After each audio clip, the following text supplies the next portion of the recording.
This is a true crime discussions channel. We speculate. This is all just speculation. Because it's true crime, it's for mature audiences only. There will be no children allowed, no exceptions. Everything on this channel falls under fair use. Please remember to like, comment, subscribe, and share. It's free.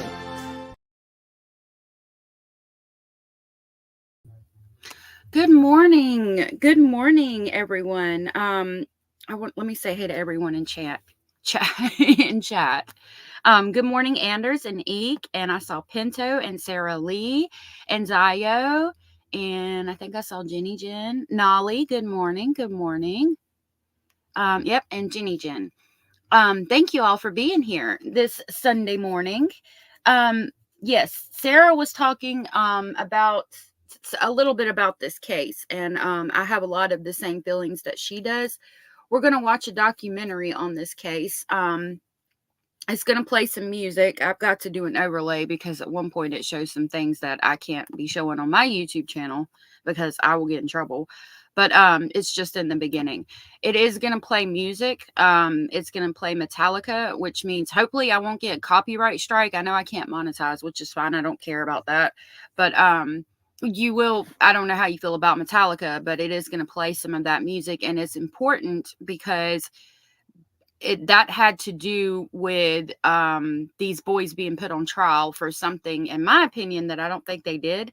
But I want to present this documentary to you and give you the opportunity to kind of figure it, to see what you think. Hopefully we can do all three of these videos. They're both about 2 hours. They're all about 2 hours long. So it will definitely be over a couple of days.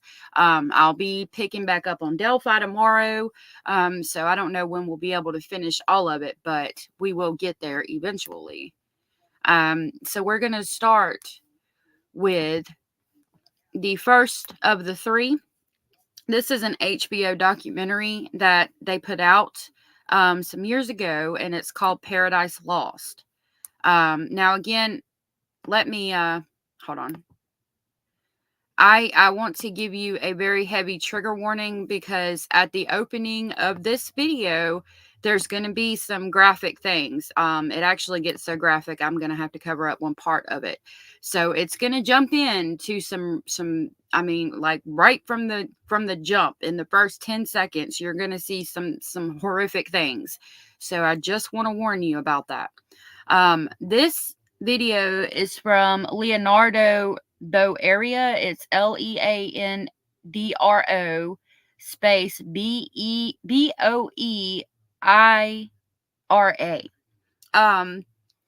And they have it out on their channel, so I should be fine playing it. Hopefully I will be. So with that, we'll get started. There will be an overlay that will pop up in a minute because something's going to pop up that I don't want you to see. Very heavy trigger warning.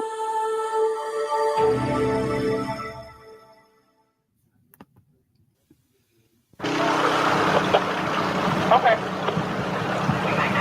Where were these found, guys? Green one on the left side there, red one on the right side. 231. 231. Don't let nobody come up here. Don't want nobody in here.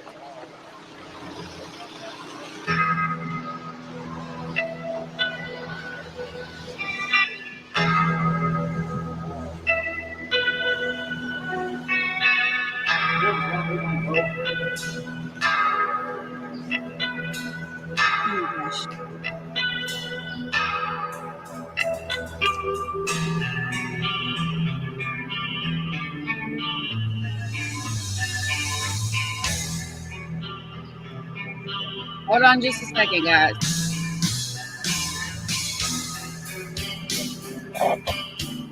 It's showing deceased baby.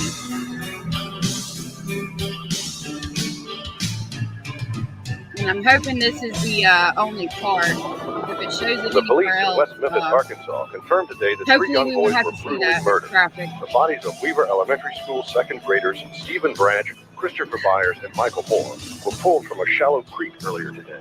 There are rumors that the boys may have been sexually mutilated. Oh, Anders, it got worse. Like it got right up on them, and I was like, Jesus, how do you even have this on YouTube? And yeah, so that's why I had to do the overlay. Hopefully, it won't show it again. If it does, I'm gonna try to catch it real quick. The police say that they do not yet have any suspects in the case. The missing 8-year-old boys were discovered in an area known as Robin Hood Hills, a secluded patch of woods behind the Blue Beacon truck wash along Interstate 40 in West Memphis. I'll tell you about this. This is one of the cases that has always perplexed me. Because I saw a lot of relation to myself and the person they think that did this with the Metallica and the getting into witchcraft and things, and you'll see about that. I actually binge watched. I stayed up. I found it one night when I was going to bed, and I remember staying up all night to binge watch all 3 episodes. That's how curious I was about this case. It's something.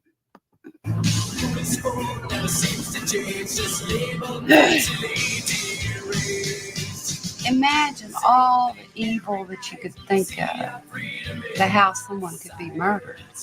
And that's how these 3 children died. No family should have to go through this. Unfortunately, it's going to happen again somewhere. Another town. It's going to happen again, I'm sure. A lot of bad people out there in the world. I don't know why these 3 little boys were murdered. Did they see something they were not supposed to see?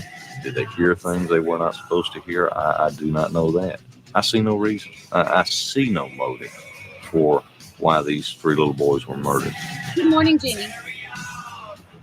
Live from KAIT 8 TV, good neighbors you can turn to for news, weather, and sports. Tony Brooks, Diana Davis, Terry Wood, and Dick Clay. This is KAIT 8 News. There was a lot. I mean, I questioned police corruption in this. Now, we got to remember it was like 1998, I think, when this happened. It says it on the screen, but I can't exactly think. I think it was 1998. So keep in mind the time period. Satanic Panic had just come and was kind of filtering out, and Metallica was popular. A lot of people, tried to relate things to like, oh, the youth today is messed up because of Metallica. Imagine what they would say about us now. Good morning, Trixie. With all of the the internet and the I don't know how to say it, the desensitization that has gone on today because of the internet, and they were freaking out about Metallica back in the day. Good evening. I'm Diana Davis. And I'm Tony Brooks. In a statement given to the police and obtained by a Memphis newspaper, 17-year-old Jesse Miskelly allegedly confesses to watching 2 other suspects choke, rape, and sexually mutilate 3 West Memphis second graders. Jenna Newton reports. According to the published report, Miskelly told police he watched 18-year-old Damian Eccles and 16-year-old Jason Baldwin brutalize the children with a club and a knife. The report says Miskelly told police Eccles and Baldwin raped one of the boys and sexually mutilated another as part of a cult ritual. Miskelly is quoted as saying he did not take part in the rape and mutilation, but that he helped subdue one victim who tried to escape. At a press conference, Inspector Gary Gitchell said the case against the accused teens is very strong. Trixie says my boys had a Metallica cover band, and not one that commits crime in any way, shape, or form. Right.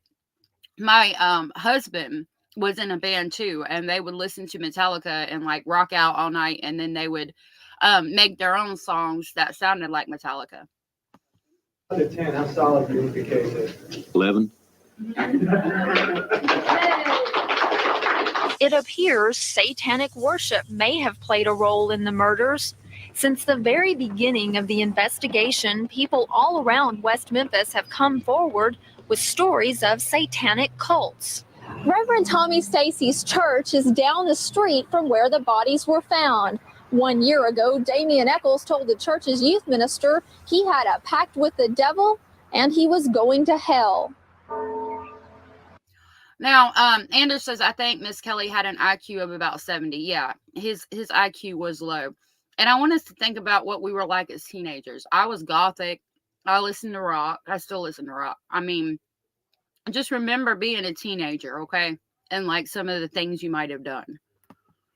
I do know that my youth director talked to Damien extensively after revival that we had, and he told him that he could not be saved, that he could not give his heart to Jesus. And my youth director then tried to get him to take a Bible, and he made the statement that he could not take a Bible because if he did, the rest of them would get him. In West Memphis, Jenna Newton, KIT 8 Night News. Christopher never hurt anybody. He had a gentle, loving, and giving heart. And they crucified him in those woods. Me too, Me too. And they humiliated his little body. They took his little manhood before he even knew what it was. And I hate him for it. I've never hated anybody in my life. And I hate these three. And the mothers that bore them. I can't imagine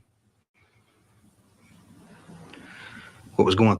Now, I understand her feelings, and we're going to get more. I don't want to ruin it for you. I understand her feelings, but, you know, and I would probably be the same way if something like that happened to my child. And I don't want us to forget the victims in this situation. The parents, especially some of them, had a real hard time after this happened because it is such a horrendous thing. Good morning, Joy. It did come from the heart, Eek. It really did. And I hate this. I hate that. I feel like they're never going to get justice. And they're never going to know who actually did this. Went through Michael's mind. Right, Anders, it was. You know, was he They're going to talk about that in this. And calling for me? Some of them. How long did they leave him there tied up on that ditch bank before they decided to kill him? What were they doing to him? Was he conscious or unconscious? Did he watch the other two boys get cut? He was really being killed by real monsters.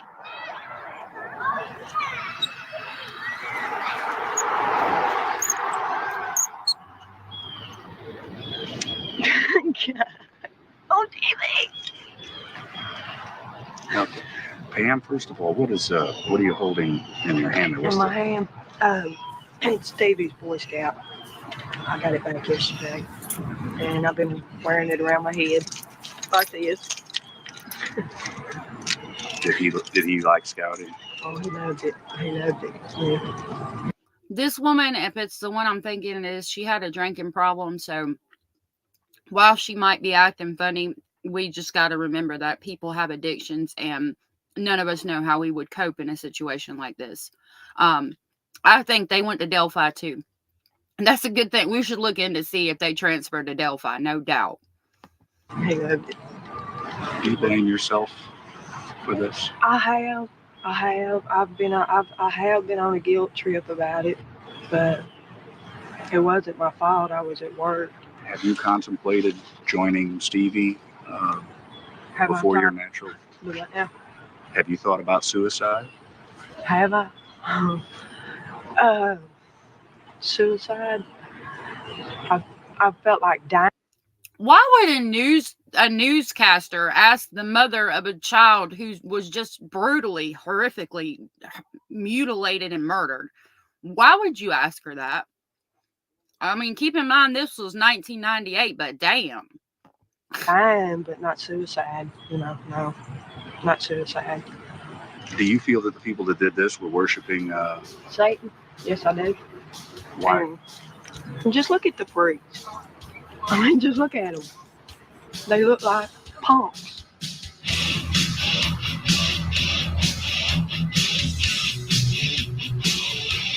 I'm going to be rocking out to Metallica while we're listening to this and trying not to cry.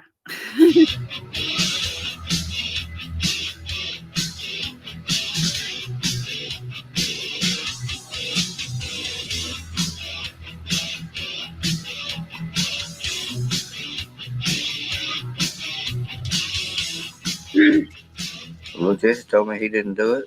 Didn't have anything to do with it. He wasn't there. I believe him. Sorry,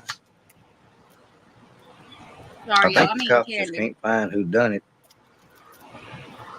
and they got to put it on somebody. I want to tell the whole world my son's innocent because I know he is innocent. I know where he was, and I know he's innocent. And I want to tell the world, and I want the world to know. This boy is not capable of the crime that he has been arrested for. I've seen him take a little kitten and love it just like you'd love a little baby. It's like a nightmare that you can't wake up from. Our son's innocent. We intend to prove it. Yea, though I walk through the valley of the shadow of death, I shall fear no evil. And I'm not scared of the devil. I know who my comforter is. Thy rod and thy... Okay, so those three people you just saw were the fathers of the victim. I mean, the three boys that are accused of doing this. This is the stepfather of one of the victims. Staff comfort me. And I thank you, Lord, for letting me be able to believe in that with all my heart. Anders. I hope y'all really believe in your master, the Satan, the sleuthfoot, devil himself, because he's not going to help you. He's going to laugh at you, mock at you, and torture you.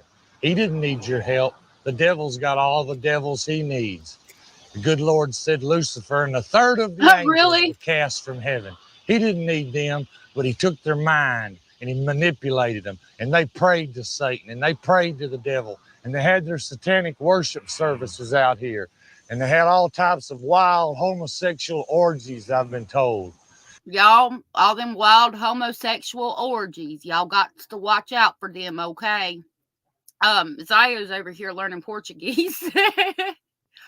Watch out for them satanic homosexual orgies, y'all. Crazy things.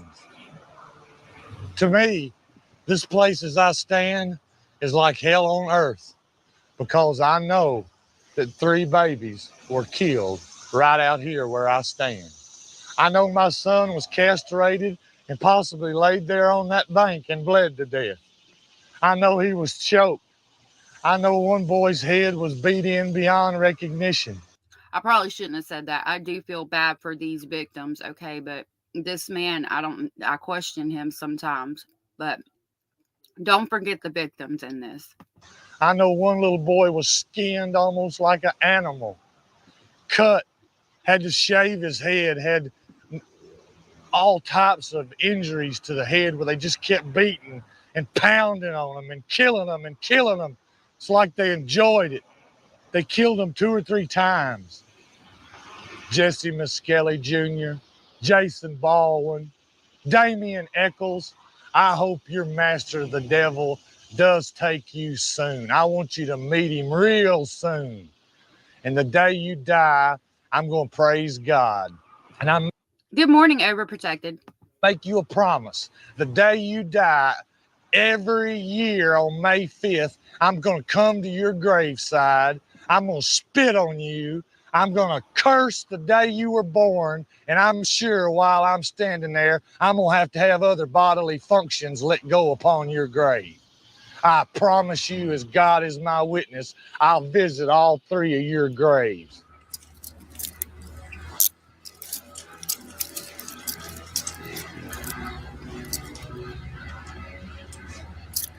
The statement Jesse gave to the police is...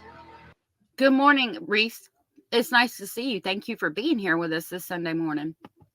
It's a lie. It's not true. I don't see why he would do something like that to another person. I can see where they might think I was in the cult because I wear Metallica t-shirts and stuff like that, but I'm not doing nothing like that. I couldn't kill an animal or a person. I don't worship the devil or anything like that. Really, God, Pinto? I didn't know that. Every normal person is around here does. I got a favorite pet, a pet iguana. I've had him for a little over a year now. Well, I usually go fishing by myself right in my backyard. Just go out there and my pet cat will be out there. His name's Charlie. Whenever I catch a fish, I just give it to him. I didn't kill these 3 little boys. I didn't kill those 3 little boys. They were under a lot of pressure. They had to find somebody to lay this off on before people started losing their jobs. The public was getting real upset, saying the cops were incompetent, couldn't do their job, so they had to do something fast.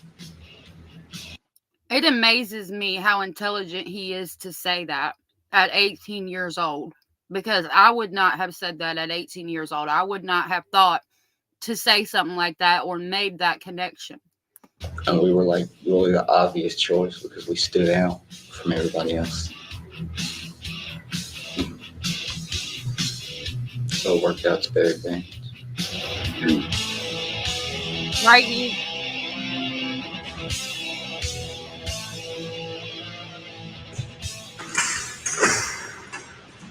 No one's going to be saying that you're stupid or that you're dumb or making fun of you, but the court's going to be very interested in determining exactly at what level you are functioning, how well you're able to read, how well you're able to write, things of that nature. Does that make sense? Okay. So if the court determines that you are operating below average, then there's a possibility that the court will not be allowed or the state will not be allowed to impose the death penalty against you. Do you understand what that means? Yeah.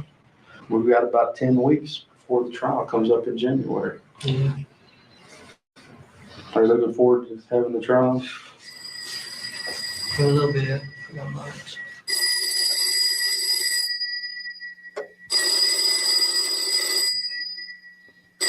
It is believed that they did. I want us to watch these documentaries together, and I want to see what y'all think at the end. Like, I'm trying not to let my bias show, but it's hard. I want to know what y'all think at the end, but supposedly, yes. Hello? Operator, I have a collect call. Your name, please? Jesse? Will you pay? Yes, ma'am. Thank you. Hey, son. Hey. How you doing? All right. You doing all right? That's I've been good. doing all right. Oh, my hand still hurts. Your hand still hurts. Yep. Did you ever find out if it's broke or not? No, I ain't found out. I can move it. But Well, if you can move it, it's not broke. it hurts. Well, if you can move it, it's not broke. It's going to hurt for a while because you bruised it pretty good. You just got to learn not to hit them walls, hit somebody else. Jack his jaw. There wasn't nobody in my room to hit. Oh, okay. So I just hit Well, I didn't hit the wall. I hit the... He said, don't hit the wall. You got to learn how to not hit the wall. Jack his jaw. That's what Daddy said. commode. Hit the commode? Yeah, I hit it on the side. Well, you should I hit. didn't even put it in it either. Oh, wow, That Reese. must be a hard commode, man. I heard that. What time y'all gonna come up? Good morning, I don't Paranormal. know. It's good Y'all to come see up you. in Be time safe because y'all out be in the there hood. with me.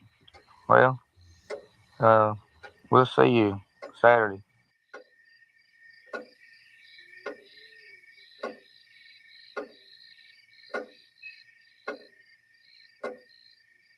Hold on a minute. It says Jesse receives a separate trial because his alleged confession implicates Jason and Damien. His trial is moved to Corning, Arkansas, 110 miles away.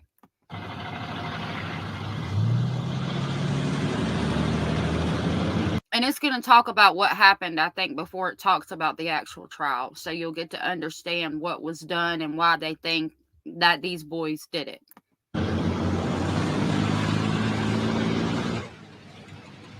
Right, Andy. They're going to have to go through the metal detector when you come through the front door. I want everybody to do that. They've got that portable thing that they can bring from Little Rock if you need it.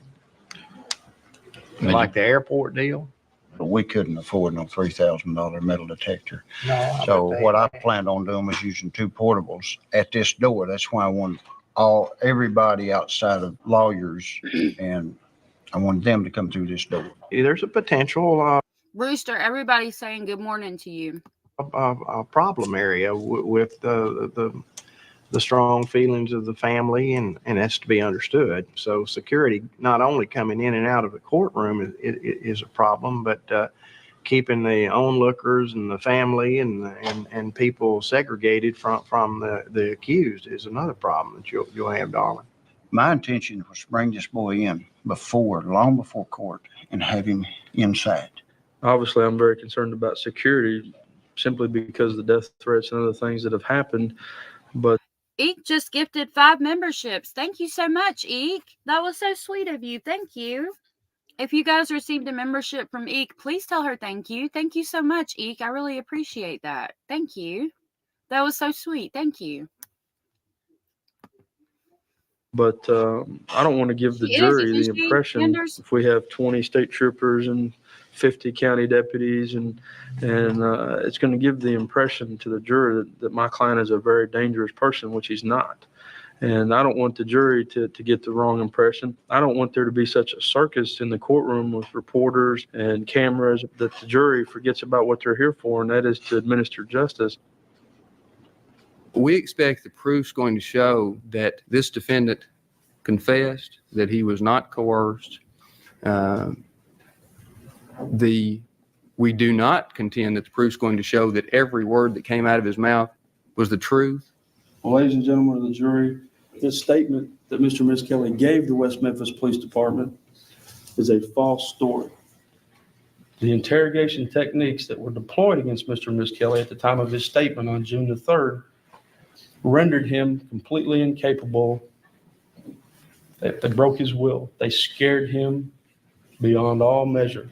The proof is going to show that this defendant was an accomplice to Damian Eccles and Jason Baldwin in the commission of these horrifying murders, and we will ask you to return your verdict of guilty on 3 counts of capital murder.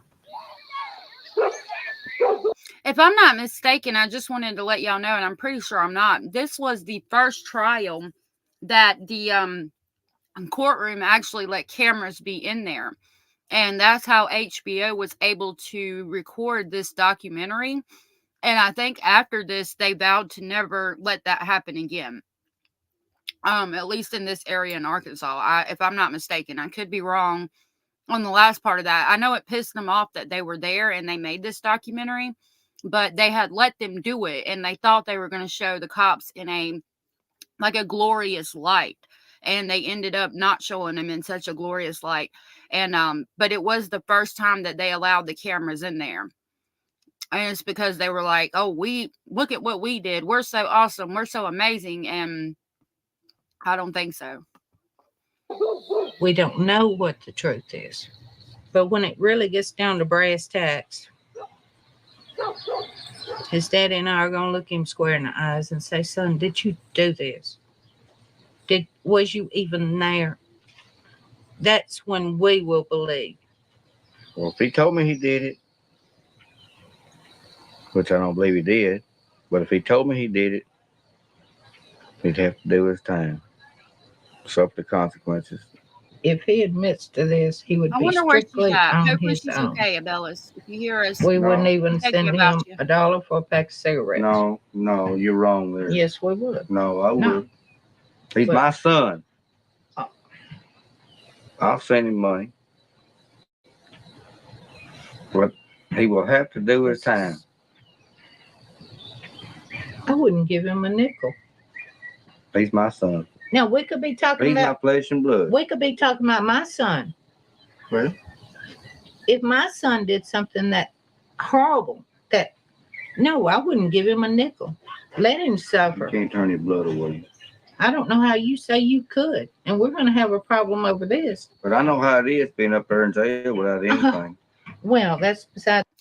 I've noticed a lot of people are all about family. Like my husband, we've talked about things like that before. Like, he's got some older kids, and he's very much about like family. It doesn't matter. You always support your family. Your family's always welcome. Not that any of his family wouldn't be, but it amazes. I love the fact that everybody is about family, and I'm noticing it again with this dad when he's saying, you know, even if he did do it, I'm still going to support him and I'm still going to love him. But, you know, and she's, you know, she's like, I don't think so. But he's like, he's my blood. You know, that makes me a little happy to hear that, you know, he would still love him. That's his child, regardless. Beside the point. If he's guilty of doing this to these little boys, no, He's not. well, I'm saying he's not too. But if he happens to be, if it's proven, no, forget it. No. But I don't believe he did it. Anders, OJ's might have been in this documentary. In the series, they're going to talk about what happened with the camera. It might be that they let him film a documentary about it, and it was the first time they did that, like a documentary while the case was happening. There's something about it though, and we'll watch all of these, and it'll talk about it. I'll never believe he did it. Yeah, Joy. This is to Jesse Jr. Good morning, Today's his Jeannie. 18th birthday. And I haven't seen him. I don't know where to go see him at. I want to sing happy birthday to him. Happy birthday to you. Happy birthday to you. Happy birthday, dear Jesse. Happy birthday. Oh, she was hot. Lord have mercy. Oh, stepmama over there is hot about them singing to him. Goodness. Jenny, good morning. I didn't know it was 7:40 there. It's 10:40 here, but I appreciate y'all being here. And Abellis, again, if you hear this, we're summoning you. Birthday to you. Happy birthday to you. Happy birthday to you. Happy birthday, dear Jesse. Happy birthday to you. And don't smoke too much. Yeah, now he's legal to get them, ain't he? Yeah, he's legal to smoke now. I may not be his biological mother, but giving birth don't make a parent. And I've had him since he was 4. And it took me about a year to assure that little boy I was going to be here for him. He wouldn't want to go to school. He wouldn't want to go outside and play because he's afraid I wouldn't be here when he come in. And when he's in kindergarten, if he happened to come in and I happened not be where he could see me when he first come in, he'd be hysterical. Good morning, Rick Buddy. Rick Buddy says hillbillies. You know, my husband's from Arkansas and he claims himself to be a proud hillbilly. There are a lot of hillbillies in Arkansas. When I got to him. And it's nothing to be ashamed of. I've always known that he had a problem. And I've always been real protective of him. Mom sent me this one. There are all sorts of sons. Sons can be slouchy. Sons can be sweet. Sons can be grouchy. It says sons can be neat. Sons can be broke. Sons can be well today. But no son could ever be loved more than you. It says happy birthday. Yeah, I cry a lot when I'm in here because I miss my family and everything. Now remember, yeah, they are smoking a lot, and almost all of them are smoking and talking about smoking. But this was 1998. You know, we're just coming. A lot of people smoked back then. And you think about the parents and even the kids. It was popular to smoke behind school back in the day. Think about all the rock music and all the rock stars from that time period that smoked, and it made it look cool. Even supermodel ads, a lot of them would have a cigarette in their mouth. And I just cry a lot. And then after that, I go to bed, try to sleep. My name is Ella Sanders. My son was Antonio Sanders, and he got killed Halloween. I said Rick, and I bet Rich. I'm sorry, Rich. Rich Buddy. Good morning. night, 1990. My name is Brenda McLean, and my brother was stabbed to death. I'm Brenda East, and my son Robert, 23 at the time, was murdered in 1990. My name's Ann Wallen. My daughter was Sheila Elrod Dixon. She was murdered January the 12th of 91.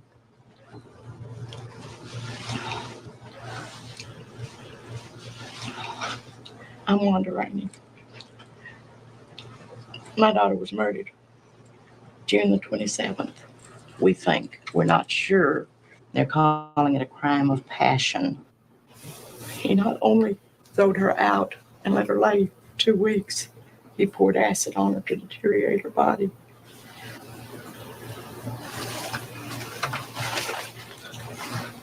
I didn't have the pleasure of telling my daughter goodbye. The funeral was a closed casket. And this is what I had on the casket. And it's still very unreal to me. When the telephone rings, I expected to be her. My name's Todd Moore. My son was Michael Moore. He was murdered along with.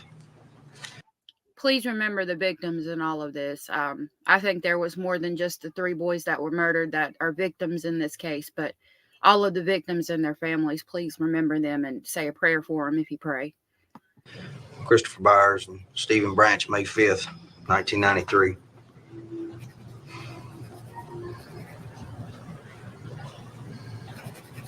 I cannot describe the pain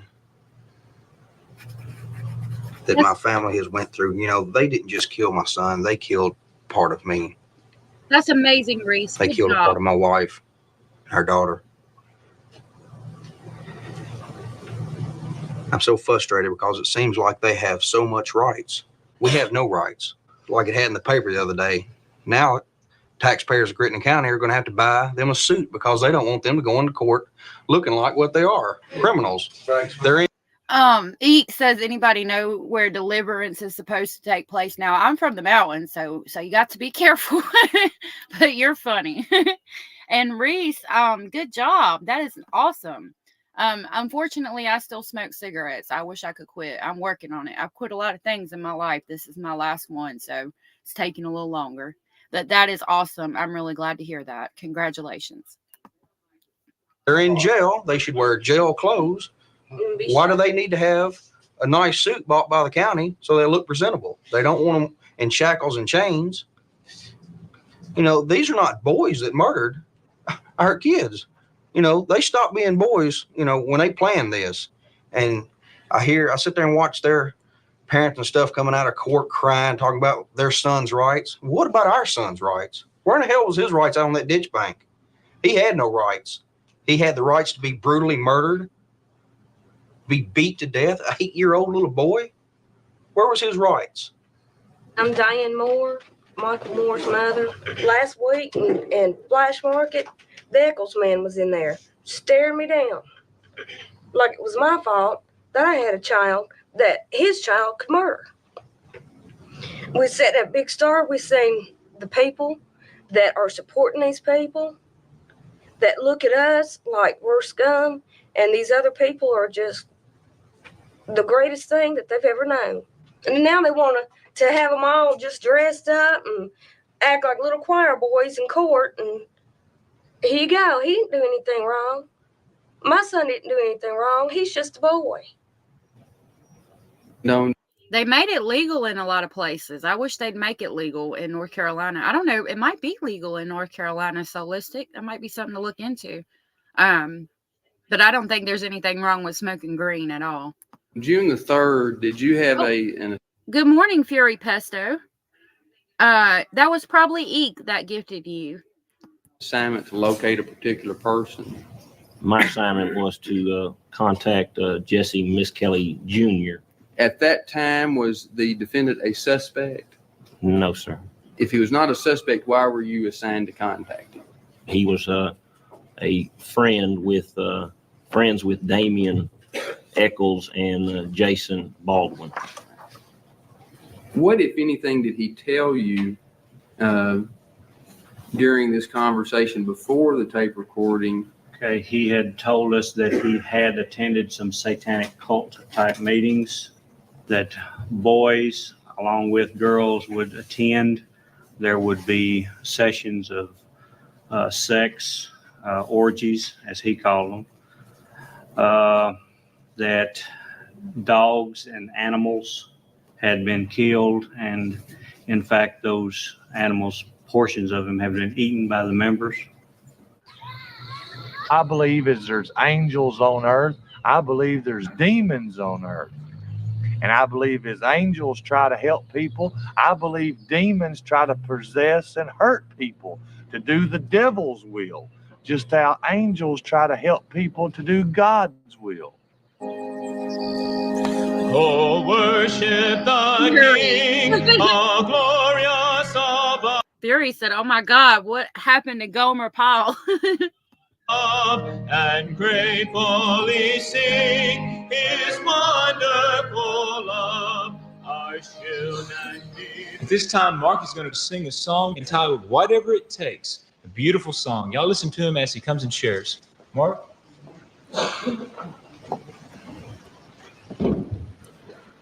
He's going to sing for us. I believe the Lord's going to direct me, guide me, and lead me. And we're going to give the glory to Him.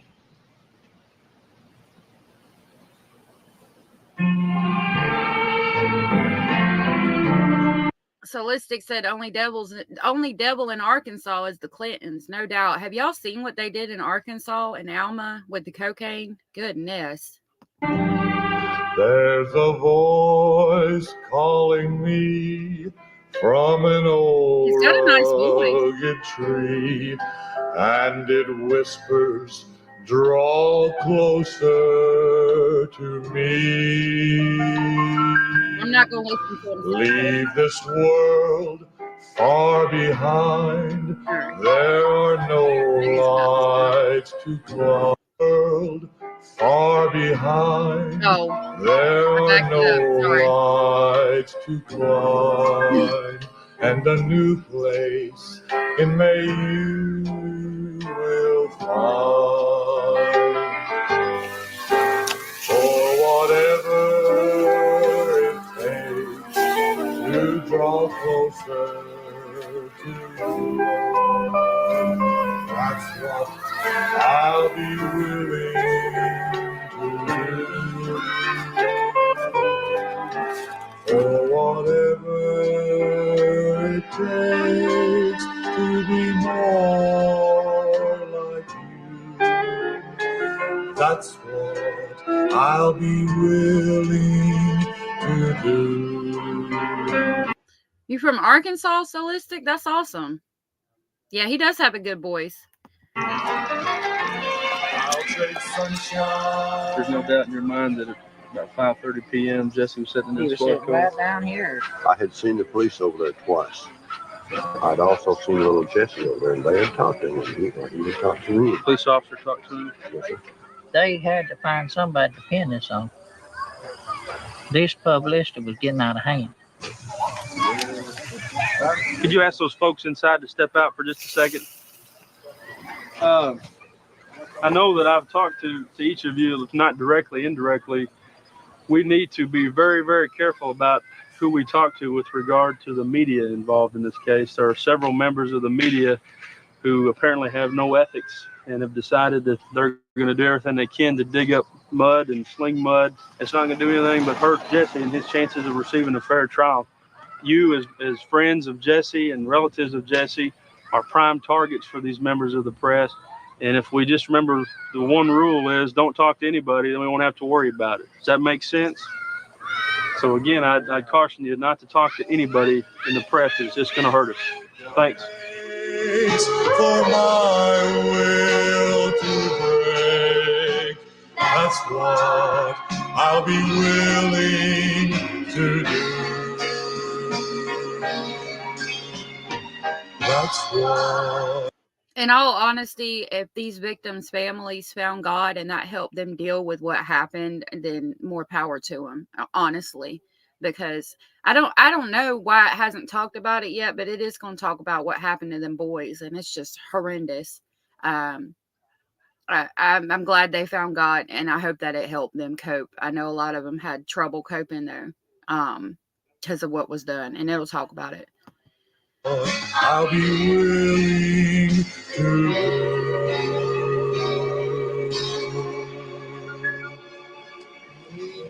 Anders, Ozarks does run into Missouri, if I'm not mistaken. It runs through Alabama, not Alabama, I'm sorry, Arkansas.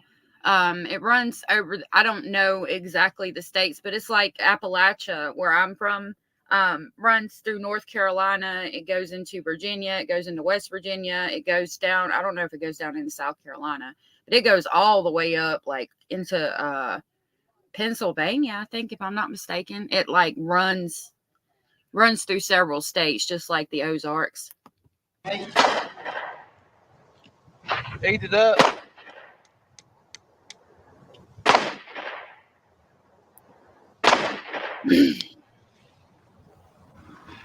You know, one thing I like about this right here, black powder gun, is they can't pull any type of ballistics on it. If by some chance you was to shoot something with it. I didn't know that you couldn't pull ballistics off of black powder rifles. That's amazing, Trixie. I'm so happy for him. That's awesome. Every bullet rifles through the chamber are just a little bit different. So they just can't pull no ballistics off this. There's a few people I wouldn't mind going on shooting with it, but hopefully the courts and the justice system take care of them. But they reach prison, they gonna get took care of. No, Todd, I could save the state a lot of money. If they just let me line them 3 son of a guns up, I'd say this one here's for you, Jesse, and we're gonna go for the jug of water. Oh, Jesse, I done blowed you half in 2, son. Now, this one here's for you, Damien. You that black circle right in the middle. Oh, you got hurt. Damn, that sure looked painful, didn't it? Yeah, hey, Jason, I want you to smile and blow me a kiss for this one. Now, let's go back to Jesse. I just wounded him. I want him to bleed a little bit like he made my baby bleed. Oh, Jesse. You know, that breaks my heart thinking about that scum. Because this right here is all needs to be done to him. Just shot slowly with a real nice firearm. And it ain't got no consideration or no feeling of who it's aiming at, just like they didn't care about killing my baby. I'd be happy with lining them up. Really, Solistic? Your dad had that hat back in the day? That's crazy. I wouldn't have no problem with it. I think old Jesse's still kicking a little. Y'all go ahead and put him out of his misery. What kind of range we got in the courtroom? Probably about 10 foot right here. Go ahead and waste old Jesse. I don't see that to being much of a problem. No. Because I can just see the scum. That's good. Go ahead, he's wiggling. All right. Oh, I can live with that.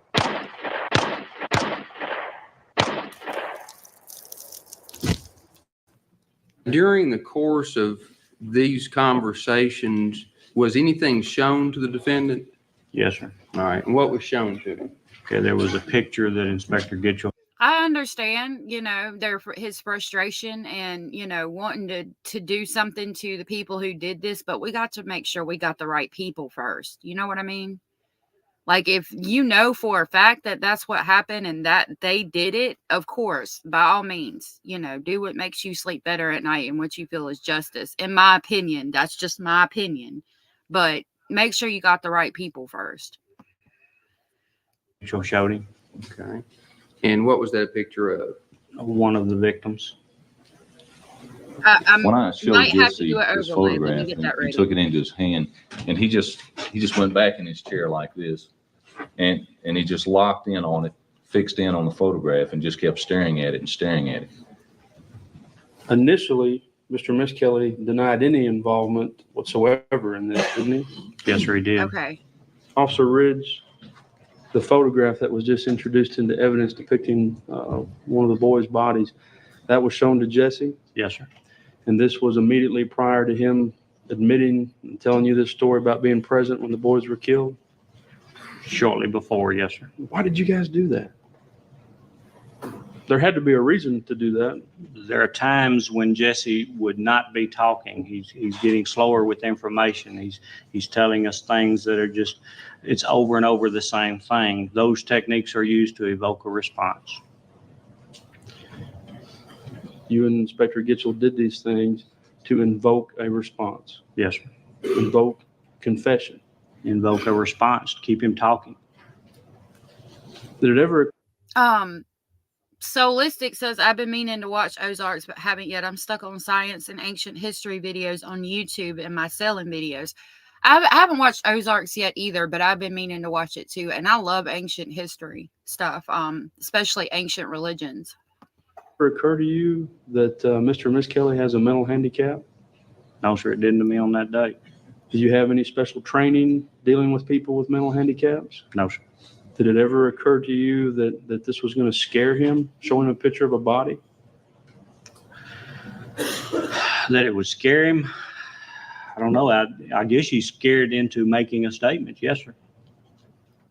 I'm getting nervous every day. Why? Why? Okay. That's a stupid question. Okay. Boy, I can barely hold this phone. Boy, it's getting closer and closer and closer. I know. I don't want to even think about it. I can imagine what they're going to do to me. I can imagine. But I'm not going to think that, though. Think good thoughts, okay? Well, while I'm on the phone. Huh?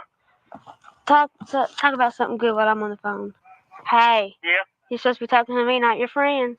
Well, he's talking about something else. These people make me mad. You know it? Uh-huh. They get to go out and screw people, and I can't. You know what y'all do? I can't do that. Well, you see their faces. I mean, they're babies themselves. You know what I mean? It's sad. The whole story's sad. Oh, you will later. I will later. Mm-hmm. How do you know? I mean, if I can get out. Now, I know what they're talking about, but again, let us all remember what we were talking about when we were 15, 16, 17, 18. I'm sure it was along the same lines. We will. I know that. But if I don't get out, we won't. What I was going to ask you that Sunday, that I dreamed about you. You won't believe what I was dreaming. It freaked me out. Want to hear it? Huh? Yeah. We was having sex, all right? Okay. We went to the bathroom. We had sex. When I was going somewhere, going out the front door, we had sex right there. We done it out in the yard, in front of everybody. It freaked me out. All right, little man, calm down. Calm down. I woke up, boy, I was sweating bad. I said, man, I hope that dream come true quick. What are you gonna do when you get off the phone? Sneak back home. Go back home? I'm gonna go back home too when I get off the phone. I wish you could. Huh? I wish you could. Yeah. Well, my time's up, okay? Okay. I gotta go, okay? Okay. Love you. I love you too. Bye-bye.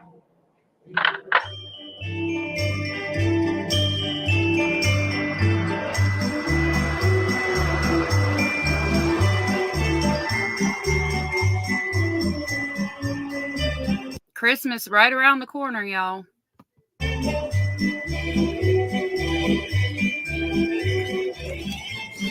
Right. Boy.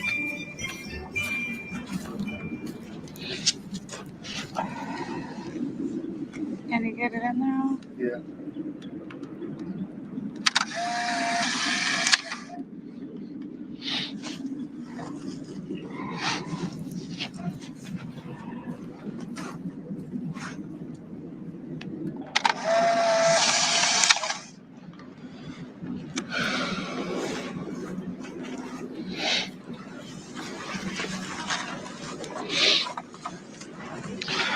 I think those two ought to do fine. Yeah, I'm sure they will, but yeah, this one's good. This one came out. Okay. Big difference from any other Christmas. You won't never forget. Yeah, no, it's the first one without him.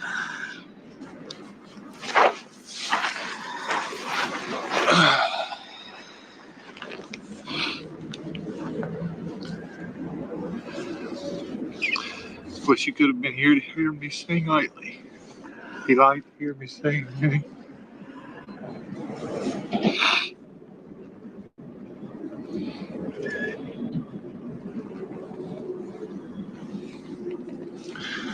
I think his little Christmas tree will stay there real well. It's in there tight enough. I don't think the wind will blow it over or anything. Come here and kneel down here by me.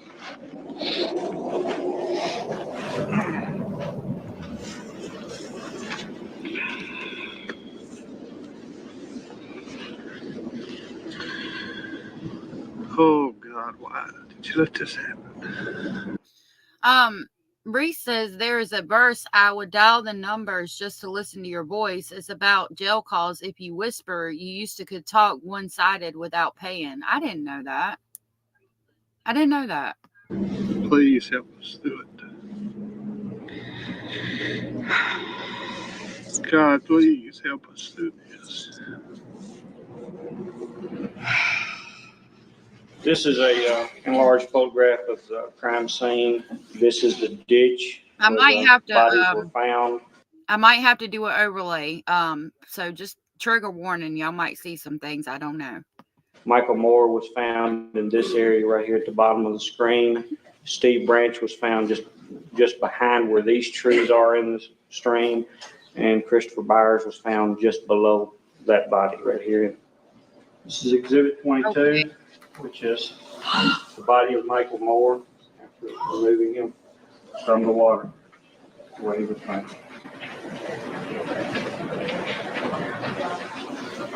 This is the body of Steve Branch. Steve Branch is the if y'all need to see that, you'll have to go to the channel because it's not covering anything. I'm sorry. I can't. Left side of the chin area. You can see them walk out. Exhibit 24, the body of Christopher Byers. Oh, shit. Hold And on. what kind of injuries did Chris Byers have that you observed? It looked as though his penis had been removed. Okay.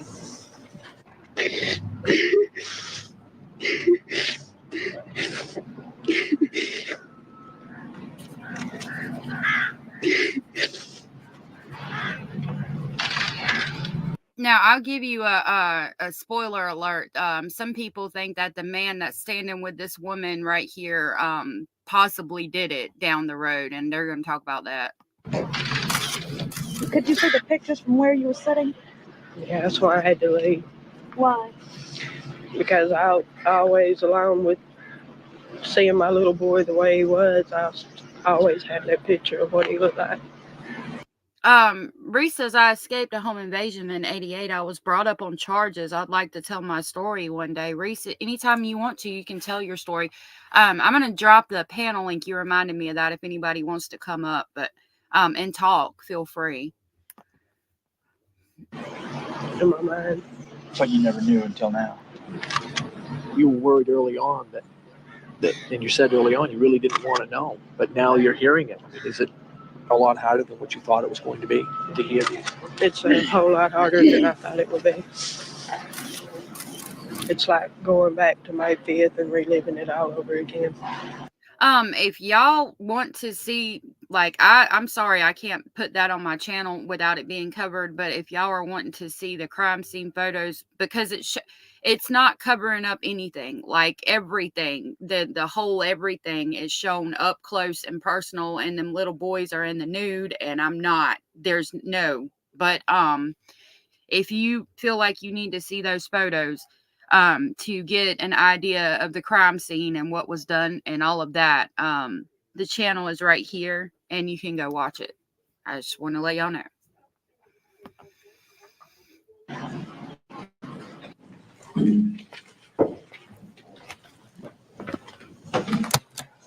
This is Detective Brian Reed of the West Memphis Police Department conducting an investigation for the offense of triple homicide, case file number 9305-0666.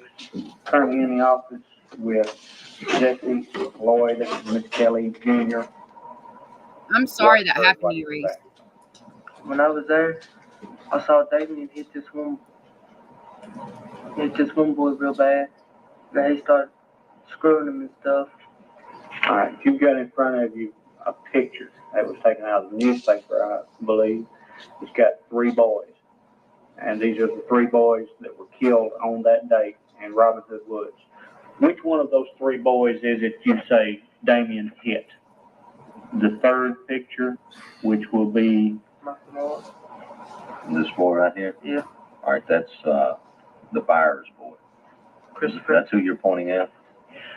So you saw Damien strike Chris Byers in the head. Right. What did he hit him with? He hit him with his fist and bruised him all up real bad. Jason turned around and hit Steve Branch. Okay. And started doing the same thing. Then the other one took off. Michael Moore took off running. So I chased him and grabbed him and held him till they got there, and then I left.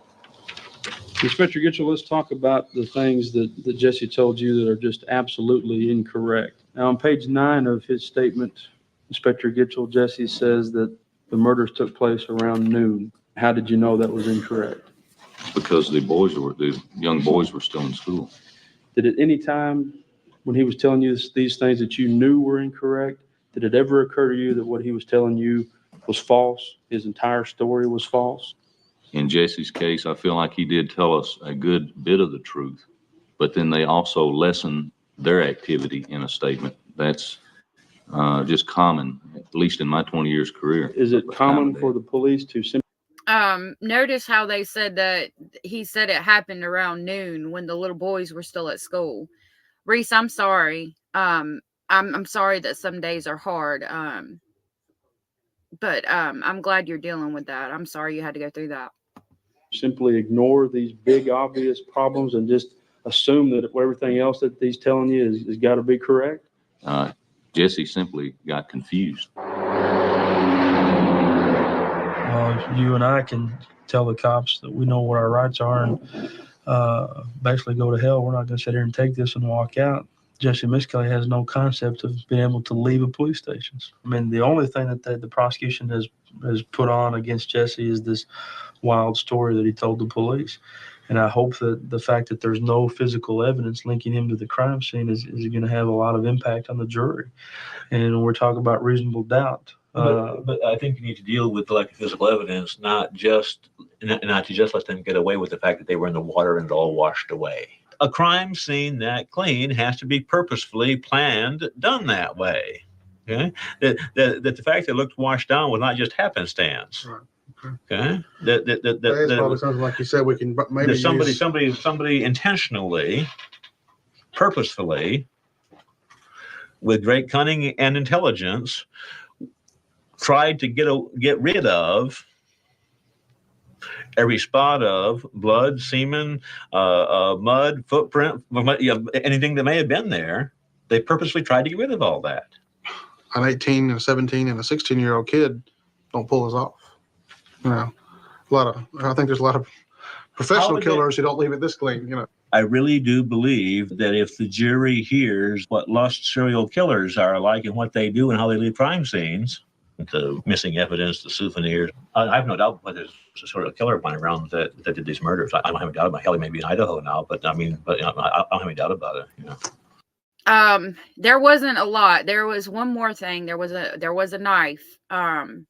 But yeah, it pretty much all they had to go on was Miss Kelly's testimony, and that boy has a low IQ, and like they said, that he didn't understand that he could get up and leave. He thought, and they put him through some harsh interrogation tactics in there. You know, it is somebody who knew what they were doing, had done it before, and probably has done it since then, or will definitely do it again. Are you aware of any personality traits of people who are likely to falsely confess? Low IQ, highly suggestible, always attempting to solve the immediate stress factor, get the interrogators off my back and just let me go home. Naively assumes that they can all straighten it out later on. It's extremely difficult for the average person to believe that someone would confess to a crime they didn't do. What I didn't like about this confession is that most of it emanated from questions right off the bat, without any narrative of any length at all. without any descriptions about feelings or conversations or anything. I just don't understand if he was in fact involved in this crime, how he made a mistake on the time factor. And the thing that really bothers me is the ligature, what was used to tie up the victims. Now, he certainly knows the difference between shoelaces and a rope. That should have been a signal that something was radically wrong. That's when the question should have been more probing to determine whether or not he was making it up or giving a valid confession. Out of the 100 or more people that y'all talked to, are you aware of anybody other than the defendant who told you one of the victims that had their genitals removed and one of them had cuts to the side of the face and there'd been some grabbing of the ears? There was no one else that mentioned those particular injuries. And you yourself, Mr. Fogelman, you're pointing to the wrong side of the cheek. Oh. Was there any kind of emotional response? He had tears coming down his eyes. Had y'all yelled at him or been mean to him or threatened him or promised him anything? Done any of those things? None of those things happened whatsoever. All right.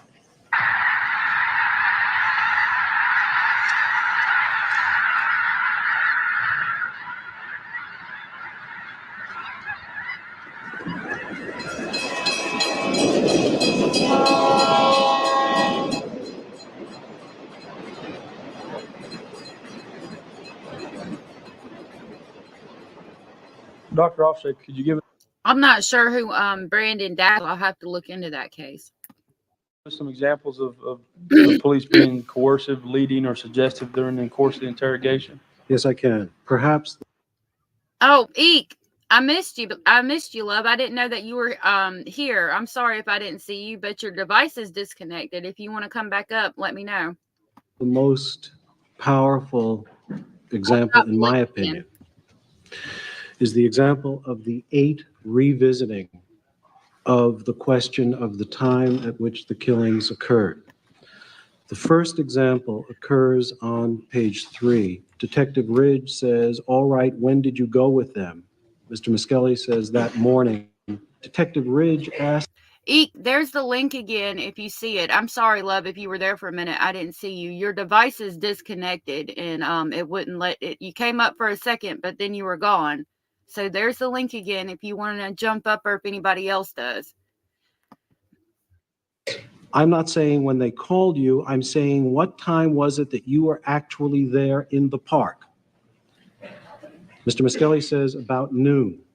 Detective Ridge. That's okay, love. You're good. You can. It's there if you want to try. Nobody. You're good. Don't. It's. I don't want you to freak out. It's okay. I know it can be scary, but if you want to come back up, you're more than welcome, love. Anytime. Now says, okay, was it after school had let out? This is immediately after Jesse saying it's at noon. He's now suggesting it must be later by saying, is it after school let out? Jesse says yes. Detective Ridge follows up with his victory on page 24. And this time, Detective Ridge says, and I quote, "Okay, the night you were in the woods, had you all been in the water?" Jesse replies, "Yeah, we've been in the water. We were in it that night playing around in it." This is the first time in the record that it is directly suggested to Jesse that the correct answer is this happened at night. Immediately upon that being suggested, Jesse responds by accepting, and now he starts to use the word at night. Showing how the detectives showed him, basically led him to the conclusion of at night, because remember, before he was stating that it happened around midday. Joy says she's shy. We're all family here, so I don't want to pressure you into anything, but I can promise you will be accepted. We are the speculating family, and we're all family here. We all love each other, so you're good, love. Where he had never used it before, That is an influence tactic. It is a way of getting someone to accept something out of pressure and out of suggestion. But that's one example. There are many other examples of manipulation on important points throughout this record. Hey, Eek. How are you?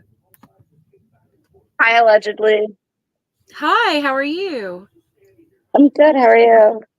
I'm good. I'm good. What have you been up to today? I just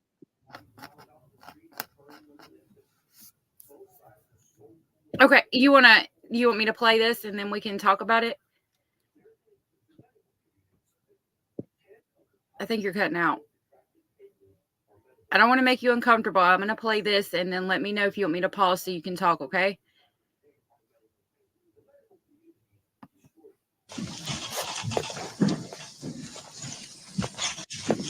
sorry. I'm getting like feedback.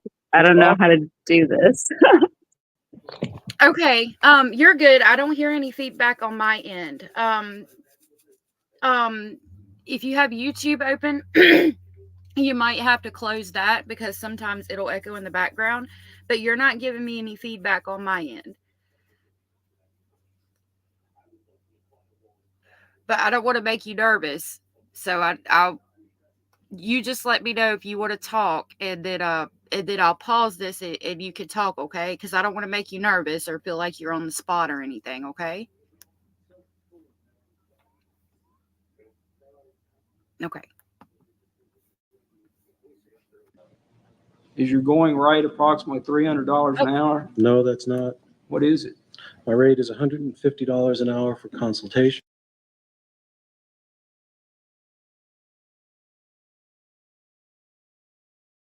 Oh, I was muted. Okay. I was gonna remove the other one, but I got it. I saw that you left. You're good. If you want to try again, just let me know, okay? They're telling you how to do it in the chat. So look at the chat. And if you ever want to come back up, just let me know, okay? I don't want to make you nervous or anything or put you on the spot. And $300 an hour for time spent in court or in deposition. So if you're initially asked to evaluate a case, you don't get the $300 an hour unless you give an opinion that's consistent with what the person asked you wants to hear. If they don't call you as a witness, you don't get your $300 an hour, correct? Incorrect. I don't know what the terminology is in Berkeley, California, but when the defendant identified who it was who was castrated, when he indicated that one of the boys was cut in the face, you don't know and you can't give an opinion that any of those questions were coercive in nature, can you? No, I can't, because the record that we are dealing with is very incomplete, because this part of the record. I just wanted to point out they talk about how one of the boys was castrated, and that's why it shows the pictures of them like kind of up close. But I have to put an overlay over it because I'm not going to show that. But that's what I was referring to. Like if you felt like you needed to see the crime scene photos, that's what it's in reference to. That's why they have the photos like that, because one of the boys was castrated. But I'm not going to show that. The record is preceded, as everyone agrees, by over 2 hours of interrogation in which many subjects were discussed, for which we have no record. We love you, Eek. You were good.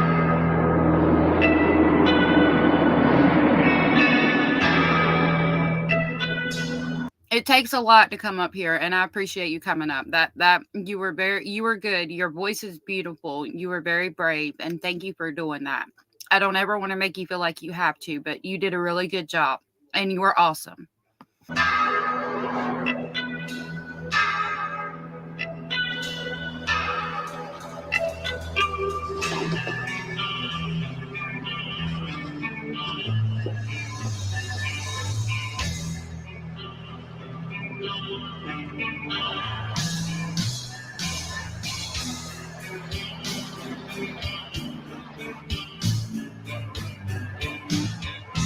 Oh, okay.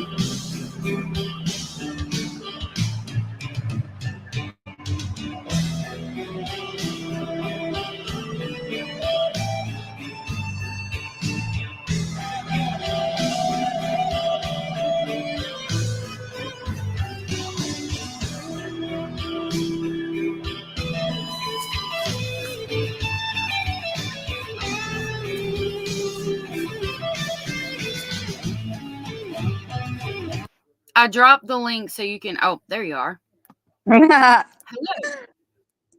Hi, Hey. sorry. Thank you. Hey. Oh, you're welcome.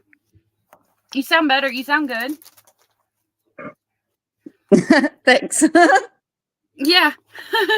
What do you think about this case so far? I don't know. You need more information. Yeah. I think that's I, where we're all at. I think they might be guilty. But That's where that you're at might be right my bias. Yeah. now. Okay. Yeah, that's cool. I want to get you guys. I want to get your guys' feelings on all of this. If I have time, we'll watch the second one. So because this one's kind of painting them in a light. I'm hoping that it shows though, like I don't know all of it because there's more to this than what we've seen so far. Yeah. Sorry. I was actually like getting my son dressed for church and stuff. So I wasn't paying much attention. But like from the beginning, I was like, Yeah. I hope your son has a good day at church. If y'all or if he, if he's going or y'all are going, I hope y'all have a good day at church. he goes with his grandma. He has a great time. Oh, that's super sweet. That's awesome. All right, I'll play this. Let me know if you want to talk. Just you could unmute and start talking, and I'll pause the video. Okay. Okay. Welcome to a time stand still. No one leaves and no one will.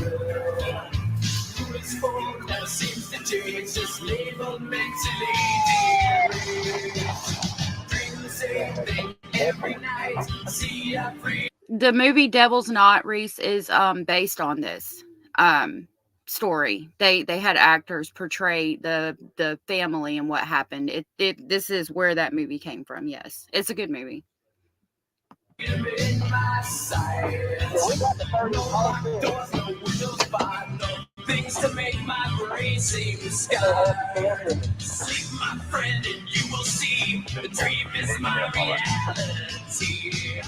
They keep me locked up in this cage. Can't they see it's why my Fury, you're good.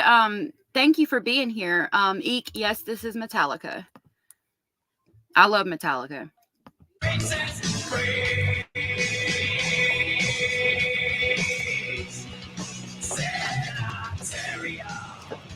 Jesse Miss Kelly didn't tell the police anything that they didn't already know. They led him through this entire tape statement. And ladies and gentlemen of the jury, we don't know what happened before they turned the tape recorder on. They didn't videotape it. The officers didn't take notes on all the questions. They testified to that. They even testified they couldn't remember some of the things they asked him. How do we know what really happened? The defense, through bringing in so-called experts such as Mr. Offshay, have tried through smoke and mirrors to make it sound like a person that confesses to such a heinous crime and admits their involvement and gives you specific details of the involvement, that's indicative of someone who was forced or coerced to confess. Ladies and gentlemen of the jury, my client, little Jesse Miss Kelly, is an innocent man. He's innocent. And I would ask you to go back to that jury room and bring back a verdict that rings of justice, truth, and justice. And I would ask you to bring back a verdict that you can live with for the rest of your life. Oof, that's harsh. See this picture? This is the Moore boy. Sorry, love, I was muted. You said what? That's harsh. Oh, yeah. Oh, I'm sorry. I didn't know that you listened to me while I was Oh, you're good. watching. You were unmuted. I don't know if there should be a mute button on the bottom if you don't want to say that, but yeah, it is harsh. Oh, is it the? Yep, you Yes, just muted. it is. Yep. Okay. Sorry. Thank Yeah. you. Now I know. Yeah, no problem. Yeah, it is harsh and it's something to think about, but being on a jury, I would agree. You do have to bring back a verdict that you can live with forever. Right. That's what I said about the Richard Allen jury. Yeah. They would have to live with that. Oh. Yeah. I think there's reasonable doubt there. A lot. I think there's a lot of reasonable doubt in that case. For sure. defendant, he won't look up, he won't look at you. But this defendant's actions, and you just think about it. If this defendant does not chase down Michael Moore, if he does not run through the woods and chase him down and bring him back, Michael Moore lives. Michael Moore gets to go home at night. His parents get to be with him. But because of this defendant's actions, because of what Jesse Miskelly Jr. did, Michael Moore's dead, Stevie Branch is dead, Chris Byers is dead. Oddball, good morning and welcome. The person who uploaded this is, I believe, from what Zaya was saying, Portuguese. The only way I could find it, this was the one that I could find, because it's actually an HBO documentary. And so the only way I found it on YouTube is with the subtitles that are in Portuguese. So that's why I played it from this channel, because they were able to put it on here, even though the subtitles are in Portuguese. I guess they're Portuguese. And so that's how they uploaded it. But we can still understand the video because it was, an English video. Yeah. And there's no getting around it. I think when you go back and you apply your common sense and you do what's right and you think about the evidence in this case, you're going to know that what the evidence shows is that this defendant ran down Michael Moore, that this defendant was there, he was involved, and he's guilty of 3 counts of capital murder. 3, 2, 1. The jury went out at 4:20 this afternoon. They'll decide if Jesse Miskelly is guilty in the deaths of Christopher Byers, Michael Moore, and Stephen Branch. Miskelly is charged with capital murder and, if guilty, could get the death penalty. 2 other teenagers charged in the crime will be tried later this month in Jonesboro. In Corning, Wayne Hoffman, ARN News. Short but sweet. Or you can reach or something, twitch your nose, and I can come back with not guilty for it, can't you? If I could twitch my nose and do that, I've been gone a long time. We've been praying to God. So you can do. There's still hope. I think so, Anders. I'm pretty sure that if even just one doesn't agree, then it is a hung jury. It does mean a hung jury or a mistrial. I know. I would think it's one of the two. I'm pretty sure. That's right. There's still hope. I'm not giving up though. No, don't ever. Don't give up. Don't get in there and get mad and go off. Don't ever give up. There's always hope. They tell me, how come he always keeps his head down? Well, Because I was told to keep my head That's down. right. If you look right, Great point, Reese. look around, then they would be saying something else, so it really don't matter. What about you? They're gonna. That's like they're saying about Damien. Always stretching neck, And they looking make around. remarks like Don't that. kiss it. Damien's a good kid. That's what it was. I guess. I don't know Damien. I didn't realize how much I loved him until this. I always loved him, but this is just. Well, thanks a lot. I always loved you. I'm just saying I didn't realize how much. You're coming home. Gotta get out of here. Just say a prayer when the jury comes out. Because we'll be sitting there saying one for you. Hopefully I'm going to I sure hope so. We hope we can carry you home. It's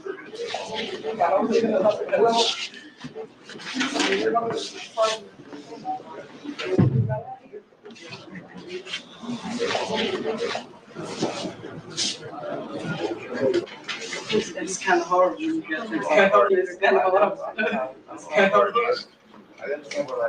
I think it's nice that they let his family go in and spend time with him. I don't think they do that nowadays when they're waiting on the jury to deliberate.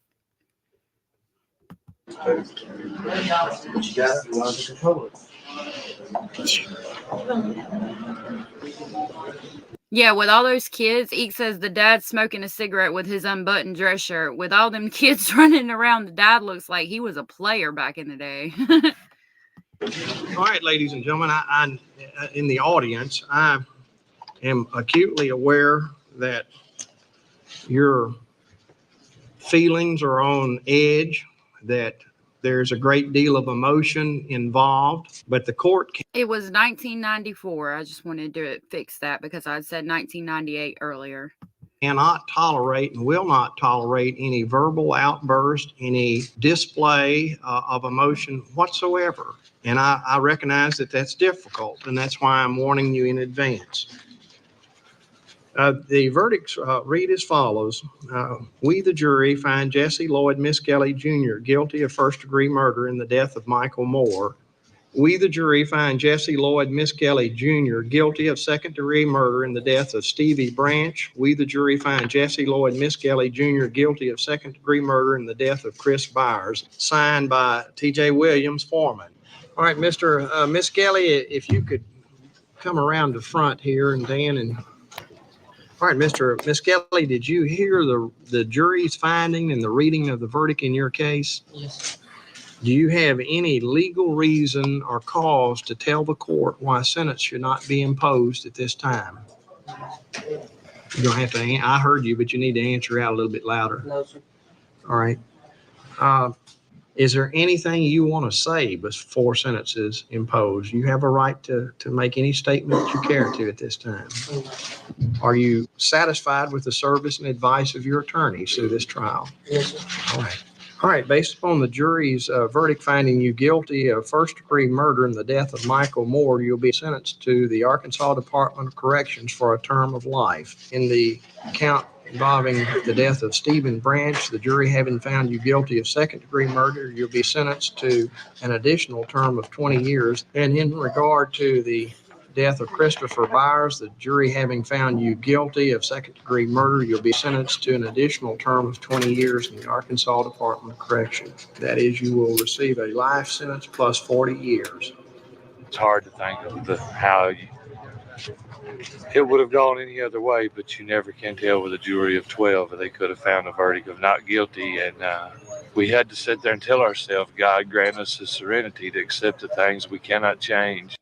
I'm going to probably go ahead and play the second one. Like, if y'all can't stay all day, I completely understand. But I really want to... I remember that this one was like the first time they ever let the trial be recorded like that and behind the scenes and things, if I'm not mistaken. And I really want us to see what the issues were in more detail with this trial and the people they put on trial. The courage to change the things we can and the wisdom to know the difference. So we had to be willing to accept what happened. And thankfully, the verdict went our way. Well, it must be mixed emotions because you have the guilty verdict, but you still have the loss to deal with. This doesn't change anything. Our son was still murdered. Dead.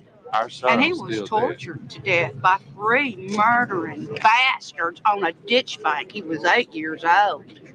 And guilty is guilty. And I hope the little sucker, when he hits Cummins, they get his ass right off the bat.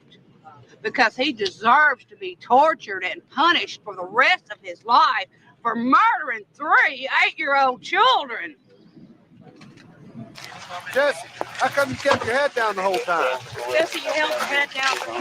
That is one mad mama. And, I understand her anger. I just worry if it's misplaced. Trixie says, I'm still saying the boys, now men, are not guilty. Yeah. I don't think they're guilty of it either. Oh, thank you, Joy. Yeah, if you would consider hitting that like button so more people can come and hang out with us and become part of the speculating family by hitting that subscribe button. Thank you so much. Well, anything you want to say now? Did you do it, Jesse? Great, Anders. They did. Are you sorry for what you did? Okay, get this back, get a hold of it. Did you do it, Jesse?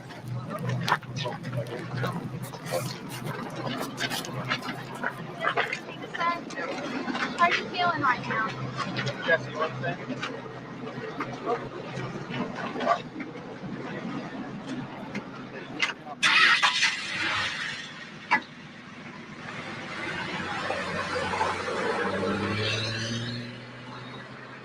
Prison's not a safe place. Jesse, sweetie, I'm gonna mail him a skirt. 1 down, 2 to go.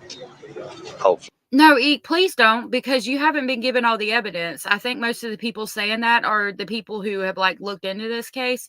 If I had just seen this, I would say the same thing. So don't worry. I'm letting my bias show because I know all about this case. This was like one of the ones that, like I said, I binge watched all of these when I first heard about it. So don't feel that way. I want to know what y'all's opinions are.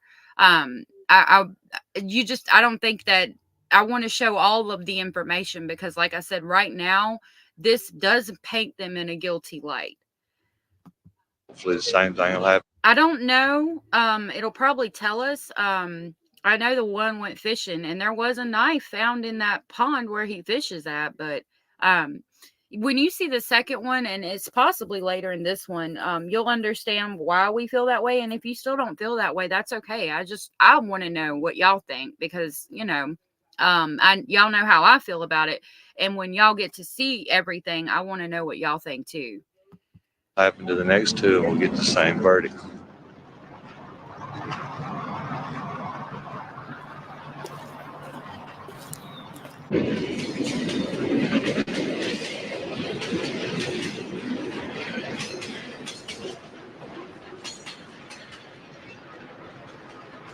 They found my son's testicles in a jar of alcohol in Damon Eccles' house with his fingerprints on the jar. Now, how do you dispute that? Let me just say they did not. How do we dispute that? Right, but they didn't. They didn't? No, They didn't find his balls? They didn't. No, the little boy's testicles. The little boy, he's talking about the little boy, not the 16-year-old, but the little boy's genitalia were removed, but they did not find that in the 16-year-old's house. Oh, then why does this guy think that they're because he's off his rocker. Oh, he's probably just angry. Like Yeah. drunk on anger. Okay. Yeah, there was a lot of rumors going around at that time, so it could have been a rumor that he heard. Yeah. If they had found that, then I would have a big issue. And if I remember correctly, I don't think they did. I could be wrong, but I really am positive they didn't. Is this the guy that died in the car crash? No, it's one of the boys. So the boys are later let out of prison. They basically it was a deal out of North Carolina, and they had to say that they were guilty in order to be released from prison. It's crazy. It's a crazy Oh my thing. God. Yeah. But like Damien Eccles ended up being raped on death row and got AIDS and all kinds of stuff. It's horrible. Oh my God. Yeah. Good morning, Sarah and Angels for Every Day. Thank you so much for being here. Yeah. So that's kind of why I want to play the second part of it so that you get like all of the information and all of the evidence. Because one of the stepdads looks real guilty to me in the end of this. I'm going to go ahead and play this. Let me see what you're. Some idiot started a rumor saying that they found children's sexual parts. Sarah says Jason Baldwin's mom said she threw the knife in the pond a while before the boys were tragically murdered. There were hundreds of rumors. And then Angels for Every Day says, how do you know who Damien's bestie? Hey, do you know who Damien's bestie is now? Johnny Depp, whose previous best friend was a known human hunter and snuff filmmaker. Hunter S. Thompson's in Paul Bunkitis' deposition. I did not know that. Trixie was saying, no, that's a lie. Yeah. And it's because Eek says hi, Angels, and Trixie points out it's because he wants him convicted.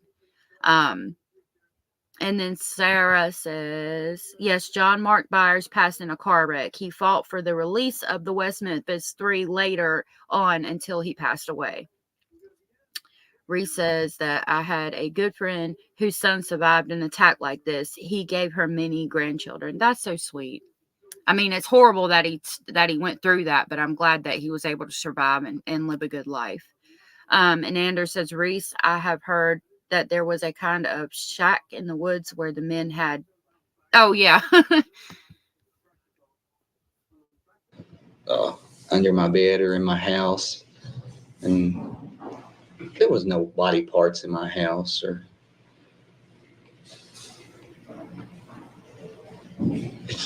just, I think maybe the police had something to do with it, just because however, if they can make us look bad in front of the public, then people are going to kind of have their minds made up before anything ever comes out.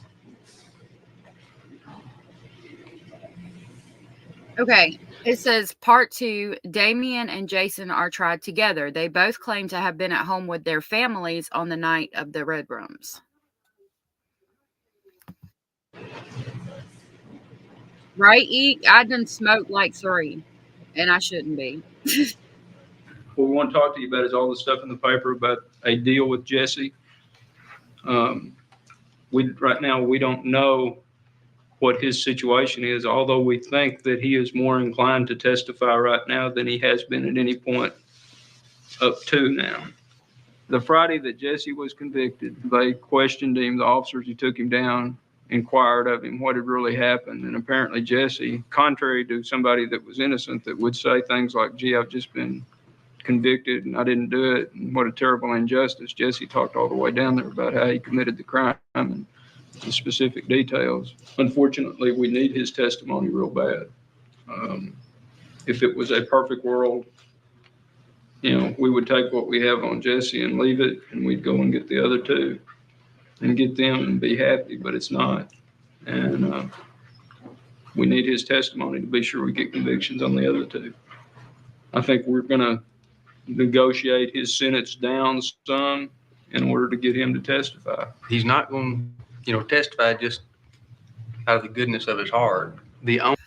Sarah says the rumor about the boy's body parts was started by the young man who was a jailhouse informant, and he regrets that to this day.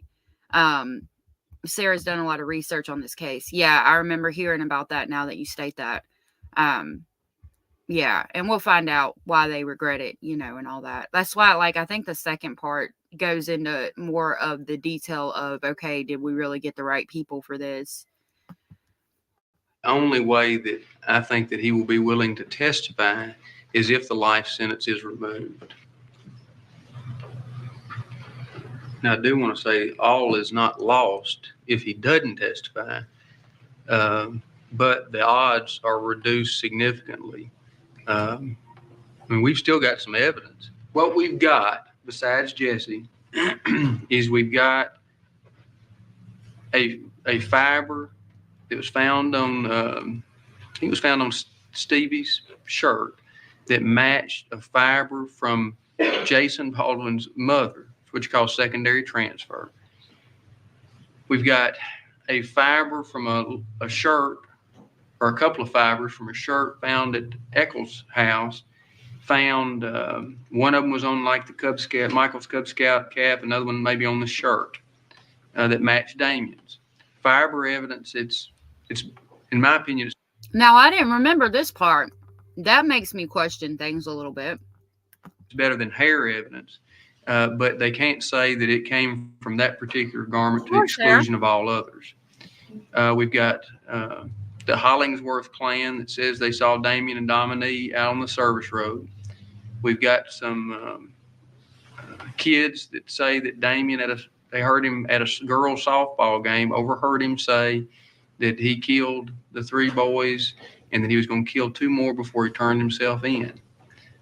And they haven't scared them off yet like they did the other ones? Well, no, not yet.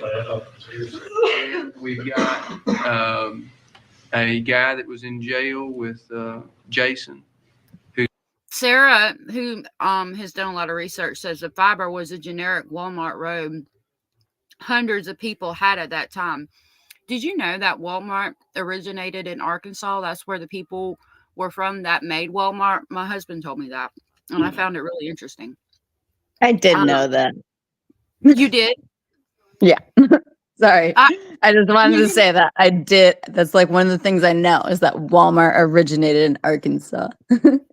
Yeah, my husband told me that when we went there to visit his family, and I was like, wow. No. Sarah says, last podcast on the left did a wonderful series. Okay.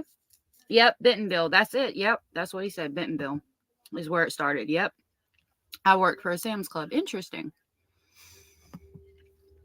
Who says that Jason made some incriminating statements to him. Now, there are some things that they are going to try to do to attack this kid's credibility. But, and then we've got the knife that was found in the lake behind Jason's house. So that's what we've got, but that's all basically that we've got. And you ask what the odds were of convicting them without Jesse, and it's, 50-50 might be good.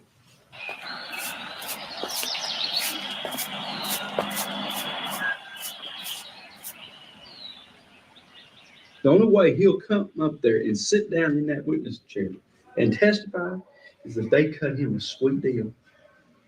You take all the things that are wrong with his statement and then add to that recipe mix that I'm talking now because I got a sweet deal and I'm gonna get out in 10 years. Hypothetically. I may get out in 10 years. Well, heck, who wouldn't sing? You know what I'm saying? So then his evidence, his statement, his whole thing looks bad. And if that's their best evidence, and trust me, it is, if they can't use that statement against you, they got nothing. And this dog and pony show is over.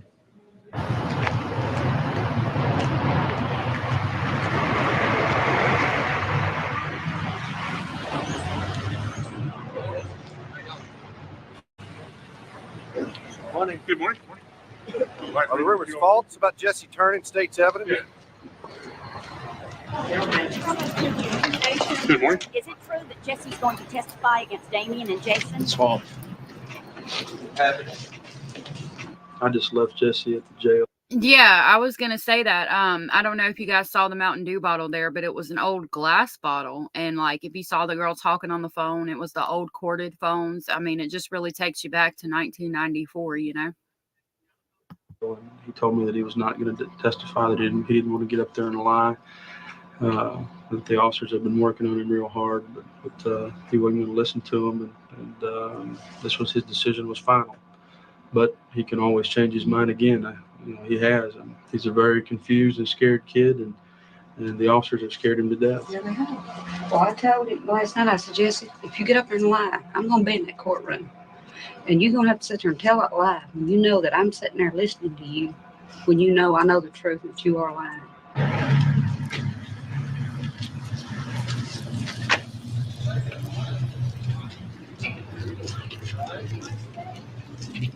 Damien, are you in a cult?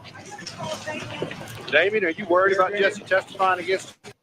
So Damien, the person you see on the screen right here, Sarah was telling us a little bit about here. She says The Devil's Knot, which is, I knew it as a movie, but she says it's by Mara Leverett, is a great book. I know they made a movie about it. Damien Eccles, which is this man right here, wrote a book called Life After Death. And Mara Leverett actually went neutral, wanting to find the truth. Also, Devil's Knot movie. Yeah. What an unfortunate name, no doubt.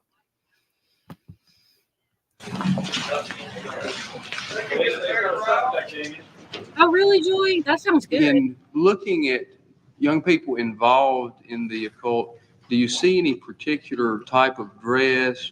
I have personally observed people wearing black fingernails, having their hair painted black, wearing black T-shirts. Sometimes they will tattoo themselves. Do you have an opinion as to whether or not there are occult overtones or evidence of occult involvement in the... This is going to get more into like the Metallica aspect of it. And like I said, I was Gothic when I was a teenager. So like them talking like this really hit close to home for me.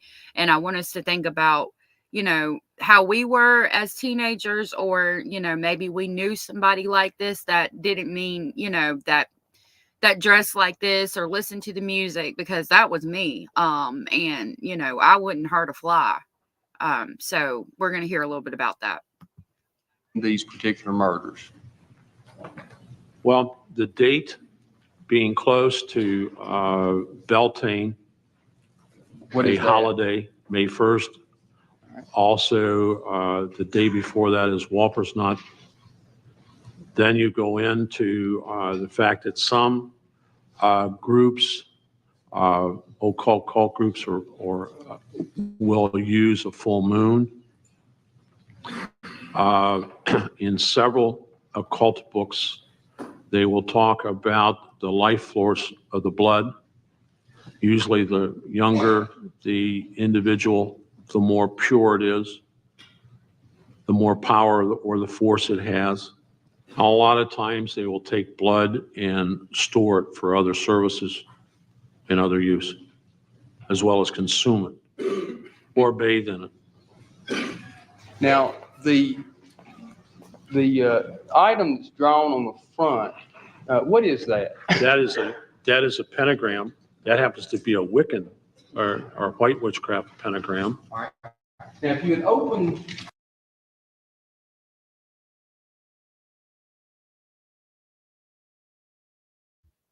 I was muted. I said Reese said Coke was the first energy drink, real Coke, and yes, it was because it contained cocaine.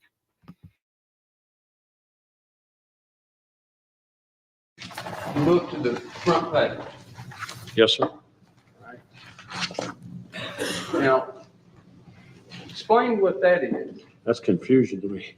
All right. And the reason why we got a white witchcraft Wiccan pentagram, then we have upside down crosses, which comes from another type of occultism. What type of occultism do the upside down crosses? That's black witchcraft. Is it Wicca, Satanism, or both? Both. Okay. And did you notice anything in particular about the book? There's a chapter in here called Rise of the Devil, and it is underlined in red, and there's a couple sentences in there reference to blood and its life force. How were you accepted into enrollment at Columbia Pacific University? I had to fill out a considerable series of papers, including all my education, background, experience. Did you ever fill out a little flyer like this No, sir. that says, call toll-free for information on how to become a doctor? This is a mail order college, isn't it? What classes did you take between 1980 and 1982 to obtain your master's degree? What classes? I testified. I'm asking, Yeah. what classes? What classes did you take? I told you, I answered that before, none. You did not take any classes. Between 1982 and 1984, when you became a PhD, what classes did you take? None. None. Okay. This man is a PhD and ain't took no classes at all whatsoever. I think that says it all. Anders, Wicca is not the same as Satanism. Wicca is more of an earth religion. They praise, like, elements is earth, fire, wind, and air, or wind and water, excuse me. And it's more of a worship of nature. Satanism, of course, is the worship of the devil. And there's also white magic and black magic. White magic's used to do good things or for protection. Black magic is used for, putting curses and spells and things. I know that because I, like I said, I've studied a lot of religions and I used to be into Wicca, but I am Christian now. I was also into Wicca. Really? Yeah. I The think white one, not the black one. It's because I saw like Buffy the Vampire Slayer and I was like obsessed with the redheaded girl. Oh, yeah. Yeah. I think a lot of us as teens got into that, especially girls, thinking that maybe Yeah. powers and things, Yeah. Yeah. I remember those times. Is it your opinion, and do you want to tell this jury that these crimes were motivated by occult beliefs? Yes.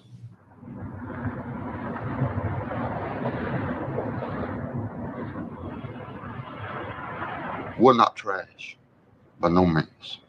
My son was born in West Memphis. He was raised in West Memphis. And for the life of me, I cannot understand. Solo, I am so sorry I missed you. Good morning, Solo Nan 72. This person says, "Hi everyone. This is my favorite subject. Been studying it for years." Really? That's awesome. I like to know what y'all think about this stuff too, about these cases. I'm going to try to do the second one if I have time today. Understand why people has got this bad image of it. So what if he wore a black trench coat? He's not the only one that does. You know, so what if he wore black t-shirts, black pants? Johnny Cash wears black, doesn't he? Well, I wear black. Michelle wears black. Dominique wears black. We're all just partial to black, I guess. I like black myself. And I'm by no means no devil worshiper, nor is he. He was going to school. He wanted to go to school to be a priest. He was faithful in the church. And he looked into a little bit of Wicca, but he never went to it. And I think if people looked into what Wicca is, they would understand it a little better. The only thing Wiccans do is worship the earth.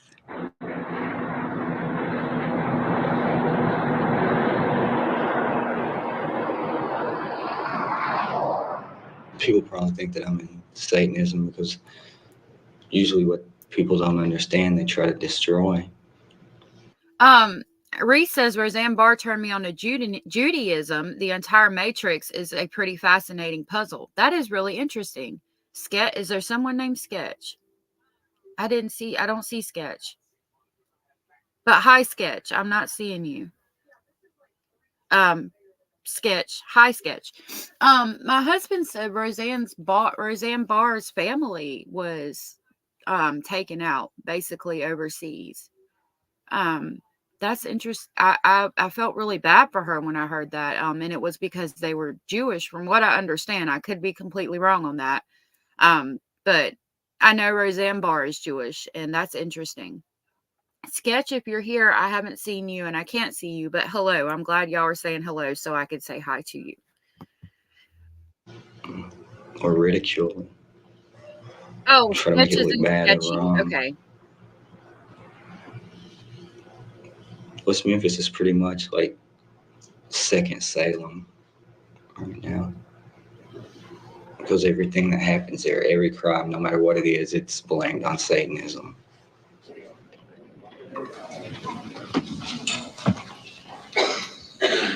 He's been previously sworn. Yes, sir, that's correct. Please state your name for the court. Damian Wayne Eccles. Why did you change your name? I was very involved in the Catholic Church, and we were going over different names of the saints. St. Michael's was where I went to church at, and we heard about this guy from the Hawaiian Islands, Father Damien, that took care of lepers until he finally caught the disease himself and died. Was that the reason you chose Damien as your first name? Yes, it is. Okay. Did the choosing of the name Damien have anything to do with any type of horror movies, Satanism, cultism, any of that nature? Nothing whatsoever. Okay. All right. After the time period that you were really into the Catholic religion, did you start focusing in another particular religion? Wicca. Wicca. All right. Could you explain to the ladies and gentlemen of the jury what some principles about the Wicca religion? You were close, Sarah. It acknowledges a goddess in a higher regard as a god, because people have always said we are all God's children and men cannot have children. It's basically like a close involvement with nature. Good morning. Excuse me. Good morning, Collateral Damage. Thank you for being here. I appreciate you being here. Thank you so much. Is there a difference between the Wicca religion and witchcraft? Wicca is also called witchcraft. The word Wicca was bastardized. It originally meant wise one. Did the fact that you like to wear black all the time, were you different in other ways as well? Yes, I've never had a lot of the same interests that other people have, like sports, things like that. I've never been into anything like that. He's very intelligent. And did it help you deal with other people to have people kind of standoffish and sort of back away from you? Yeah, it was like a defense mechanism. It would make people think like, well, he's weird. I'm not going to go around him. So it kept people away. The state had introduced the book, Never on a Broomstick. Are you familiar with that particular book? Yes, I am. All right. Where did you get that book, Damien? At the library in Crittenden County. All the books that they were getting tired of or had for a long time, I guess, they all had them sitting on a rack out front that they were selling for 10 cents each. So I got it. All right. Did you underline any of those portions in the book? No, that was done when I got it. I think it was because somebody had a report to do or something, because all during the book there's like little notes, certain dates and stuff, like from the 1600s in the outside margin. So was that book kind of like a history of witchcraft and how it's developed over the ages? Yes. Okay. Are you familiar with the contents of that notebook? Yes, I am. I noticed on the inside of the front cover there appears to be a couple of quotes there.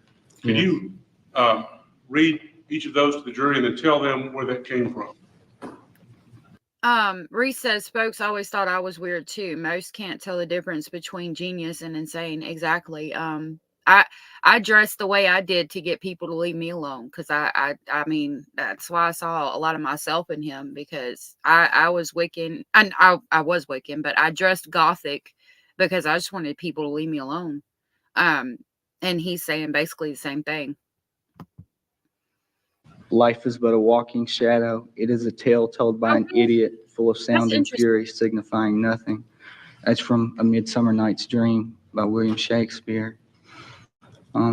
Pure black, looking clear. My work is soon done here. Try getting back from me that which used to be. That is off a Metallica tape called Injustice for All. Talks about how warped the court systems are, stuff like that. On May the 5th, did you kill Michael Moore? No, I did not. On May the 5th, did you kill Stevie Branch? No, I did not. On May the 5th, did you kill Chris Byers? No, I did not. Sarah says, I asked my mom why I can't just fit in a neat little box. I think we've all felt like that over time. But, you know, I think it's better to be original than to be normal, honestly. Have you ever participated in any type of human sacrifice? No, I have not. 19-year-old Damien Eccles admits he stands out in a crowd. He says he loves heavy metal music, likes practices the Wicca religion. 3, 2, 1. 19-year-old Damien Eccles says he's 3, 2, 1.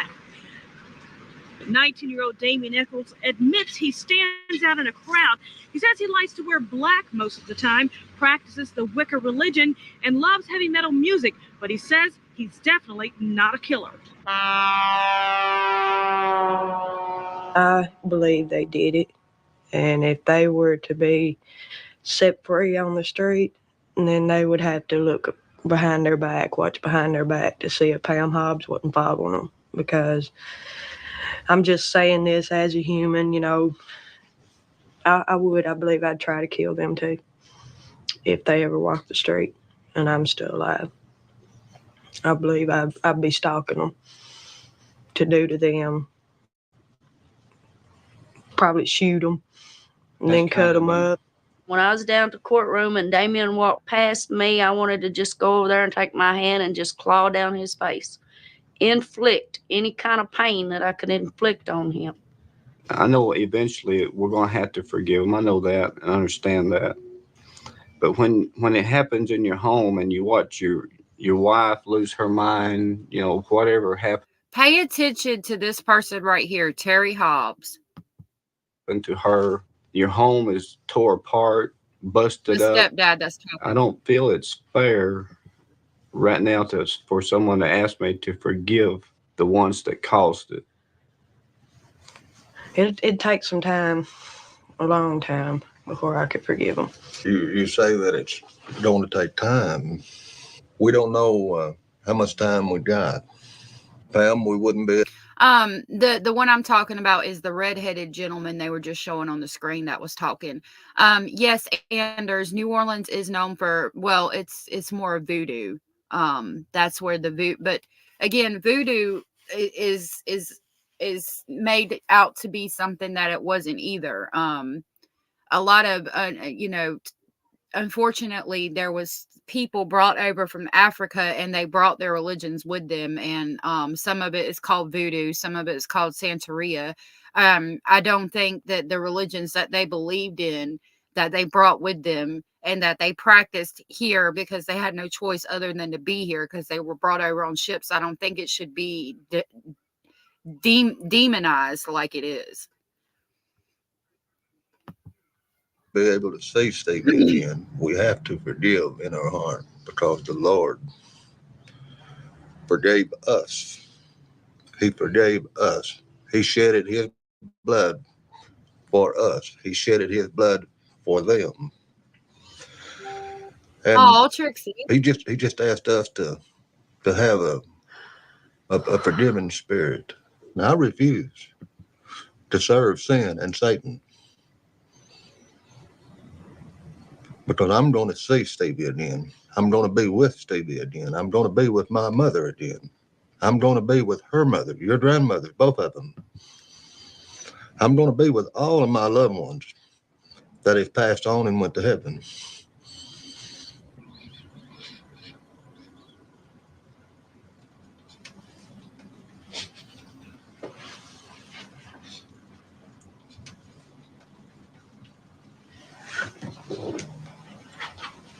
I didn't know that, Reese.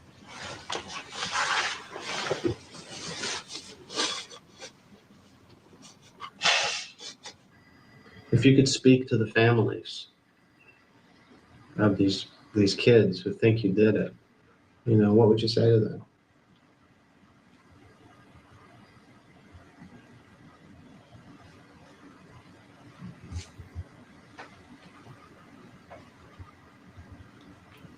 Look at how young he is. I mean, he's a baby himself.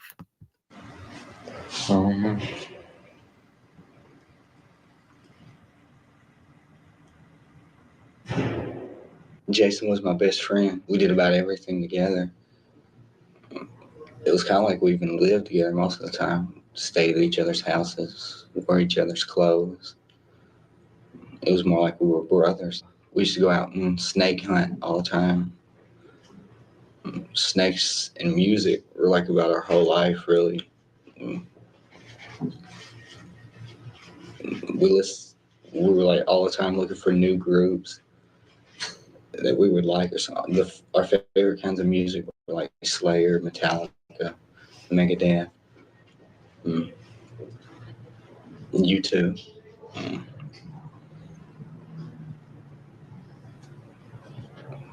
We did just about everything together.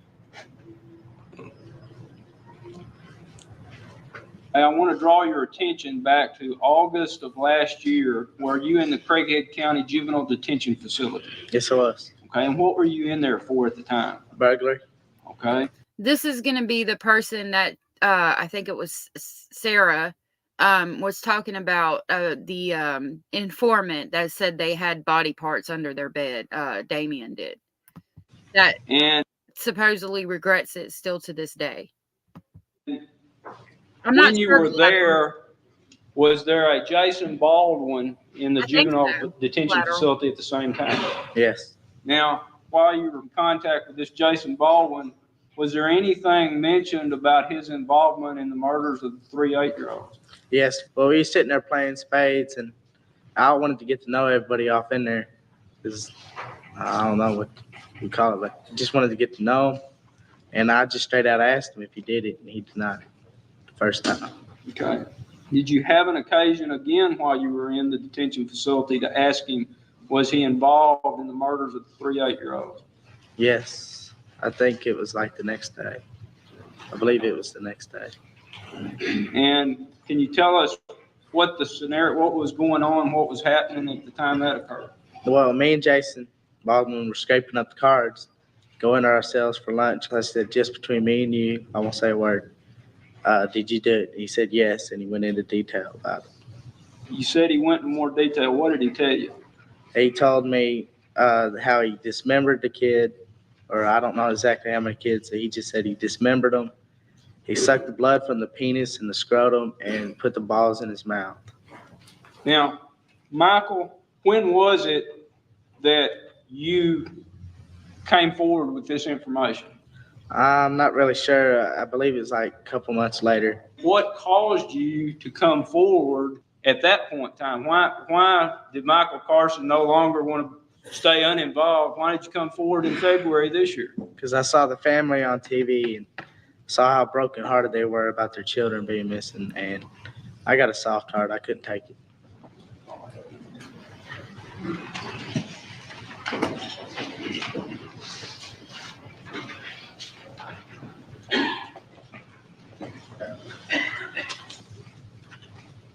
Now, he tells you this, and then you're silent from all. Oh, excuse me, I was yawning. I know Natalie, the girl from Dixie Chicks, is in some of these documentaries. I think it's in the last one. August until February. Is that right? Yes, sir. And then the second conversation you've ever had with this young man in his entire life, he tells you all this stuff. Yes, sir. After he's had one conversation with you. Yes, sir. One day when I was up here in Jonesboro working and phone rings, secretary says, "You won't know who he is, but he needs to talk to you." I pick up the phone. He says, "I'm Danny Williams. I'm embarrassed to tell you what I need to tell you." He said, "But I work with the juvenile department here, and I do drug and alcohol counseling. And there's a guy named Michael Carson who's going to testify that Jason confessed to him in the jail, and I know he's lying." I said, "What are you talking about?" He said, "Well," he said, "several months ago, Michael Carson was one of the kids that I work with. And he and I had a conversation where I told him that this Jason Baldwin You're good, Sarah. Thank you. had been accused of killing 3 boys and sexually mutilating them. And basically, he gave Michael Carson the details that he testified to at the trial. At the time, Carson says nothing. And then Carson later tells him, he said, "Hey, by the way, Danny, I've telling the police that, Jason confessed to me." And so he calls me up and said, "Hey, no. I said, "This kid's a liar. He's no good. I know he's lying. And the only reason he's got this information is because I gave it to him." The counselor of this kid called the prosecution and told them what a liar he was. And the prosecution still used the kid. That's right. And now they're trying to keep out the fact, the background of the kid. Obviously, we want to get that information out, but the judge acts like he may not let us use him at all. We should absolutely be able to let that jury know that he is LSD dependent, because it does affect his ability to recall. The judge takes all that away from us. Yeah, then the kid looks pretty believable. Not only are they keeping out the background of the kid when he testifies, so the jury doesn't have all the eggs, but now they're keeping out the counselor who even knows about this kid, who told him the story in the first place prior to him ever telling the police. All that goes to the credibility. I think that would have shown the jury that he didn't have quite that kind heart, or soft heart that he tried to tell them. That's right.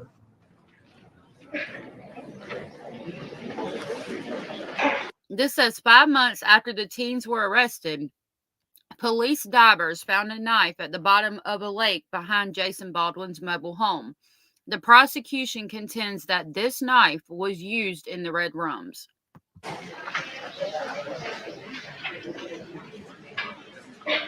Detective Allen, I want to direct your attention to November the 17th, 1993. Were you asked to make contact with some property owners at Lakeshore Trailer Park and also get with the Arkansas State Police dive team?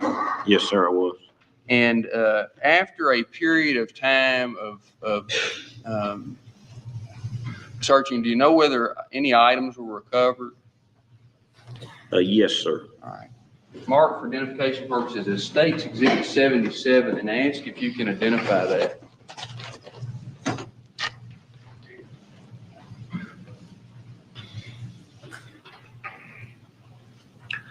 Yes, I can identify this by my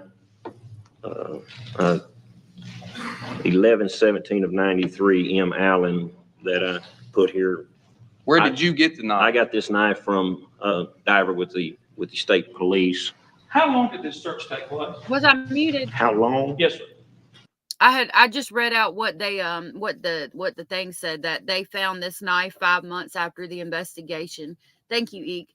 Yeah, I had a portable washing machine. It worked for a while, but I got a big family, so I had to resort to other means of washing clothes.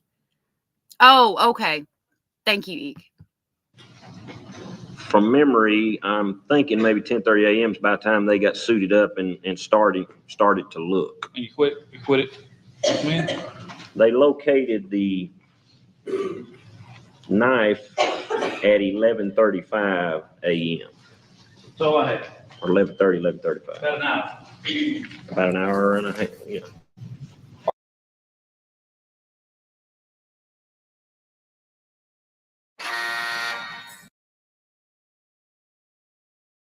Okay, I don't know why it cut off there.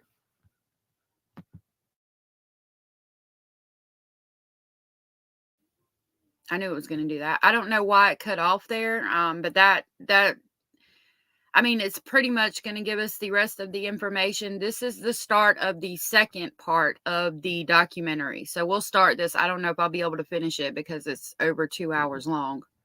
This one's called Paradise Lost 2, and this is Revelations.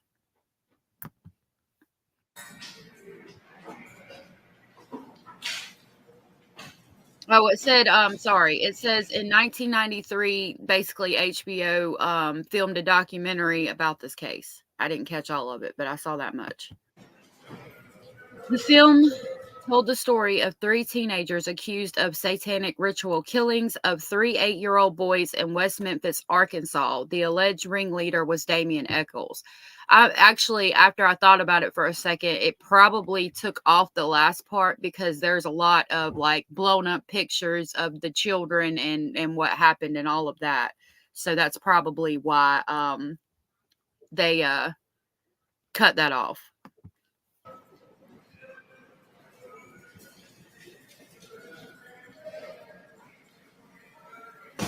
I knew from when I was real small that people were going to know who I was. I always had that feeling. I just never knew how. This one is from Charlie Shakur. They put out the Paradise 2 one. And I'm sure it'll go over a review of what happened in the first one and this one. They were going to learn. I kind of enjoy it because now, even after I die, people are going to remember me forever. They're going to talk about me for years. People in West Memphis will tell their kids stories. It'll be like, sort of like I'm the West Memphis boogeyman. Little kids will be looking under their bed before they go to bed. Damien might be under there. If I had the opportunity to speak to Damien Echols, I would tell him that I hope he busts hell wide open. Period. And that if I could get my hands on him, I would eat the skin off of his face. Okay, and it says, premiering in the summer of 1996, Paradise Lost raised many controversial issues about the case. Viewers were divided over the guilt or innocence of the 3 convicted teenagers. Oh, I didn't know it was Swedish subtitles. Paradise Lost, the child murders at Robin Hood Hill. Oh, sorry. This film tells the tale of 3 teens who wore black, listened to Metallica, and, perhaps as a result, were convicted in the 1993 killing of 3 young boys.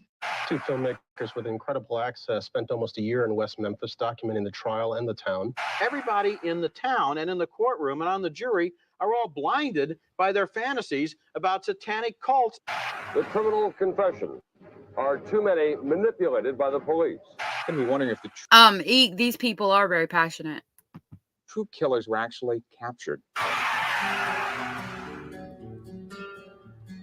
5 years later, I had made the This says 5 years later, many difficult questions still remain. And this is going to show them now since they've been in prison. He got the death penalty. And this is him in 1999. This Memphis Boogeyman comment during the first film was because I was making light of the situation. I was joking. I didn't realize that, I didn't even comprehend that the situation could get this serious, that it could actually go this far. Because I was thinking, if you haven't done anything, then they can't prove that you did something you haven't actually done. That didn't make sense to me. Now I see they can. I wasn't even thinking about it whenever I said it. A spur of the moment thing. But a lot of people, it seems, didn't take it that way. You're not going to be no boogeyman in West Memphis because you're going to be dead in hell. You're watching KATV Channel 7, the spirit of Arkansas. Today marks the 5-year anniversary of a West Memphis murder case that gained national attention. The bodies of 3 second graders, Stephen Branch, Christopher Byers, and Michael Moore, were found. He did. And I remember now they had to basically say that they were guilty, but innocent at the same time. I don't remember the plea, and it was so they could get out of prison, and they weren't allowed to go back and sue the state for the years that they had spent in prison. And Damien being raped in prison and contracting AIDS from that. Mutilated in a ditch. No doubt. Now, one of the 3 men convicted for the murders, Damien Eccles, has prompted a hearing to try to get his conviction thrown out. Norris. That hearing started today in Jonesboro, where the trial also took place. Damien Eccles is trying to avoid being executed by lethal injection. He's claiming he didn't get a fair trial because of misrepresentation by his attorneys. 4 years ago, an Arkansas jury found him guilty of murdering 3 second graders in a horrific, ritualistic sacrifice. As our senior correspondent Tim Sullivan reports, he wants a new trial and a chance to live. After a month of investigation, police arrested Eccles and 2 of his teenage friends, Jesse Miskelly and Jason Baldwin. Police theorized the murders had been part of a satanic ritual. In addition to local media, the case attracted a documentary team that produced a film called Paradise Lost for HBO. As a result of the film, a nationwide support group has sprung up to help the young men they call the West Memphis Three.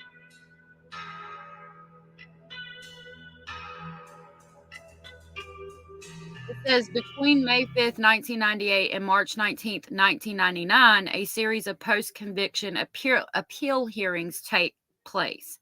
And I wanted to let y'all know, I just checked again to see if there was the full version of the first one, and there's not unless you buy it. So if you guys want to look into that, you could rent it off of YouTube, but I'm not going to be able to play it. But it looks like this one might be the full one, and it's going to show why people think they were innocent. It was the Alford plea, Trixie. Thank you. And Sarah, thank you. Due to notoriety of Paradise Lost, cameras are excluded from the courtroom. This is Damien's last chance to overturn his conviction at the state level, since the Arkansas Supreme Court has already denied his initial appeal.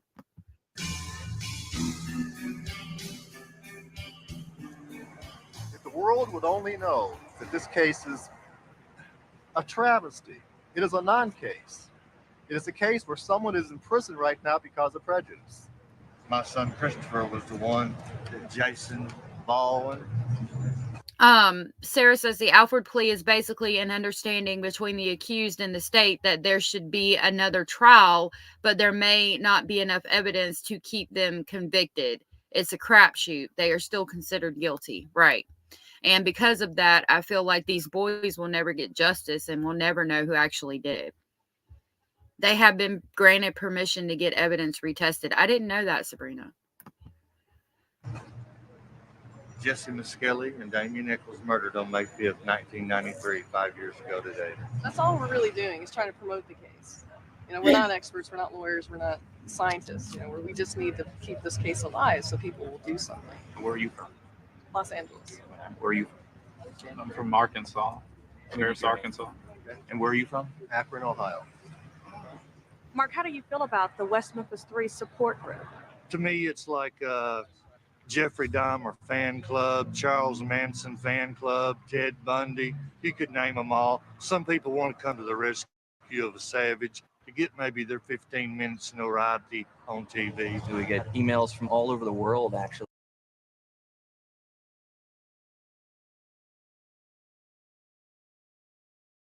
Talking away and muted. I didn't know that was Terry Hobbs.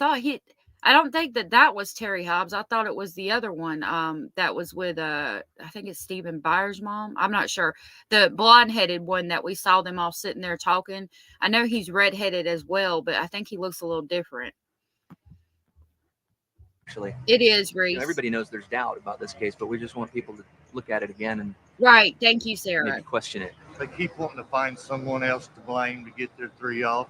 That's their job. So they found a hair. The boys were tied up with shoelaces, like hog tied when they were red rummed. And they found a hair that was intertwined in the shoelaces they were tied up with Terry Hobbs.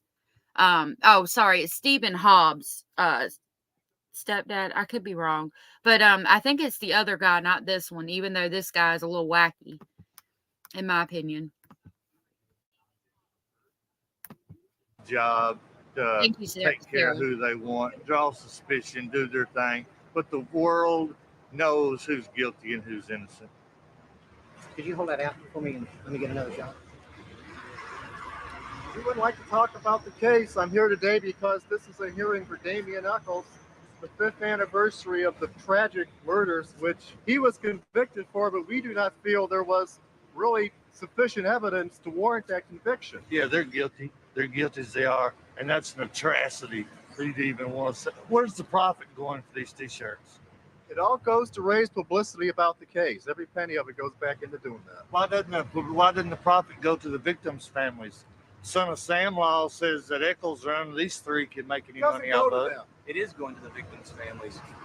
It's trying to find out who killed these little boys. They know who kills these 3 little boys right there. I don't know it. They're cold-blooded murderers. In your opinion, it doesn't add up that way. In my opinion, and 24 jurors out of the state of Arkansas's opinion. Don't just say my opinion. These T-shirts, they're worth trash, garbage.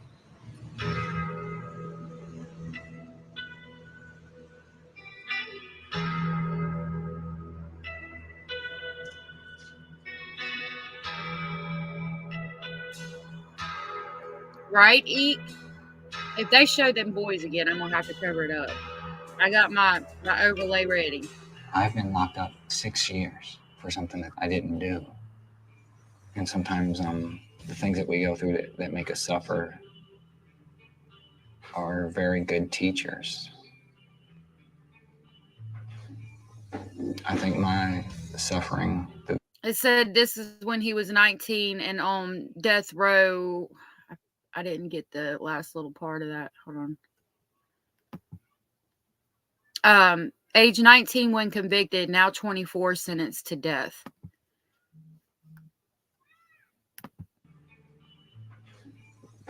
I think my suffering through this whole thing has taught me a very great deal.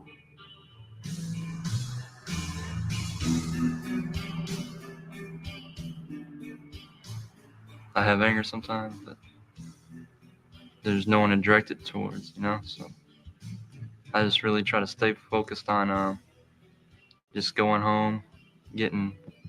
This is Jason, age 16 when convicted, now 21, sentenced to life without parole. Sarah says, poor Mark Byers, he was exploited by HBO, actually given drugs and booze to act wild. They do that. They'll do that, like reality shows and things. They'll do things like that to get people to act wild. It's sick. Letting everybody know that I am innocent. I didn't do this. I don't really understand how they convicted me or got me in here, or really how they just arrested me in the first place, But it happened, and so I just can't really dwell on what's happening. I just got to work with what's going on now.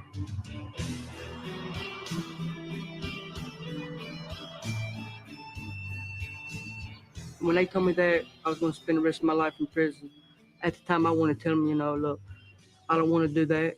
Just might as well just go ahead and kill me right now because I ain't no way I'm going to spend the rest of my life in prison.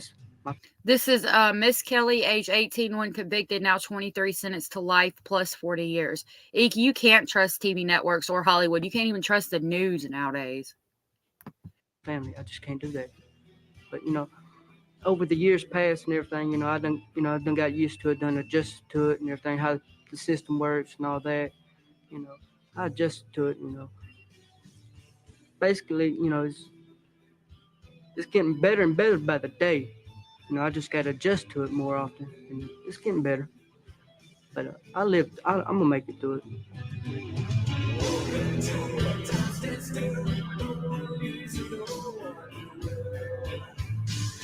Yeah, his IQ was low.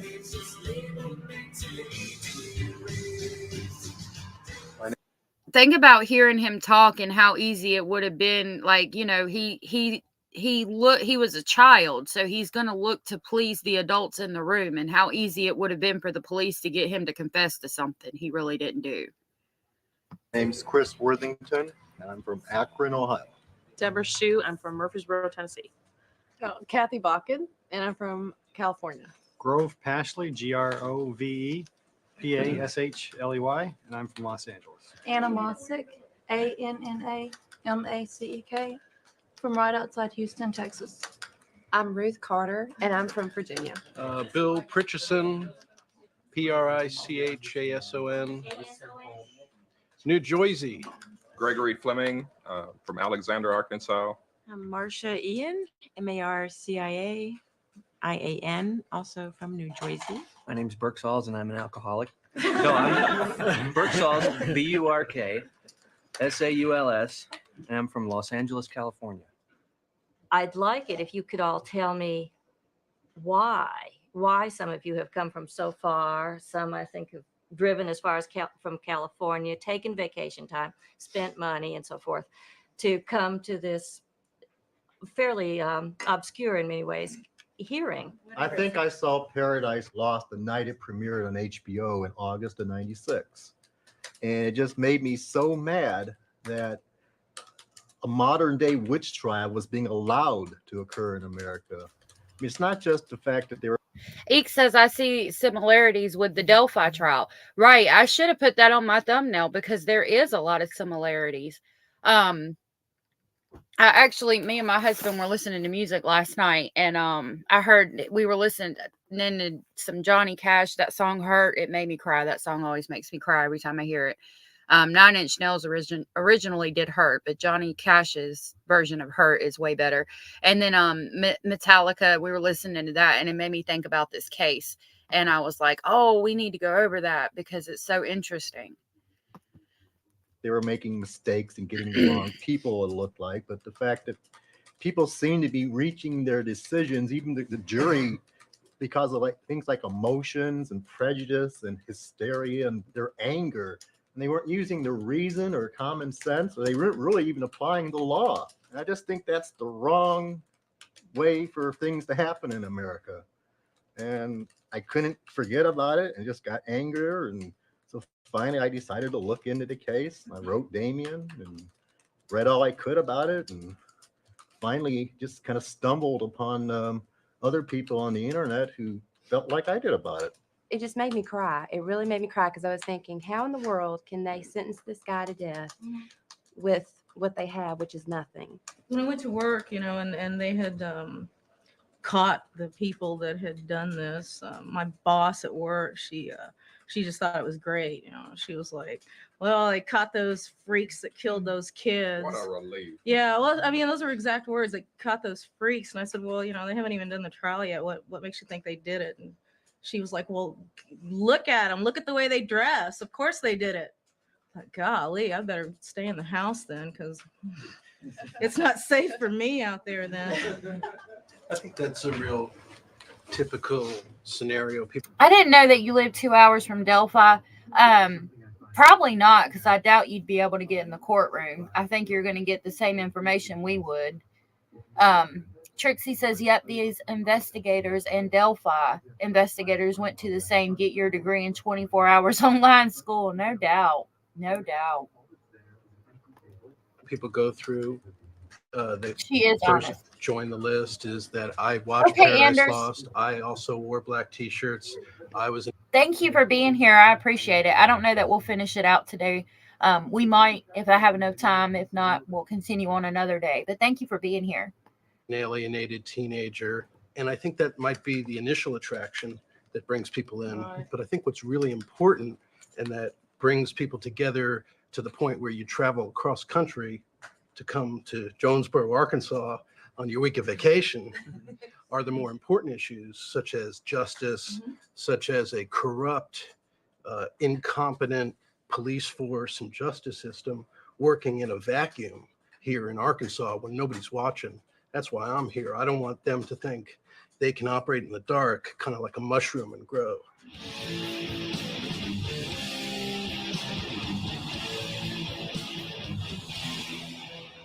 No one enjoys sentencing somebody to death. Nobody enjoys having to go through the trial. That's why they call it a trial, I guess, because it is heart jerking and difficult to deal with. When you read those words imposing the death sentence, I don't know if it was visible, but there was a catch in my throat. I could feel it, and certainly that you have those feelings. It's hard. All right, gentlemen, if you'd have your client stand, please. All right, Mr. Eccles, the jury having found you guilty of capital murder, 3 counts in the death of Michael Moore, Chris Byers, and Steve Branch, you are to be immediately transported to the Arkansas Department of Corrections, where the director or his duly appointed and designated representative will, on the 5th day of May of 1994, will be directed to cause to be administered a continuous intravenous injection of a lethal quantity of an ultra short Okay, sorry, y'all. I had to get something to eat real quick and refresh my coffee. acting barbiturate in combination with a chemical paralytic agent into your body until you are dead. There's never been a moment that I've ever doubted that we did not arrest the right individuals. Never in my mind. There's never been a doubt. I can go to bed at night and sleep knowing that I did my job and did it well. If there was a doubt in my mind, I would still be on the police department. I'd still be working the case.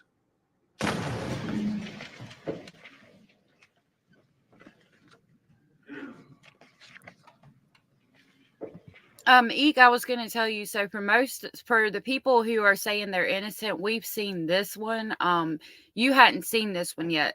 So I didn't want you to feel any way about thinking that they had done it because, like, you didn't have all the information. I feel like this will give you more information to make a informed decision. And if you still feel that way after we watch this, please let me know, because I really want to get a bunch of people's opinions on this. Like, and if you're watching this on a replay, please hit the like button and subscribe and let me know in the comments what you think. Oh, thank you so much, AS. I'm gonna watch it. All right. Okay, cool. Thank you. Okay. Sorry. Oh, you're good. You're good.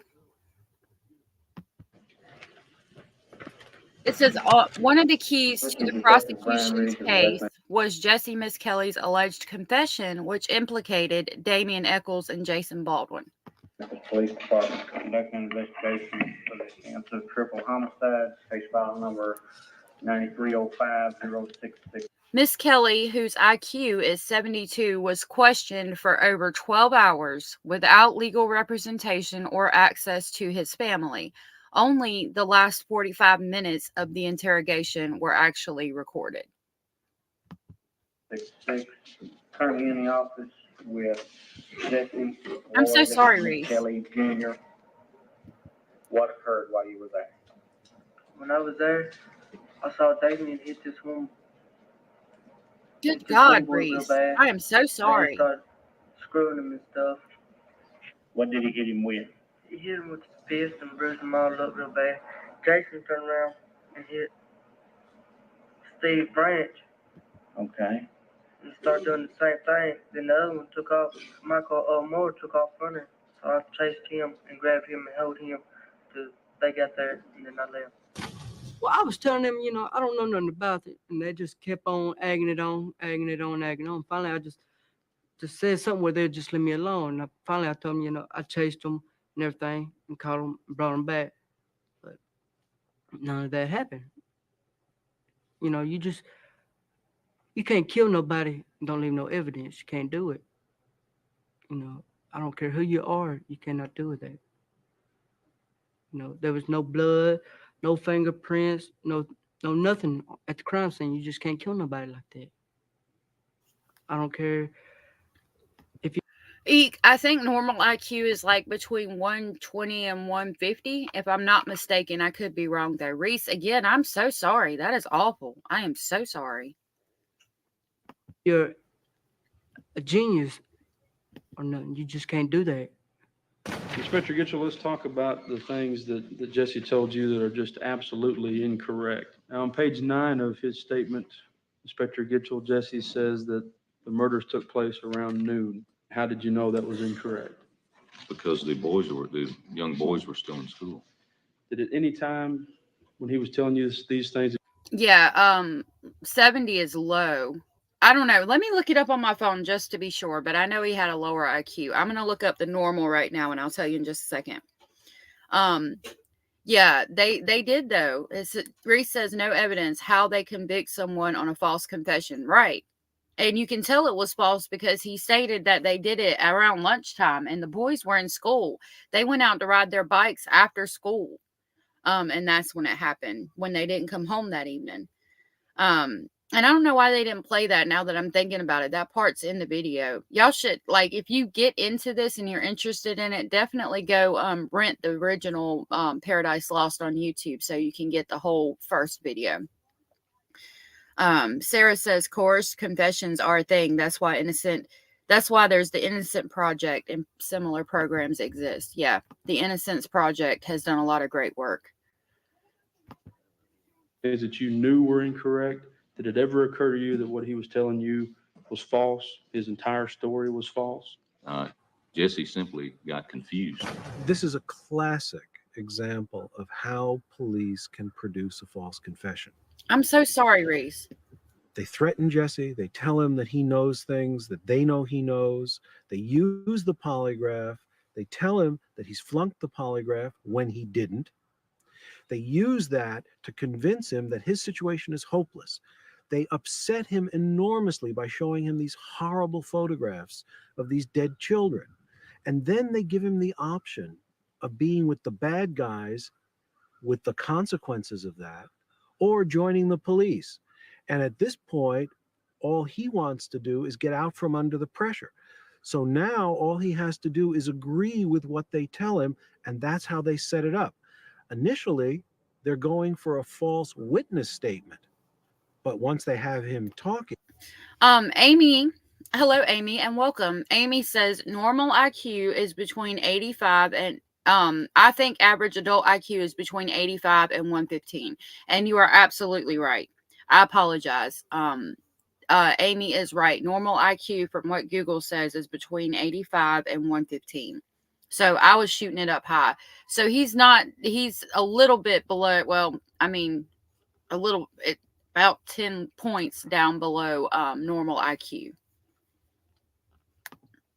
Talking, it's not difficult to get him to agree to things that will make him appear to be a participant in the crime.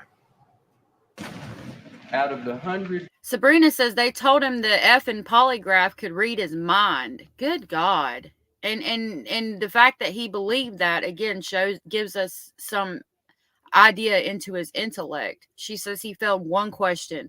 The question they asked was if he ever did drugs. And of course, a teenager is going to lie to the cops about if they've done drugs. I mean, hello. Goodness gracious. Or more people that y'all talk to, are you aware of anybody other than the defendant who told you one of the victims that had their genitals removed and one of them had cuts to the side of the face and there'd been some grabbing of the ears? There was no one else that mentioned those particular injuries. Was there any kind of emotional response? He had tears coming down his eyes. Had y'all yelled at him or been mean to him or No, sir. threatened him or promised him anything? Done any of those things? None of those things happened whatsoever.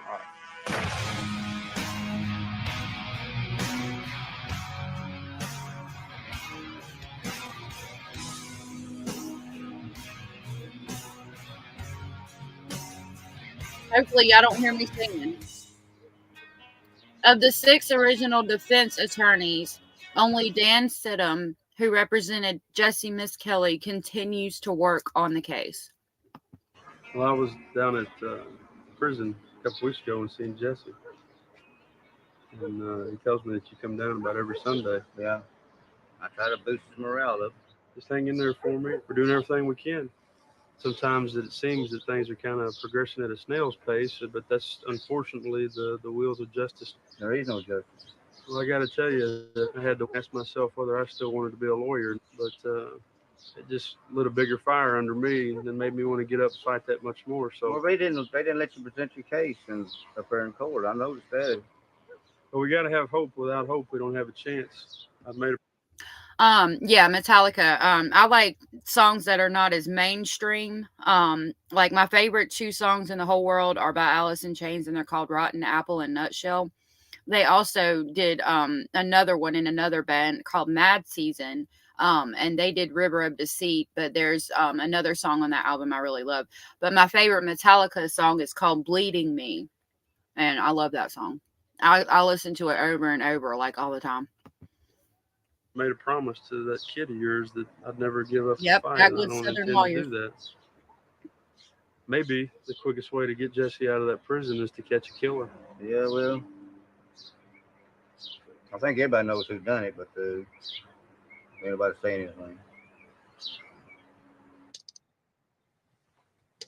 If you wouldn't mind, can you 3 tell us what the genesis of the list and the website and everything, how you came to create it? I saw the movie. I got an advanced screener because I work for an advertising agency, and we worked on the key art, which is like the movie poster art. So I saw it about 3 or 4 months before it actually aired. We saw the film together, Kathy and I, and we immediately saw it and thought, oh gosh, Burke would probably like this. Actually not like it, but so we handed it over to Burke, and then Burke took a copy of it and watched it. And I think about 4 days later, not only Burke had seen the film, he'd already found a book in a used bookstore on the case, and he called us up and says, these guys are innocent. I got on this crusade to find every scrap of information I could, and we got all the documents we could get our hands on, and it became a obsessive type of, like a collector's type thing, when we were each, we'd get another tiny scrap of information. That was a Reba song, and I had that song I was talking about. I was referencing that song in another case we were talking about. We'd add it to the archive on the web, and we decided to make it public too. We wanted it not just be in our own little filing cabinets, but we said, let's give this to everybody. After a while, it became apparent that no one had actually looked at evidence and put together a scenario that made sense. And so we started doing more research about, investigation and homicide and forensics, and we came across a website that actually gave forensic and investigative classes like criminal profiling and homicide investigation, that kind of thing. So I thought it would help me in understanding the case more if I took these classes. So I just started taking the classes and in doing. Heck yeah, Sarah. That's awesome. I haven't ever done karaoke. I used to sing when I was in high school, but I can't now. Smoking has caused me not to be able to sing like I used to. So I read all the articles that Brent Turvey had written. He's the guy that gives the classes through Knowledge Solutions. And I liked his philosophy. It made sense. It was about evidence. It's criminal profiling as it relates to evidence. I thought, maybe this is what we need. Someone who could take this evidence and tell us what happened. Because that's all I want to know. Guilty or innocent. I just want to know. So I called him up and I started explaining the case. And he just said, stop, get the lawyers, tell them to call me. And so I did. And then, the rest is history. It says Brent Charby, the criminal profiler, contacted by the West Memphis 3 support group, meets with attorney Dan Stidham for the first time. Hey. Hi, Dan. How are you? Nice to meet you. Nice to meet you. This is my wife and business partner, Barbara. Nice to meet you, She's gonna Barbara. be taking my notes today for me. Yeah, no So doubt. Our hands can be free. It could be why y'all love my voice so much. So you could Great. use that. An assortment of markers. The smoking might be why y'all love my voice so much. But thank you. A lot of y'all tell me you like hearing my voice. It's really sweet. It makes me feel good to hear y'all say that. And I love being here every day and getting to see you guys talk to each other and chat and the things y'all talk about. It makes my day. Thank you guys for being here again. For me. I want to really thank you for agreeing to meet me here and talk about this. I've been working on this case for a long time. It's been over 4 years. And when I got the email from Kathy at the support fund, for the first time in a long time, I got to see a ray of hope for some justice and maybe. I caught that they are both volunteering. I didn't catch all of that, but I'm assuming it was like for free. Aw, thank you, Eek. You're so sweet. Having this thing analyzed and you don't know how much it means to us. We didn't have a budget to work with. We didn't have access to this kind of information. We tried to get it, but we just couldn't accomplish it. And Pinto says, thank you. I hadn't seen you in a minute. I didn't know you were still here. Thank you, Pinto, for talking in your comments. Y'all keep it going. I love it. Aw, Trixie. I'm glad y'all all found the channel and could bring y'all all together. That's so sweet. You guys are awesome. I love my speculating family. And it's really good to be able to look at this stuff now and analyze it, even if it is 4 years later. Do you want to go right and look at Sure. the? Okay, I brought the crime scene photos. In every other case Thank that I've you, worked Sarah. on, That's really crime scene sweet. photos are always they're like endangered species. You never see them. The actual crime scene photos are kind of spirited away, and what the defense usually gets is nothing. If they show the boys up close, I'm going to have to do an overlay. So if an overlay pops up, that's why. Okay, Pinto, thank you. I didn't know you were still listening. I appreciate you listening.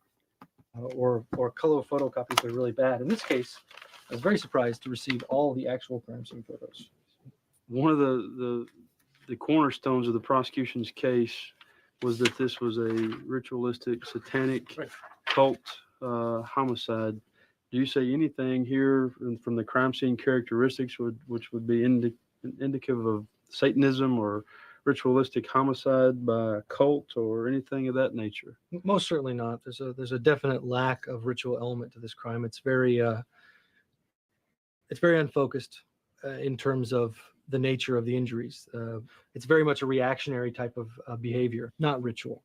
And these behaviors that we see in this crime take time. So it would not be plausible for a serial killer or a satanic cult group to grab these victims because of the fact that they are going to be missed almost immediately from the moment that they're abducted. Okay. And whoever I'm trying to dumped the make bodies sure here that knew there's that this no- place was here. He knows the area. This is not some place that you can just find being a trucker off the highway. You got to know it's here. You got to be able to walk in, dump the bodies and walk out. You got to know that this is available. It's Sorry, that I didn't give you guys a good trigger warning before we saw that. I'm thinking that this one might be okay because it might not show their actual, like them in the nude, those babies. So I'm keeping an eye on it, but very big trigger warning. it's very clear to me from Oh, the evidence. Sarah, that, awesome. and we can get into that later. That the Yeah, offender they did know are. the victims.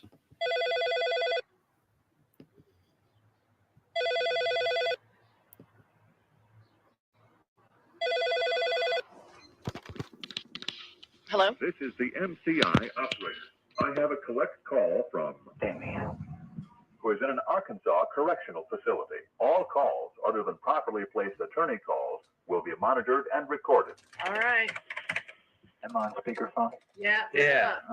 Okay, How it you says doing? the West Memphis 3 support group based in Los Angeles holds an online chat session with Damien Eccles from Death Row.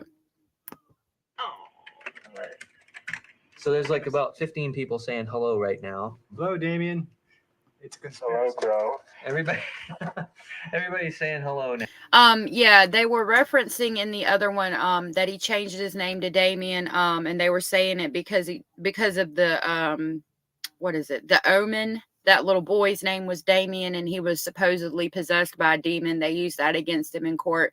You saw the clip at the beginning of this where he talks about being the boogeyman everyone's scared of under their bed. But I mean, again, that's just part of being a teenager. Think about, we just had Halloween, and how many of your kids wanted to dress up as something scary that killed somebody? And again, they related the Omen movie that the child's name was Damien to saying that's why he changed his name to Damien, but he was stating on the stand that it wasn't that. He was changing his name to Damien because of Father Damien who helped lepers. Right. Thank you, Sarah. Father Damien, who helped lepers. They tried to say it was because of the Omen, and he wanted to be like possessed by a demon, so that made him do this. And it was just a bunch of hocus pocus, in my opinion. Like I said, again, even with the boogeyman comment, think about how many teenagers would say, yeah, I want to be the boogeyman that kids get scared of. I mean, it might not be, a large amount, but it's sure not enough to convict somebody of murder either. You know what I mean? Oh, now. Hi. Hello. See? Hello. Yeah. How many of them is it on there now? 25. Oh, I just put in the didn't mean call to for highlight questions that, on but the like, discussion group. Okay. sorry, Eek. Didn't mean to put you on blast, but like, yeah, there's a lot of people. I know my kids that Siren Head, they run around here wailing like Siren Head and say they're Siren Head all the time. It actually gets really annoying. I have to tell them to stop quite a lot, and I'm like, stop. And then Slender Man. We watched the Slender Man movie. We watch lots of scary movies together. The kids love it. We watched the Blair Witch Project for Halloween last year. I mean, it's just normal, Beastie wants to know, I teach at a university and tell my students about your case. What would you most like them to know about you? That I am neither a freak nor a monster. That I was basically a victim of circumstance. That anyone could have end up in the same situation that I'm in. Oh, wow, Sarah. You ever does the reality of being executed ever bother you? Like, do you ever think that's going to happen? I guess, yeah, it bothers me sometimes. It doesn't bother me in the area of like being afraid to die. What bothers me is leaving so much left undone. And that us three being behind bars or even sentenced to death or being in prison for the rest of our lives, that is not going to in any way bring about justice because we didn't kill those children. I think it's pretty sad that society can evolve to the stage that it has, yet still be barbaric enough that it puts innocent people like myself, Jason Baldwin, and even Jesse Miskelly in prison and can even sentence you to death while the real killer still walks the streets. Did y'all see how thin he was? And he just doesn't look well. And I mean, it's just sad. I could not imagine being on death row for something I didn't do. Could you imagine the fear and knowing that you're going to die and that nobody believes that you didn't do this? This states, of the 3 victims, only John Mark Byers agreed to speak on camera again. Oh, of the 3 victims' family, only John Mark Byers agreed to speak on camera again. And I think that's the one we've been seeing, that while his intentions were good, might not be in the best psychological mind state. Terry Hobbs, when he comes up, we're going to focus on him.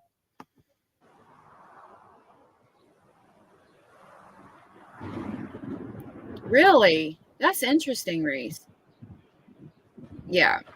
Here's where I live today, number 11.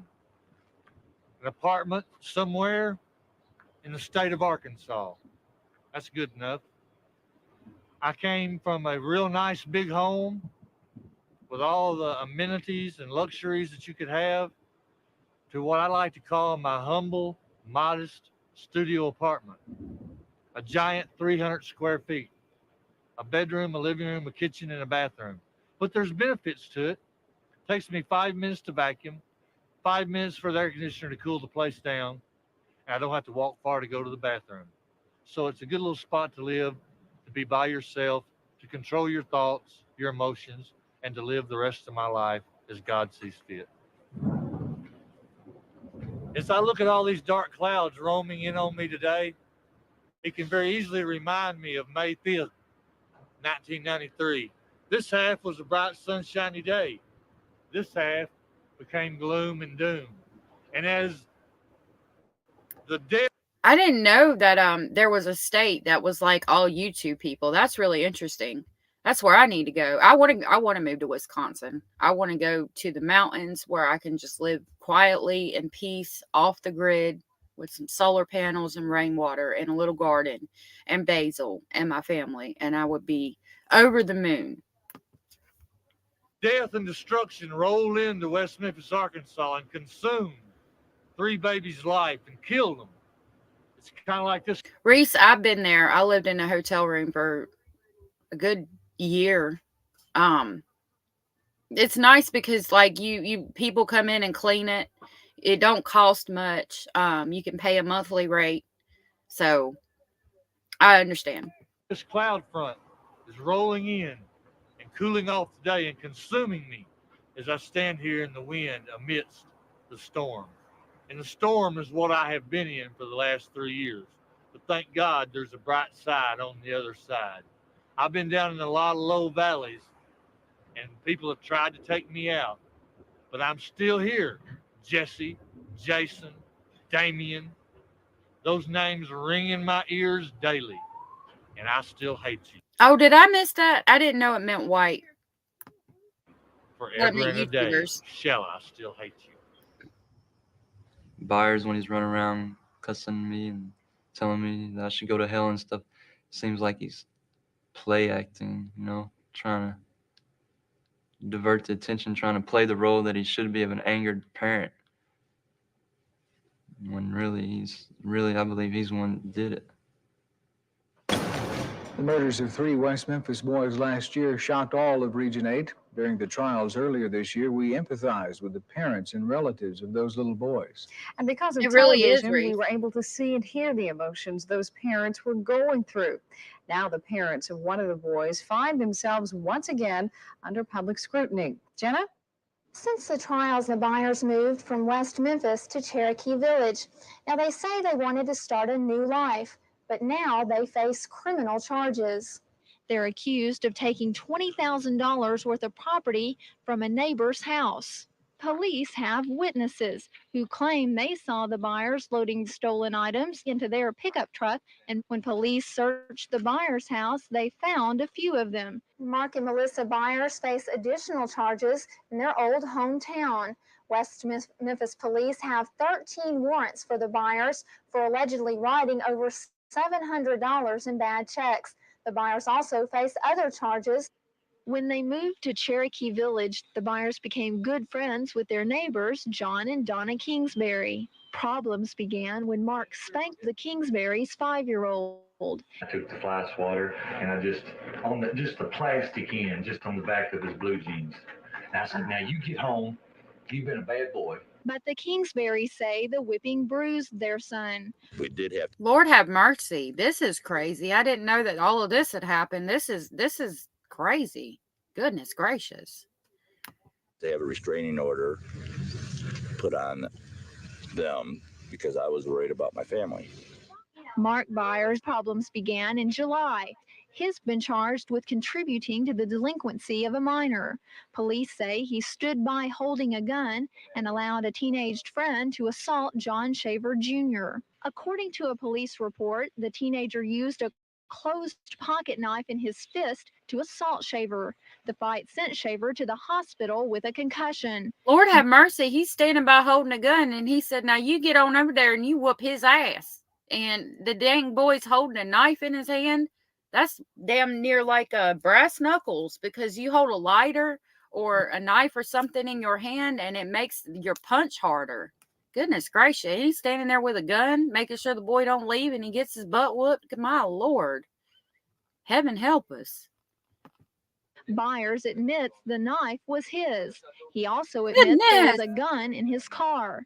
The Shavers say Byers Jenny. used the gun to prevent bystanders from stopping the fight. I think I'd Oh my be God. extremely Shavers' father believes this raises serious questions about Byers. You know, there's a lot of people that's talked to me about it, which I hate to see it, but they think maybe he might have had something to do with those murders. Mark Byers says that's ridiculous. But these charges and the questions they dredge up may stick with this family forever. 2 years later, on March 26, 1996, Melissa Byers died in her home. And if I remember correctly, I think it was self-inflicted. Yep. Or it was a drug. Okay, yeah. The death certificate listed the cause and manner of her death as undetermined because, yeah, she overdosed on medication. And it related to what happened with her child because she never got over it. I didn't know that, Sarah. People are placing a lot of emphasis on Mark and could he have been a suspect? And there again, it's the same question that was asked to me. Did we pick Damien up because he looked weird? Well, are we accusing Mark Byers because he has a ponytail and looks a little weird and he's a big kind of guy and is kind of boisterous? I mean, is that why he's labeled as having something to do with it? No. You have to look at the facts, and the facts are the three that we arrested and that have been convicted are the ones that did this. Mark Byers didn't have anything to do with this crime at all.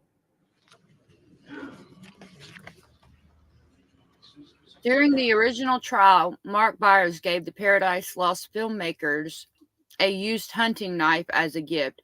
Now, I'm going to show my bias here. While they're talking about him, I don't think Mark Byers did it either, but I do think Terry Hobbs did. And you'll get to see who that is in a few minutes, I'm thinking. I think this man was just off his rocker and a little bit not there. And he got involved in some shady things, especially considering that she overdosed. You know, that means she probably had a drug problem and they were probably stealing or whatever to get money to support the habit and the fighting and stuff. I mean, that's a little bit much, but again, the guy doesn't seem like he's all the way there anyway, in my opinion. Yeah, exactly. Sarah says Mark didn't, but you know, Terry Hobbs, cough, cough, right. Terry Hobbs is sus AF.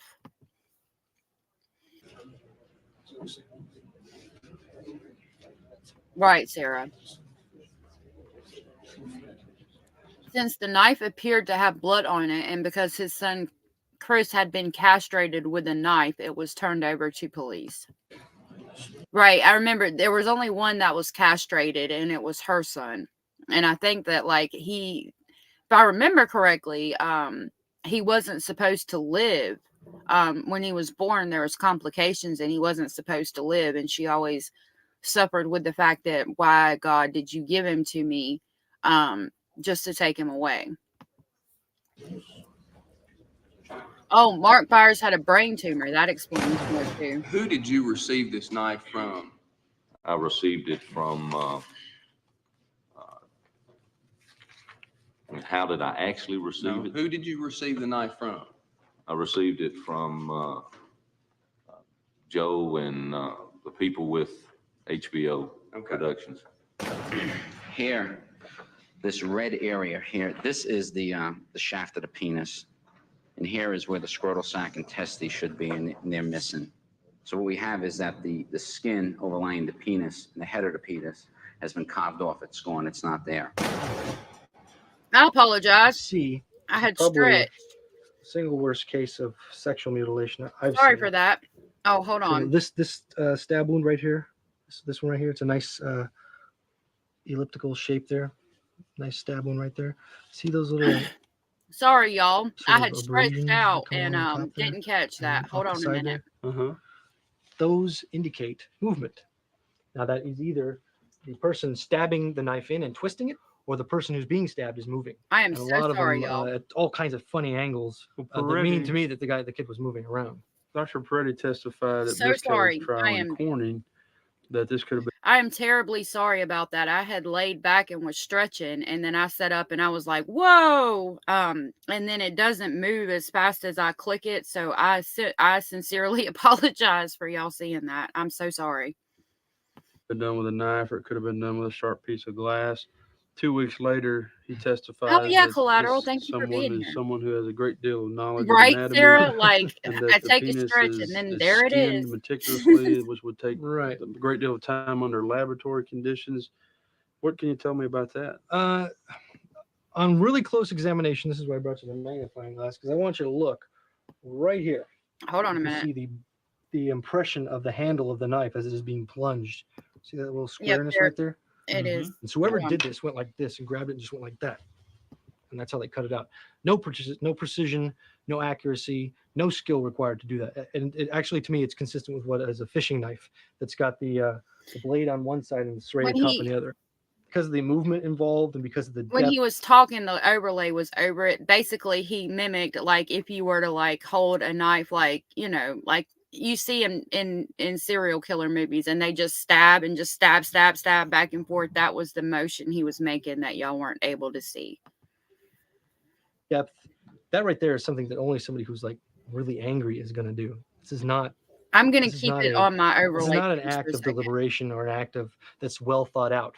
Give me a second because I can't see your comments with my overlay page on, and I'm gonna keep it here for a second. Or Is well it an planned. act of sexual gratification? I don't believe so. I believe it's an act of anger.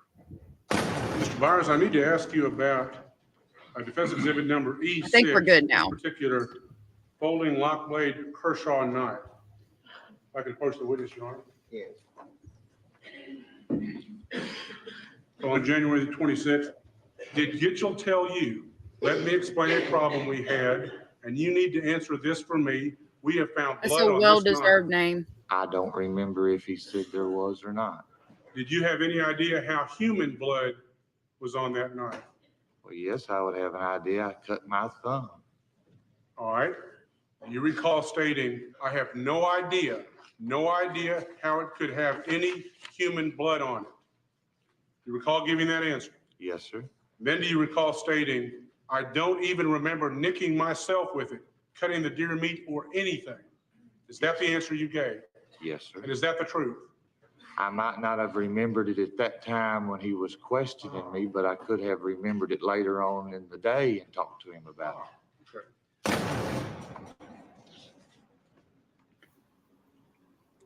It says during the original investigation, DNA test results on the buyer's knife were inconclusive.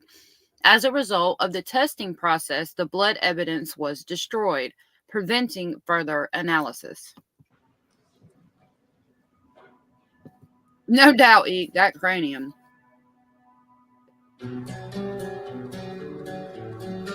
He was a bumblebutt and definitely not the bee's knees.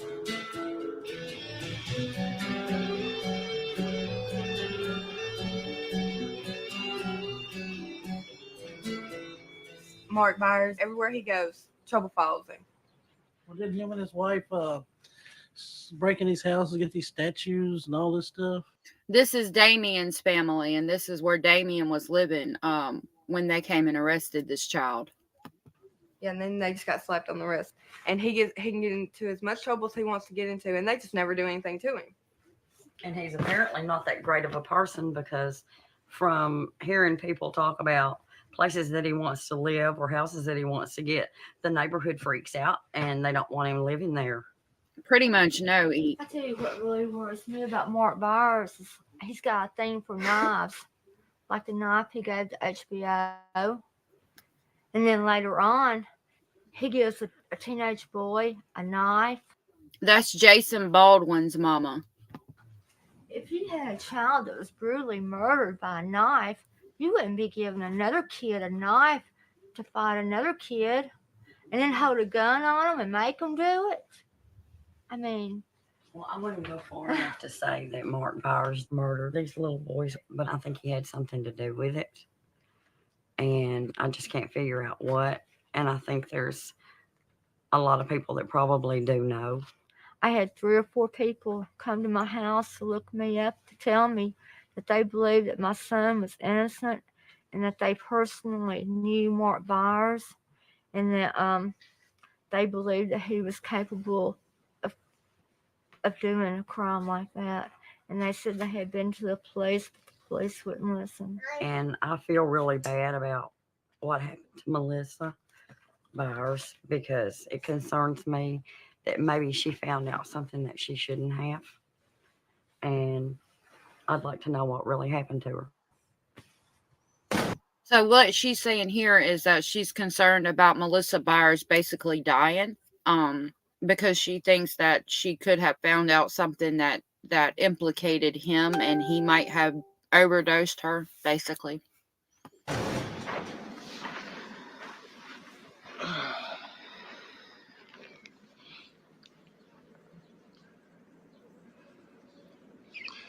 Wish you could have been here to hear me sing lately. He liked to hear me sing, didn't he?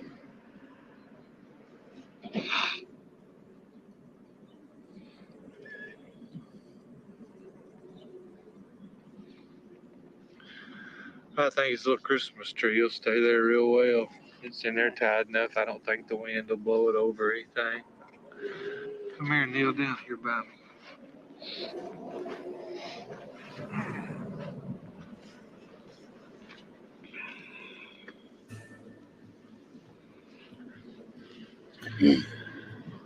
Oh God, why did you let this happen? Please help us through it. God, please help us through this.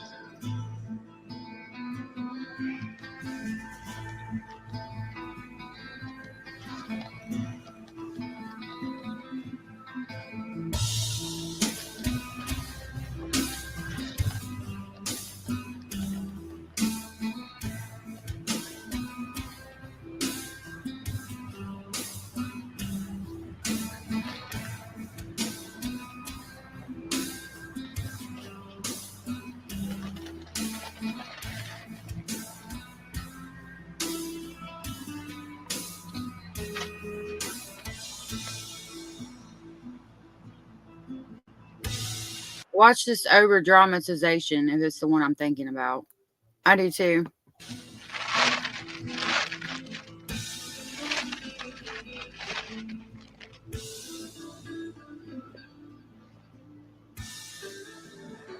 These are for you, Melissa. I know how you love red roses, baby. This is all I can do for you. I know your heart was broken. I know you couldn't stand the death of your child. But oh God, I wish you hadn't left. You remember when we were on our honeymoon? How happy we were. We worked together. We ate together. We went everywhere together. We weren't husband and wife. We were best friends. There's several times he like over dramatizes visiting the grave sites, but again, I mean, I just think he had maybe some cognitive issues. Personally, I really think Terry Hobbs did this. I loved you with all my heart.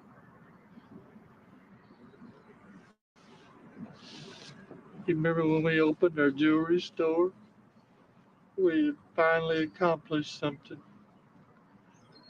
Had 2 sons doing good, nice house, nice business, 2 dogs and a cat. Just an average family. Right, Reese? Trying to live our lives the best we could. I can never put into words how much I loved you. You were everything to me. Right, Eek? You were my life. I lived to see you smile. Those animals killed you. They're evil animals. They killed you, and I blame them for your death.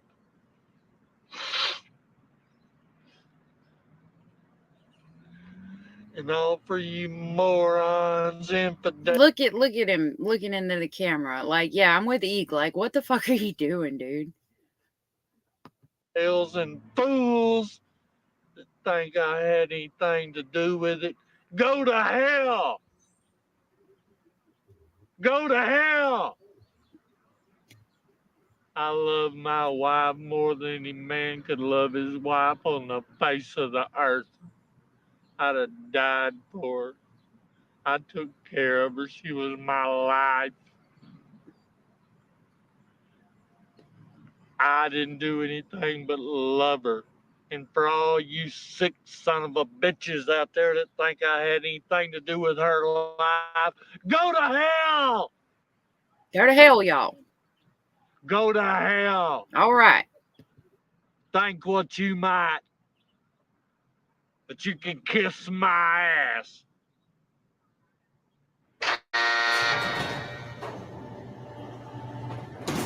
I can't understand why exactly. Okay, keep in mind, you know, again, I want to be nice. That man might have some cognitive issues. First, his stepson was brutally murdered and mutilated, and then his wife overdosed and died. You know, and he lost everything. So I do want to put that out there. Exactly, people are glossing over No, the obvious when it comes no to doubt, Byers and the right? death of Melissa Byers and all the things that Byers has said and done since this trial. I think maybe for the general Right, public, Trixie? it's not quite as scary to believe that bloodthirsty Satanists were out murdering children as it is to believe that parents are actually murdering their own children. Sarah says also he had a brain tumor, and we need to remember that he also had a brain tumor. So don't forget that. I know people they're pointing to possibly he could have done it, and maybe he was involved. But again, just keep in mind that he had a brain tumor. His whole family is dead now, horrible deaths, and he's not cognitively accurate. He's a couple of crayons short of a box. He's not the sharpest tool in the shed. He's a couple screws loose, you know, all of the things. This says, due to the increasing gossip about his possible involvement in the red rooms, Mark Byers asked to take a lie detector test.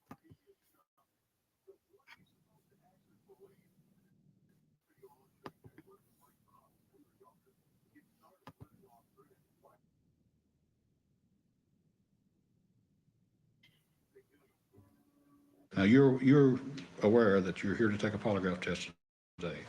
Yes. And this is concerning the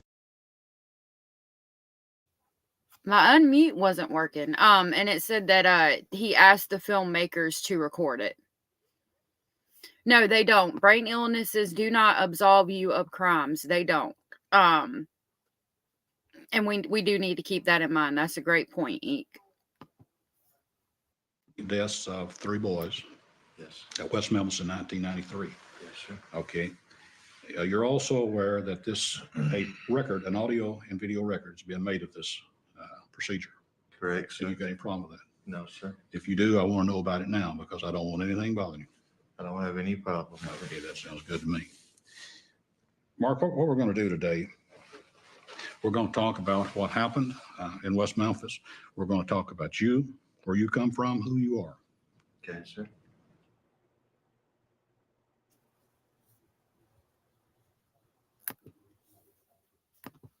Okay, it unmuted me. It wasn't unmuted me. It says the first part of this test is an informal conversation without the use of the polygraph machine. What's your name? Full name? John. The filmmakers are asked to leave the room before testing begins, but are allowed to leave a camera running during the test. Mark Byers. B-Y-E-R-S. Yes, sir. Okay. What about your relationship with Christopher? Oh, he's my best buddy. And did you all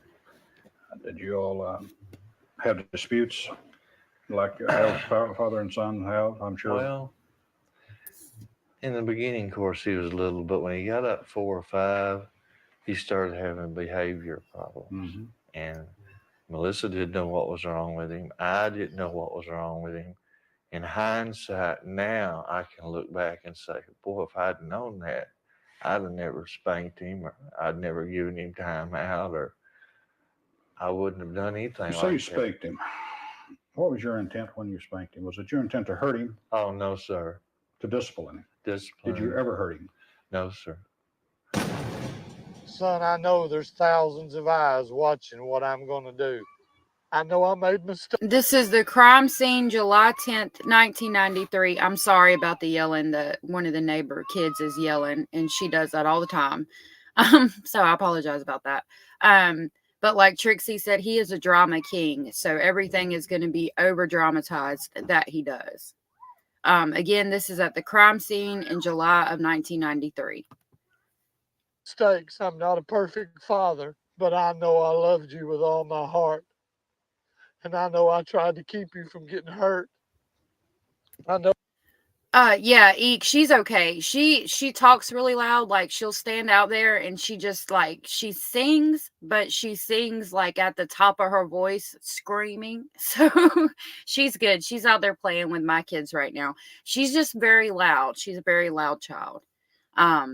She's adorable. You ought to see her. She has beautiful long blonde hair. She's beautiful. She's a sweetheart. She's just really loud. She likes to, when she's younger than all of them. I think she's 3 or 4. And when you're just learning your voice, and how loud you can be and things like that, exploring the volume of your voice. That's what she does. And I have my door I know open. the times I had to spank you or punish you. It was because I loved you, son. I loved you, and I didn't want anything terrible to happen to you.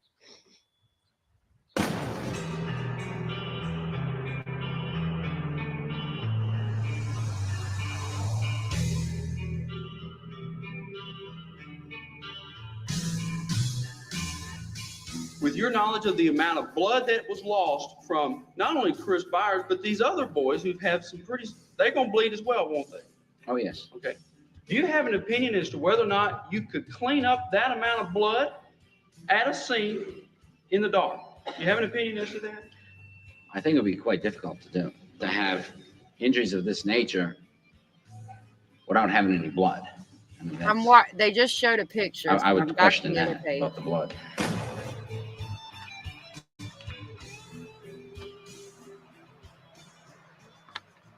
Okay, I think we're good.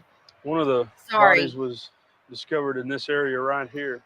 So I just judge it by how this one is going so far. I do want to give you guys another trigger warning, because while I'm trying to catch the pictures as they appear, sometimes they just pop up like they just did. And I'm not able to catch it. So again, big, heavy trigger warning. I'm going to try to catch it when I can, but it looks like I'm not going to be able to get every single one. She is super cute, Reese. She is absolutely adorable.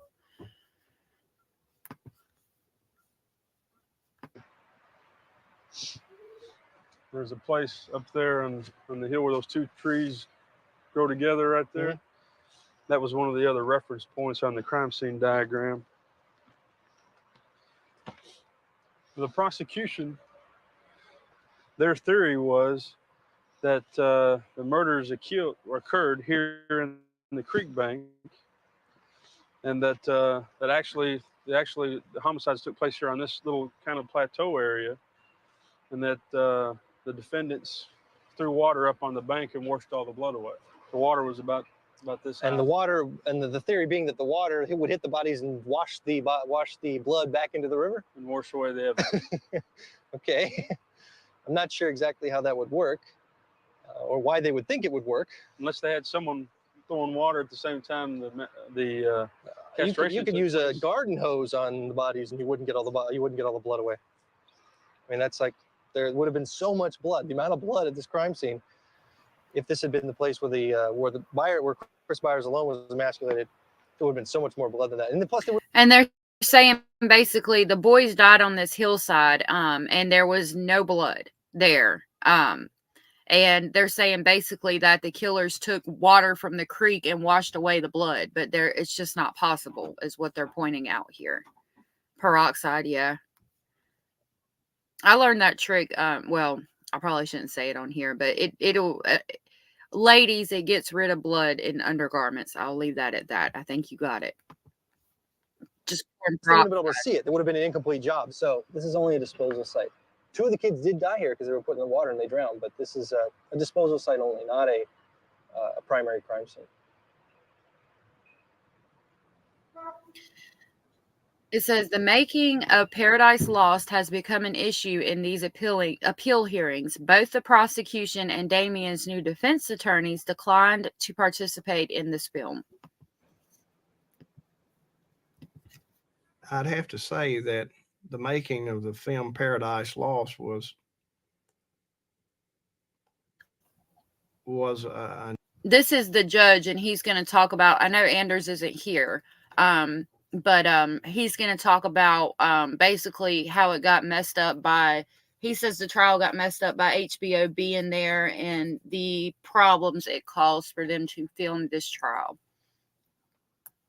Oh, really, Trixie? I didn't know that. I need to get some of that method stuff because there's red mud here everywhere. I can never get out of the kids' clothes. a new situation for the court, and I'm sure for all the lawyers involved.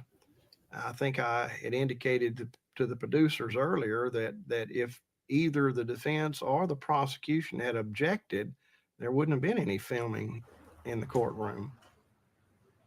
But if I had the decision to do over again as to whether a documentary was made, I probably would not allow it. Well, Beth, right now, the new attorneys, the appellate attorneys for Damien Echols, are conducting a hearing inside this courtroom. They have on the stand a lawyer who represented one of I'm Echols' in North Carolina, but where I live at, there's like red mud everywhere. And every time the kids go out to play, they come back and their clothes are covered in red mud. And I try so hard to get it out, but it like stains everything. co-defendants at trial a few years ago. What they're trying to do is establish that the trial lawyers in this case who represented Damien Echols were ineffective, that they were incompetent.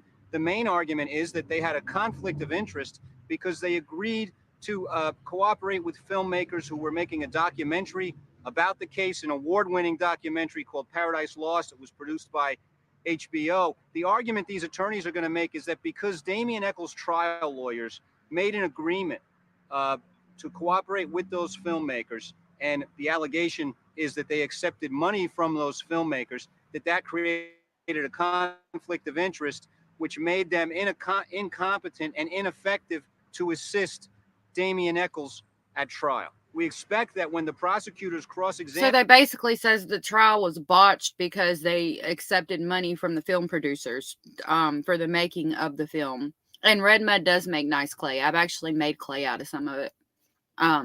Reese, you didn't know brown dirt existed until 2021 or 2001. That's interesting. Yeah, it's not common to find brown dirt actually in a lot of places I've been. Examine the lawyers who represented Damien. As in, it's like mostly muddy or leaves in the woods. I started creating my own organic compost, but yeah, it's just a lot of mud and rock. Not a lot of like actually brown, good, nutritious dirt. Damien Echols, those lawyers will testify that they did not make a deal to take money from the filmmakers, that the agreement was that the filmmakers would provide money for a trust fund for the defendants, that the money did not go to the attorneys, it was not for the attorneys, and it did not create a conflict of interest. That will be the argument the prosecutors are going to draw out to try to make sure this conviction stands up. I think one of the ironies about this motion is that a lot of the lawyers who are involved in it now, Ed Millett, Barry Scheck, Bob Fogelnest, high-profile lawyers, never would have heard of this case, before the documentary came out. Okay.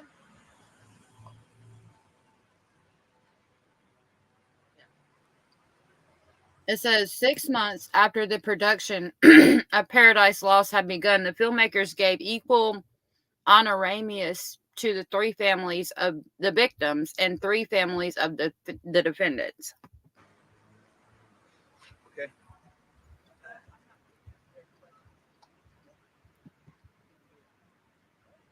Mark Byers is also receiving an honorarium for his something. Okay. Involvement, I'm assuming. My interview with him. Yeah, you know, I'll send you I can send you a copy of the piece we did based Really? on the interview. Man, I'd love to have it. It's basically, you know, we talked about death row, what it's like to be on death row, etc. You know, he Was his said- hair still long then? Oh yeah, it's almost like that. Yeah, that's what it looked like when he was here last. I guess they wanted to clean him up and make him look presentable. He said that wearing a white shirt, yeah, he said wearing a white shirt really gave him a headache, so I know it's just killing him sitting in there in the courtroom. He said white was on the good, you know, the good side. He liked to stay on the dark side. He didn't say that to me.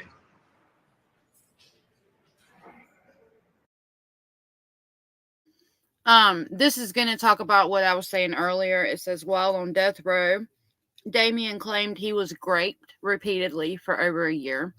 He filed a lawsuit against the prison authorities, alleging they did nothing to stop the attacks. And I believe it.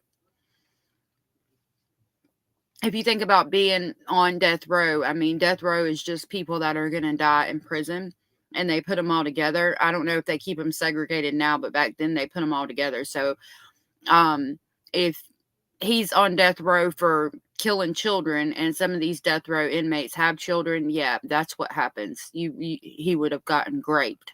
And then he says he filed a lawsuit against the prison because they did nothing to stop it. And, you know, some authorities let their bias, like a correctional officer, thinking that he did it, could have been biased to him and been like, well, you deserve it because that's what you did, thinking that, you know, he actually did do that, even though he didn't.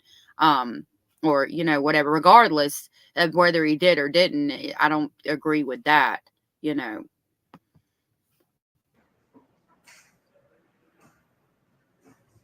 Reese says they set it up. When you were going through the treatment that you were going through that led you to file that suit, how'd you finally get to the point where you did? And see, this is 1996. Look how sickly, look at his hand, just how thin it is. And he looks sick and sad and scared and lonely. I can't imagine what it was like for him. Eek said, yeah, they're paid minimum wage as a correctional officer. No one would care. Reese says they set it up, that the jailers had set it up. I believe it. And Eek says innocent people can be subjected to the worst. Yeah, absolutely. I mean, this was 1996. He just looks sick, scared, sad. It's sad to see him like that. File it, talk to the lawyers, etc.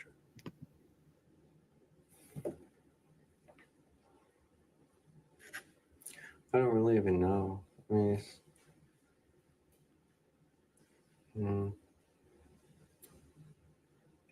one day you wake up and you figure out what's the worst thing they can do to you? Kill you?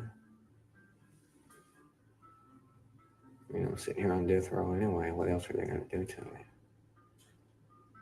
You don't have anything to lose when you're in a situation like that.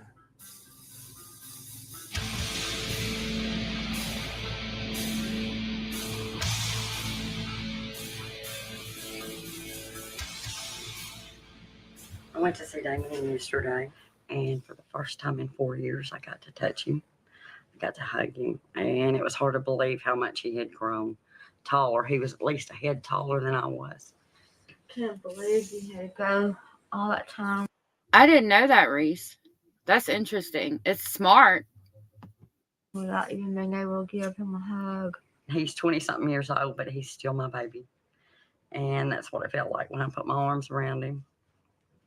And then he sat down. You could tell he was really nervous because he's been out by himself for so long. He was having a really hard time being around people. I was allowed to visit with Jason after he was sentenced. And it was the first contact visit we had had in a year. It was thrilling to be able to hug him, but then I had to let him go to this horrible place for something he didn't do. when I start thinking about what all they go through in prison, my mind, I just can't handle it. I just start freaking out when I try to start imagining what Jason's life must be like or Damien's life must be like. I heard a lot of stuff that had happened to Damien, but it's really, really hard to deal with. You're in a position where you can't do anything. And if you stop and think about it very much, some of the things that are done to him, I think it could make you lose your mind knowing that something like that. Look at the bottle that she's holding. It's square. That's interesting. And that's cool because it makes it easier for the babies to hold it. So Eek, it's gonna show. I don't know if it showed it. It should have showed it in the first one, but Damien had a child when he went to prison. He was 18. I think he had a child. No, I think she was pregnant when he got arrested, and she had the baby when he went to court. And I don't know if that's the baby now or if that's another baby, but I know Damien had a child, and I think it was a boy. And that she was pregnant when he got arrested and then had the baby while he was on trial, and he never even got to, hold his baby or be there for the child. Like right after the child was born. I know now that since he's been released that they have met, but I mean, his whole life that he was in prison. So for that child, hopefully it'll talk about it in here. It talks about it in the first one, but we didn't see that part. That's being done to your child. Because what's happened to them in prison is gonna affect them for the rest of their lives. When they come home, it'll never be like it ever was, because these boys were just children too. Whenever these little boys were murdered, our boys were just children too. I never knew what hell could be like until these last 4 years. My whole life has changed. Lost my home, a job. Nothing seems to matter anymore. It's kind of like that song. I got a song I dedicated to Jason. It's Nothing Else Matters by Metallica. That's my song to him because really, I feel like most of the time nothing else matters to me but getting Jason home. And I just don't know how I do it. Damien, when our visiting time's over, he always stands up and puts his hand against the glass for me to put mine against his. We're not actually touching, but we are. It's in the heart anyway.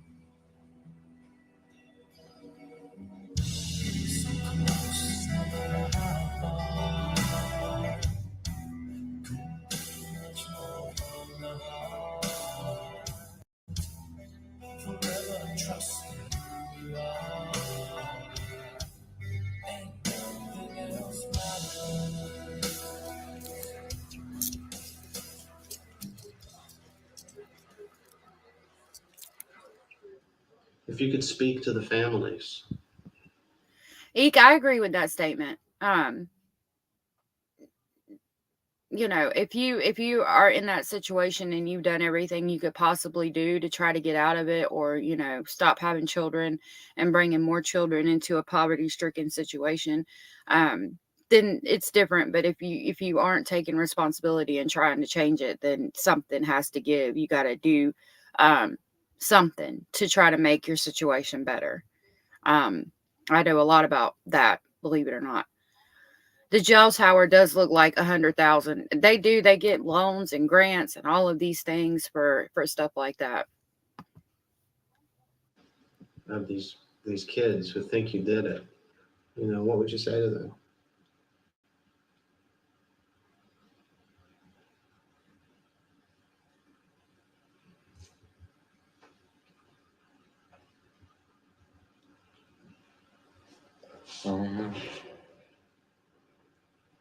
If I could talk to the families and the victims right now, I don't know really what I'd say.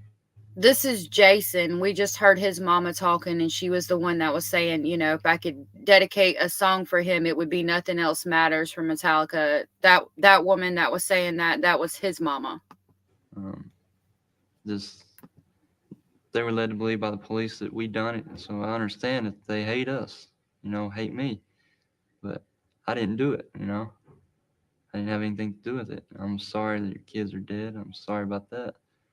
Really sorry about all that. 'Cause I don't have a kid, but if it was like my little brother, I'd be real angry at whoever done it. But all I ask is y'all go back and look at the evidence. Just stop and think, and don't let your emotions about it all get It's not cavities. Eek, his front tooth is turned to the side. It would be something braces could fix. to your head, and just stop and think and look back at the evidence and look where the evidence does point, and ask yourself, now who do you think really done it? You know, because it's a great tragedy that kids was killed, but it's also another great tragedy that American citizens, anybody, today's public, can just be picked up for a crime they didn't commit and be convicted of it without no evidence. That's another tragedy.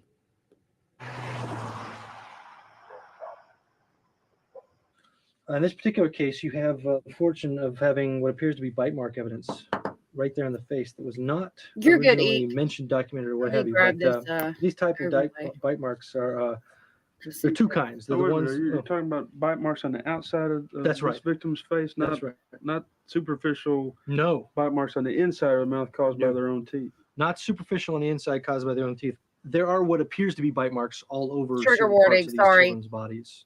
Well, did he miss that, or did he? I don't remember It's not in seeing the it in the autopsy report.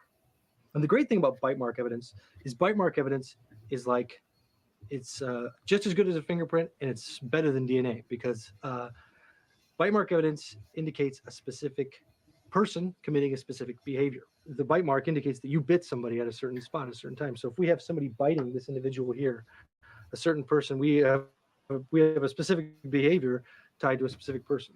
So that's the best kind of evidence as far as I'm concerned for this type of crime. Whenever you have teeth mark, it's typically Trigger warning. If you were to show this to a emergency room pathologist who'd seen a lot of these, he would arrest the mom because it's more typically resembling the type that's involved in cases of child abuse.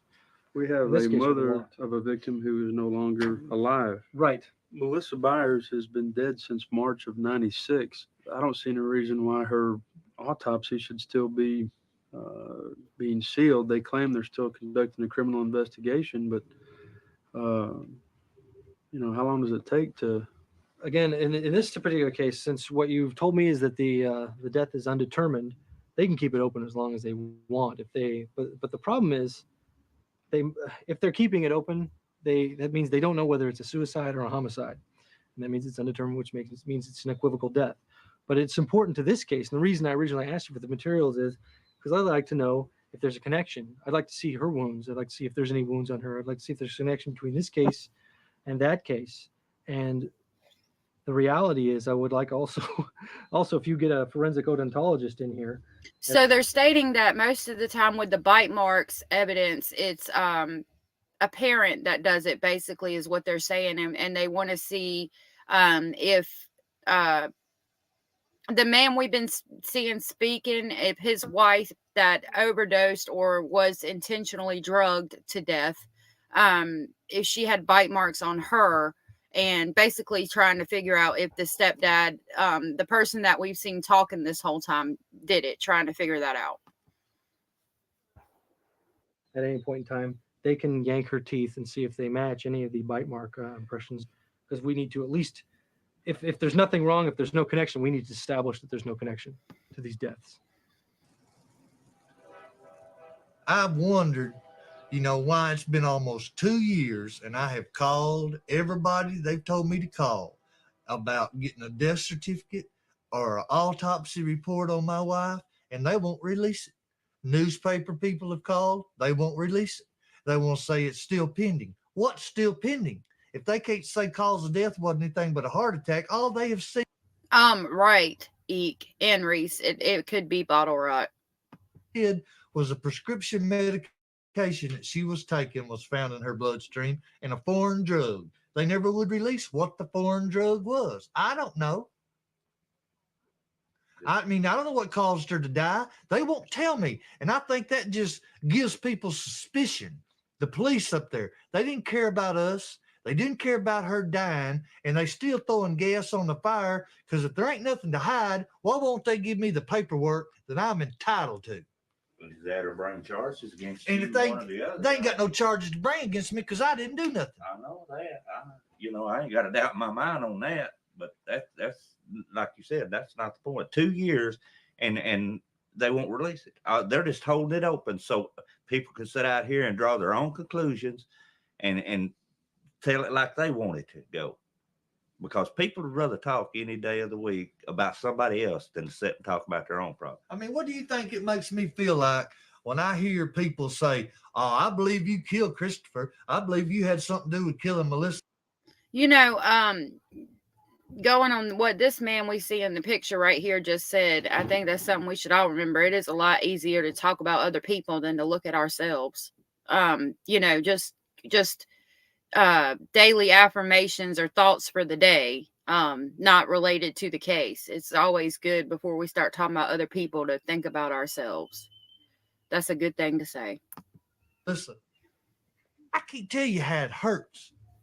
Man, it tears me apart. And going to a grocery store, go anywhere, I'm subject to walking into a fool and say that. Y'all been with me when people walk up and say, "Don't I know you? Yeah. Wasn't you the baby killer on TV?" Yeah.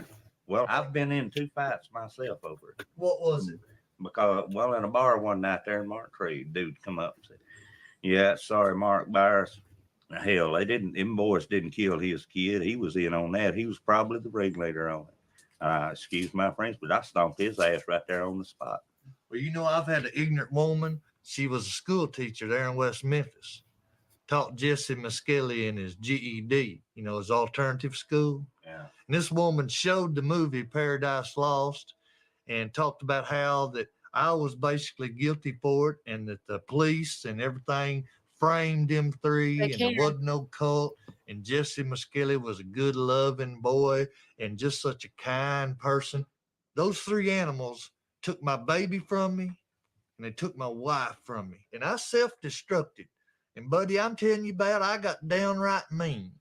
The pain they've caused me, it cost me physically and mentally, and all the fights and all that I got into because I went to looking for them, and the bricks that hit me in the head, and the knives that cut these scars on my face. Oh, Lord. And the jerks that had the privilege of knocking teeth out of my mouth. Okay, sir. Calm down. Well, that's because of them 3 animals. Him talking about the So bricks that hit him in the head like I had. just made so much sense. Yeah. Yeah, it really does, sir. Oh, sorry. A whole set of teeth. Hold on. That's all right. Because they go. Sorry about that. Yeah, it really does make a lot of sense. And I just, you know, I don't know. He's like, he's got the brain tumor thing going on, uneducated. I don't know what all's going on. There's a lot of things going on with him. Yeah. And then to And just it's pull your teeth sad. out. Yeah. It is. Wait, And what I were you trying to say? Oh, and then to pull his teeth out on camera while he's being recorded, I'm just like, wow. Right? Right? We could have at least left them in. Goodness gracious. Oh my God. All right. So we agree this guy's kind of, Yeah. And he's sus. There's some things that are questionable when it comes to him. But when they start talking about Terry Hobbs, and it might be in the 3rd one, we might watch the 3rd one today. I don't know. I might play it. Y'all might have to come back or something. I don't know. I want y'all to see about Terry Hobbs. Hopefully they'll talk about I'll watch it anyways. So it. Okay. Good morning, Lindy. Lindy Seaman says Milton wrote Paradise Lost. I didn't know that. I think they were talking about, I think what's her name, Reese or Sarah was stating that Milton wrote Paradise Lost, or talking about the book. Eek says hi. Hi, Liddy. They gonna pay for it. And I can't imagine why people want to say the things they say about me. I mean, what do y'all think? Why in the hell do people want to try to accuse me of being involved in that? Just a spitting everywhere. You've always been out front person. Pop You've 'em been right a back leader, in. No not mean opposed. individual, or Well, cause. no, but you could have been. I mean, you could be mean when when mean gets mean, you can get mean. You've always been that way. People just don't know you is the only reason they're talking like they are about you, because if they knew anything about you, they wouldn't be saying that. And I can't tell y'all how much I love you, for being closer than a brother, but always being there for me. I've been there, and I'm going to be there, and I'll be there till And hell I know you freezes will. over. If you wasn't worthy of it, it wouldn't be there. You got ain't my giving word me on nothing that. for nothing. Paradise Lost, it could have been a book. I think it was a book, because when I pulled it up, there was like talking about the book that was written. Then sorry, I just got sidetracked by Trixie. The Paradise Lost HBO documentary is what I played in the first half of this that we saw part of. Part of it was not there. Trixie, I wasn't, you're good, Trixie. I wasn't picking on people with dentures. I'm just saying that, why would you pull that out on TV when the whole world's gonna see it? I mean, I understand he was heated and trying to prove a point, but it kind of threw me off there for a second. You know what I mean? Sarah says that Mark Byers was not well. And he saw the light later on about the truth. Yeah, he does. I'm hoping they play that in this half. We might have to come back to this another day, and watch the third one. I really don't think I'll get in trouble if I stay on here all day. Then are you? No, sir. Ain't nothing for free, is it? Uh-uh. Have I paid my dues? Yes, sir. You You sure damn have. right. You damn right. And the world needs to know about it, don't they? They sure do. Sure do. They need to know the truth, and that's what we sitting here talking about, is the truth. That's right. And the devil worshiping son of a bitches are the murderers out there, not the victims. There it is. And there's three I families that's victims. And I'd just like to catch those three. If you ever get within arm's reach of this arm right here, you a paid for son of a bitch. You got my word on it.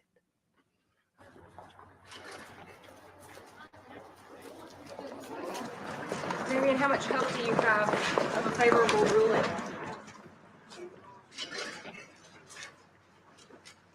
I know this is hard on you.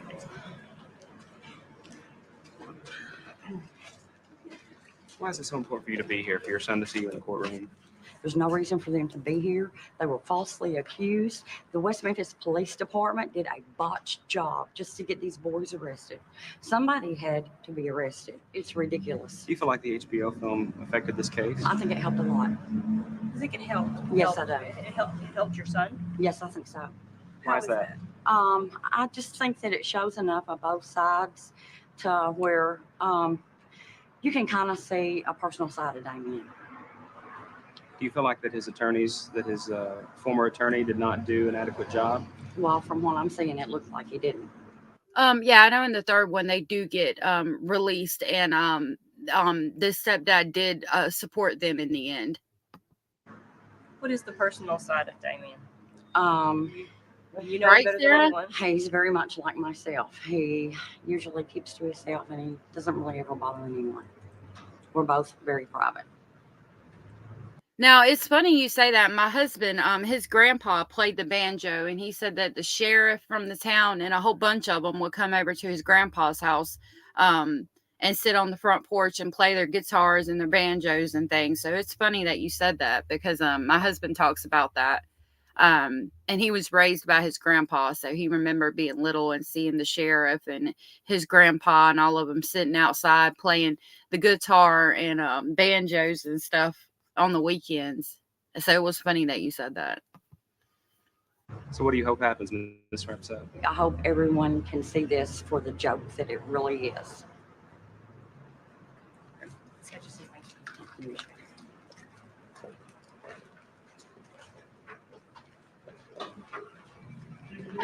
5 seconds. 3:30, Tim. 3:30. 2 seconds.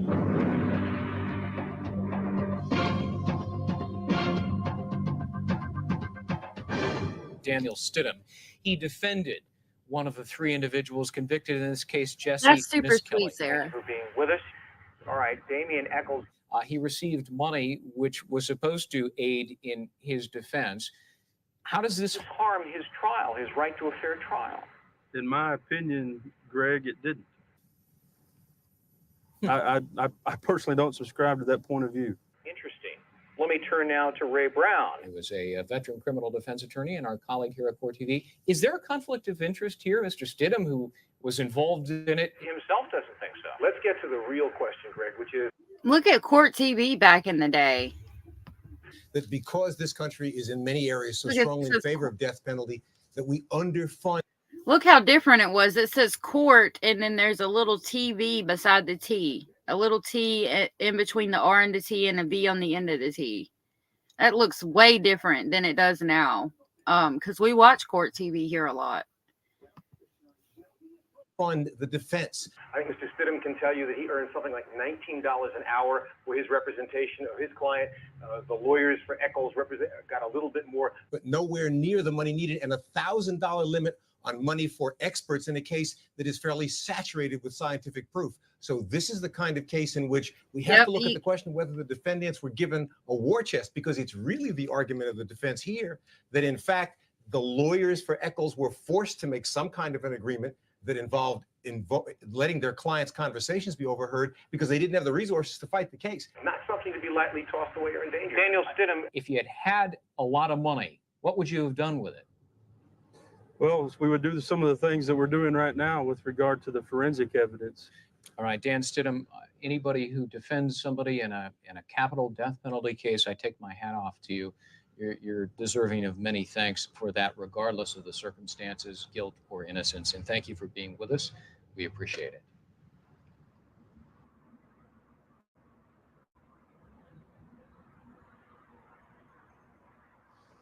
How can the medical examiner, when he conducts an autopsy, how can he miss a bite mark on the victim's face? The reality is, with any kind of physical evidence, with any kind of physical imprint of evidence like that, or or pattern injuries like that, you have to really be trained to look for them. If you're not looking for it, you're not going to find it. And in this particular case, you have a preponderance of bite mark evidence that seems very good, and you're likely to get a very good result off of. Bite mark evidence is the kind of evidence that got Bundy, and that's the kind of evidence that's going to get the individual who's responsible for these crimes.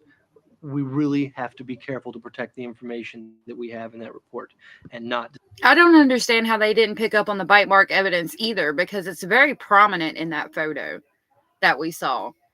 Disseminated to individuals who are potentially going to release it.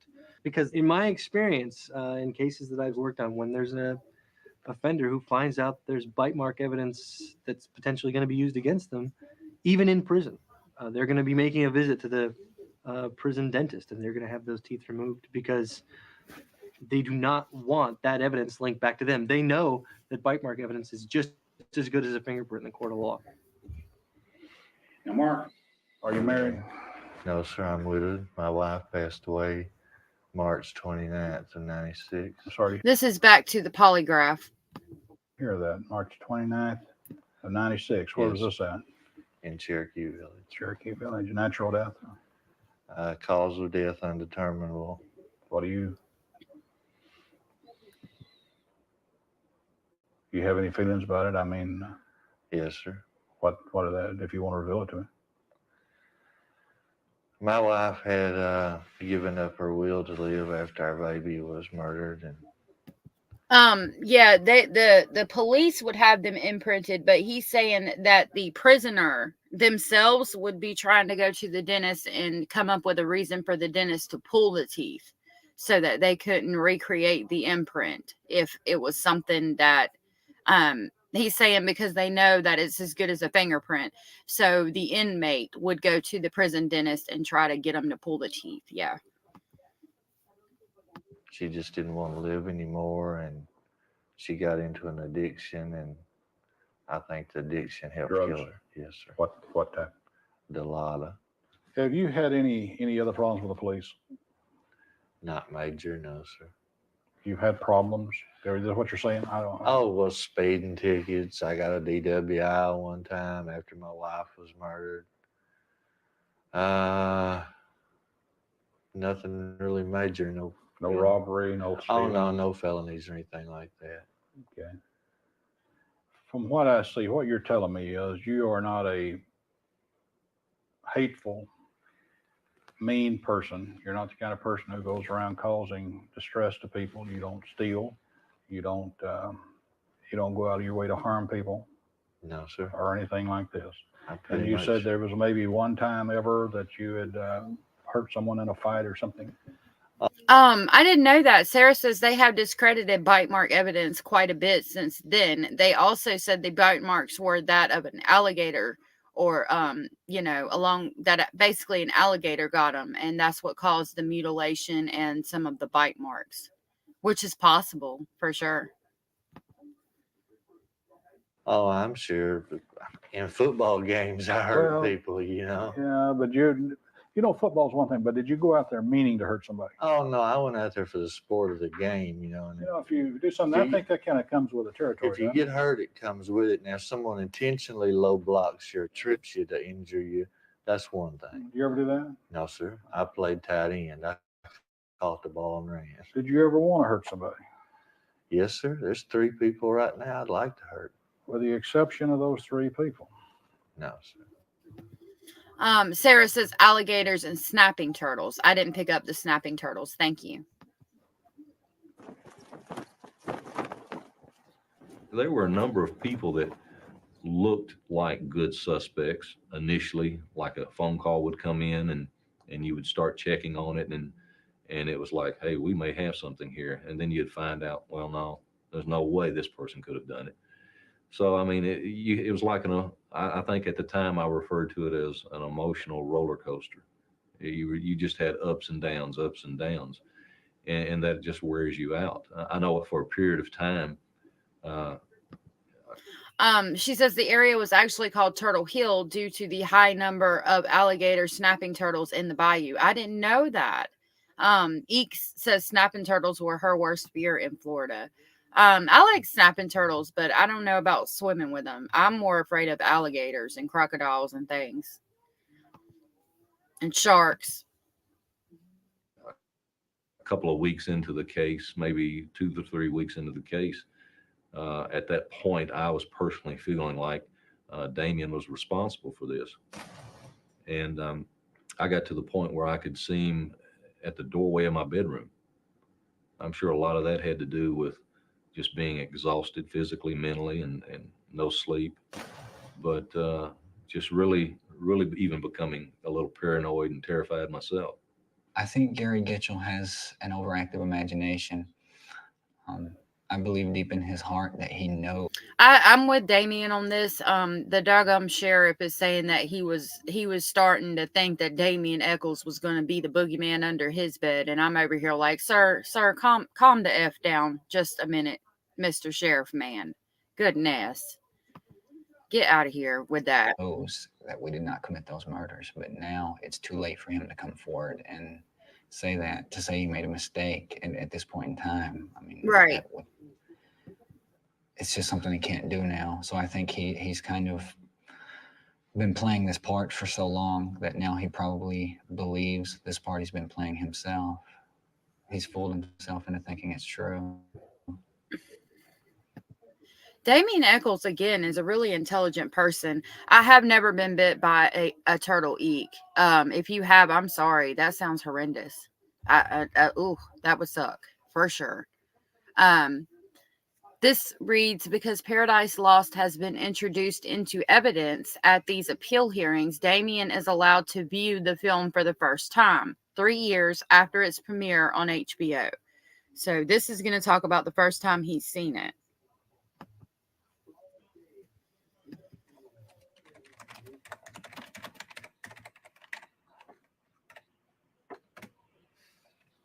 Okay, here's the question. Bill says, what did you think of Paradise Lost? And your haircut then?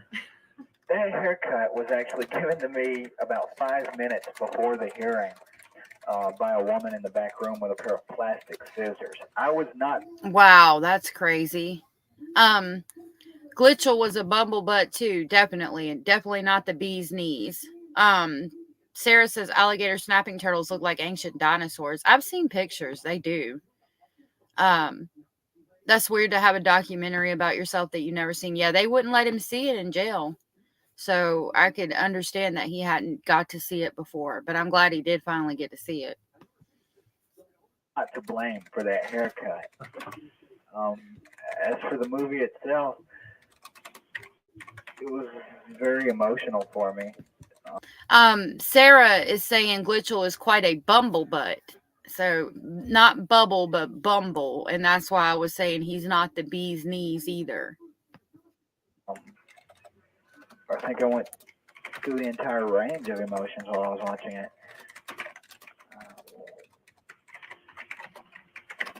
I think it made me a little homesick. Really? Yeah. Was it weird to see Jason again? Yeah.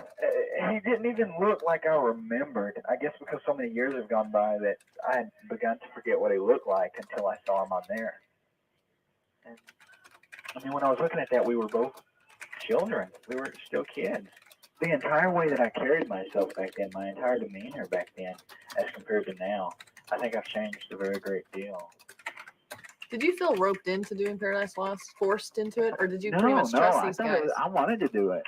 You know, at the time we needed some kind of positive publicity, or at least some way, some kind of forum to express what I wanted to say to kind of combat just what the prosecution was releasing to the media. Some kind of objective thing where I could actually express something. But I also did it because I just thought it would be fun. So you trusted the filmmakers pretty much to do a fair portrayal of what was going on. Yeah. Sarah, I like that. Maybe the speculating family can call them bumblebutts. I like that. I trusted them, but at the same time, even if I didn't, what did I have to lose? This is true. How'd you think of Byers? I think Byers is probably the fakest creature to ever walk on two legs. I don't think there's a true thing about him. He puts on all these false faces. He'll act one way whenever they have cameras on him, and another way when he's by himself. And he has about 30 different faces. So seeing him in the movie didn't change how any of your opinions about him. Then. Well, I think it reinforced the opinions that I have about him. I still believe with all my heart that he is the person who killed those 3 children. And I have no sympathy for Byers. I'm sitting here on death row for a crime that he committed. That in itself is enough to make me have no sympathy for him. But then also the fact that he killed 3 little kids. Do you think Melissa had anything to do with it? I don't think she actually participated in the act of killing them, but I think she participated in covering it up. This is interesting to hear him say that. Eek votes for bumblebutts, so I think we're going to use bumblebutts here. We'll call people bumblebutts. I saw some bumblebutts on these YouTube streets last night. I firmly believe that she knew, and I think that's why she's dead now. If you could give Byers a message, what would it be? I wouldn't say anything to Mark Byers. Mark Byers is beneath me. He doesn't even deserve my contempt.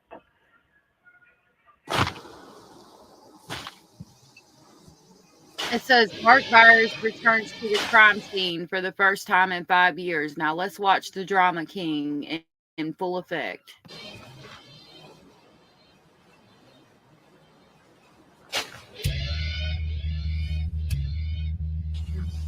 What the hell is going on here?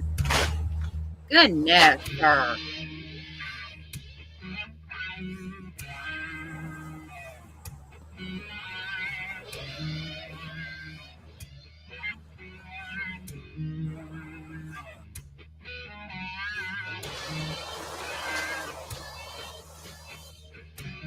Right? It is, Sarah. Yeah, I'm over here like, are you in the jungles of South America? Are we in Vietnam? What are you doing over here, sir?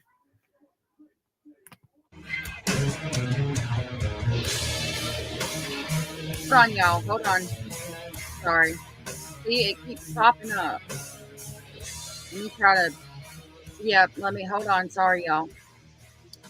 By the time it shows it, it's gone. Sorry, y'all. You butchered my babies out here.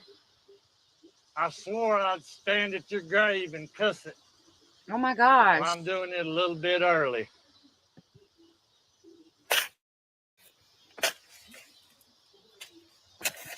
So like when I click on things, it takes like an extended period of time for it to actually pop up and cover it. I am so sorry y'all saw that. That's kind of what I was trying to cover up in the beginning of the last one. I'm sorry that y'all saw that. Just be aware because I'm trying to catch it.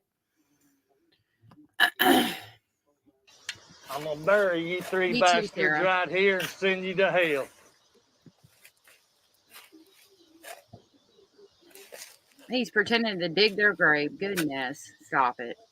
Stop it right now. We do need good hippie music.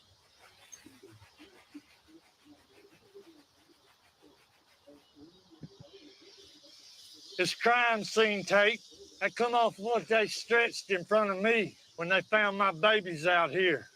Look at him. Wouldn't let me by. I thought it was just fitting to bring it back to your memorial fund. Just Please remember this man has experienced a lot of heartache and travesty, and he's got a brain tumor. And okay, I know he's being dramatic, but I try to have sympathy for all of the victims. you got your flyers. That's your head marker, you animal. Damien. Oh, Jason, Sarah. there's yours. Sarah says that's when they were giving him the booze and the drugs. Okay, thank you for that. Because that also explains a lot. You give a man that's been through what he's been through, alcohol and drugs, and yeah, this is what you could expect. He was.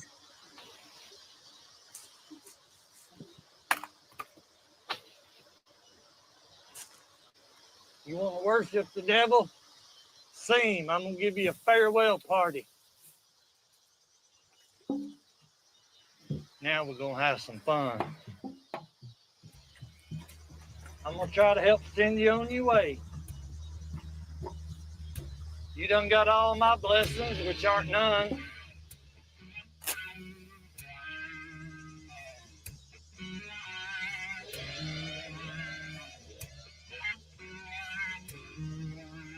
What do you think? You ready to die?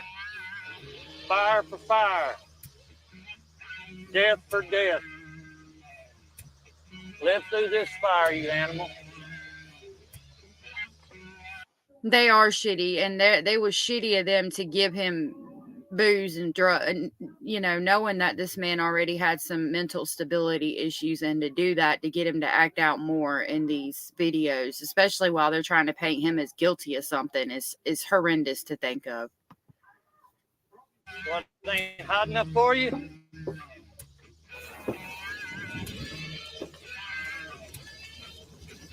This is the ditch that you killed him in. Do you remember? You want to eat my baby's testicles? Burn, you son of a bitch, burn. Burn, go to hell, burn. Can you remember screaming and hearing them holler? Stomp on your grave. I'll stomp on your grave. I'll stomp on your grave. Trixie says he's so lucky. This is considered a death threat, and they could have gotten him in serious trouble. I agree. I think at this point the police knew. I think that they knew he didn't do anything, and they just kind of tried to let him be unless he became so much of a problem that they had to do something, like they did with the stealing and him whooping the neighbors' kids. But I think they knew that man had some cognitive issues and was dealing with a lot, so they kind of let him slide with a lot of things. But yeah, the network, I hope the network feels shitty for this, because that is messed up to have this man acting a damn fool on camera and knowing that you contributed to it. Right, Sarah? Yeah, great job, HBO. Burn and go to hell. Burn like you deserve to burn. For 20 minutes of television. And a thumbnail preview. Right? If this happened now, there would be some lawsuits. Looking at young people involved in the occult, do you see any particular type of dress? I have personally observed people wearing black fingernails, having their hair painted black, wearing black t-shirts. Sometimes they will tattoo themselves. Look at history. Look at hundreds of years of religious history. There have been hundreds of people killed in the name of religion. It is a motivating force. It gives people who want to do evil, want to commit murders, a reason to do what they're doing. West Memphis is pretty much like second Salem right now. Because everything that happens there, every crime, no matter what it is, it's blamed on Satanism. This case has attracted a lot of young people that relate to Damien. Yep. And it scared the hell out of them. So that This is got back in LA. Trixie says, I wear black. I have tattoos and had one time black nails and black hair. Me too. Black is my favorite color. I wear black almost every day. I've got tattoos. And I used to paint my nails black with Sharpies. It'd either be black or white. Now I do my nails with the little nails off of Amazon, but that's usually because my hands are in videos a lot, like where I'm doing a tutorial or something for crochet. But yeah, I used to paint my fingernails black with Sharpies or white fingernail polish or white out. Yeah. Yeah, that's why they Sharpie want to be tattoo there. fam. And Right? yet, you got to tell them if they're dressing black, man, that's not going to help Damien at all. Because it's just going to look like Damien has a cult following. We dressed in suits and they still thought we were in a cult. So, I mean, if we get people at the hearing that insist on dressing in all their goth glory, then it's just going to confirm everything that they think, that there's still a cult, that, you know, Damien's still controlling the cult from prison. I mean, people are telling me that stuff. I mean, reporters. Well, I We was can- asked by a reporter if I was a member of Damien's cult. We can be soul sisters. I might be your soul sister. We got lots of soul sisters in this chat over here hanging out because we're the awesome speculating family. That's what's up. And I'm standing there wearing a suit. I thought I was dressed Hey, like a guy, soul like a normal sister. person, you know. But the I think what we were trying to do is we don't want to give them any fuel for that. I think It's they're so nuts. afraid if they dress conservative, they're going to be on the other side, the enemy side. Like they have to dress like Damien or something if they want to be on his side. Right. I don't know what that is. Well, look how he dresses now in court. You know, he wears all white in prison. Yeah. And when he goes to court, he's wearing, you know, like nice clothes. I mean, he's grown up a lot. Yeah, a lot of people only know Damien from the movie, so they see these little bits of Damien in the movie, and that's what they think they're reacting to, but they don't realize that's like 5 years ago. I want to remind you this is a fundraiser, so I want you to give from your heart because these young men are kind of counting on us. This is a Wiccan fundraiser thing that they're having in Texas for the boys, for the West Memphis 3. Right? I'm really. And just for the record, anyone, if you know someone that hasn't been able to make it here today or for whatever reason, I study cults too. I get really into cult documentaries and things. Yeah, this is not a cult at all. left early, if you'll remind them, this cauldron's going to be available for the next couple weeks to continue to add to. So. Oh Lord. I'm putting money in here because I want Damien to be able to go to college outside of prison. Hey, I want him to go to a real school. Really soon. I haven't seen Wade Wilson's Wives. I need to look into that. And remember too that he had the courage to say he was Wiccan in adversity when he knew that it would cost Y'all him are a lot. good. All of us who are here because we enjoy knowing that there is religious freedom, hopefully somewhere, that we all respect each other for our beliefs, for our loves, for everything that we have. They wrote it off as something, well, we don't understand that. It's got to be the work of the devil. Well, you know, Wiccans don't believe in the devil. Okay, the devil is a Christian deity. They use the devil, or they believe that the devil is something that causes them to do evil things. And in the Wiccan tradition, those folks believe that you are 100% responsible for your actions. And they believe in the law of three. whatever you do comes back on you threefold. If you put out good energy, that's coming back to you threefold. If you put out negative energy and dark energy, that's coming back on you threefold. That is what the Wiccan means. I know that as a Wiccan, that every religion is important to me. And if I felt like even Christians, that they weren't having their right to be, they couldn't practice in their way, I would defend that. It's not about just me being Wiccan. This is about how did this affect 3 little boys whose murderers I personally believe went unfounded. And there's 3 young men who are in jail, and one of them's there, and he's on death row just because he said, I'm Wiccan. Could you explain to the ladies and gentlemen? And that was another aspect of this, the right to have freedom of religion in the United States. And it seems as though he's persecuted for liking Metallica and being Wiccan. What some principles about the Wiccan religion? It acknowledges a goddess in a higher regard as a god, because people have always said we're all God's children and men cannot have children. It's basically like a close involvement with nature.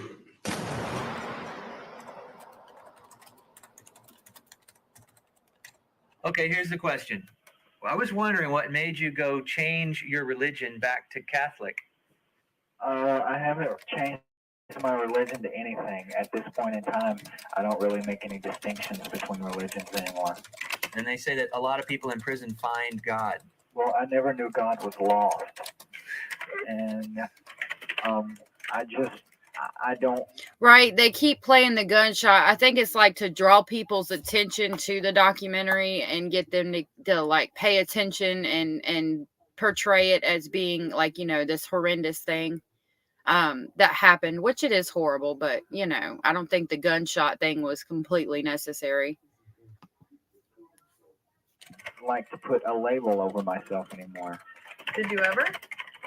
Well, at one time I didn't really mind because I thought maybe there was some sort of distinction between religions, but then I realized that there's not. I think all religions basically teach. Your time limit is about to be exceeded. Your call will be terminated in 30 seconds. I think all religions basically teach the same message. And I think it's the people who create all these dogmas and strict rules and try to enforce this belief that if you don't believe the way they do, that you're going to suffer. Have you forgotten this face? I hope not, because it's going to come visit you when you die and look up from hell.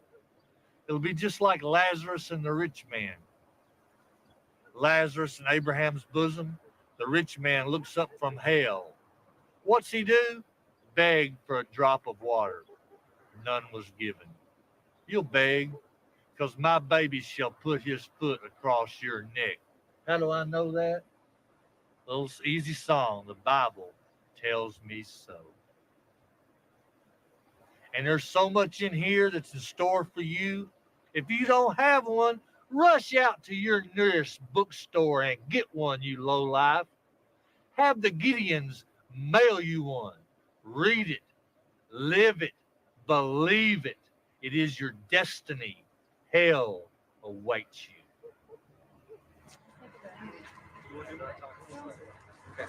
Brooke's going to talk here.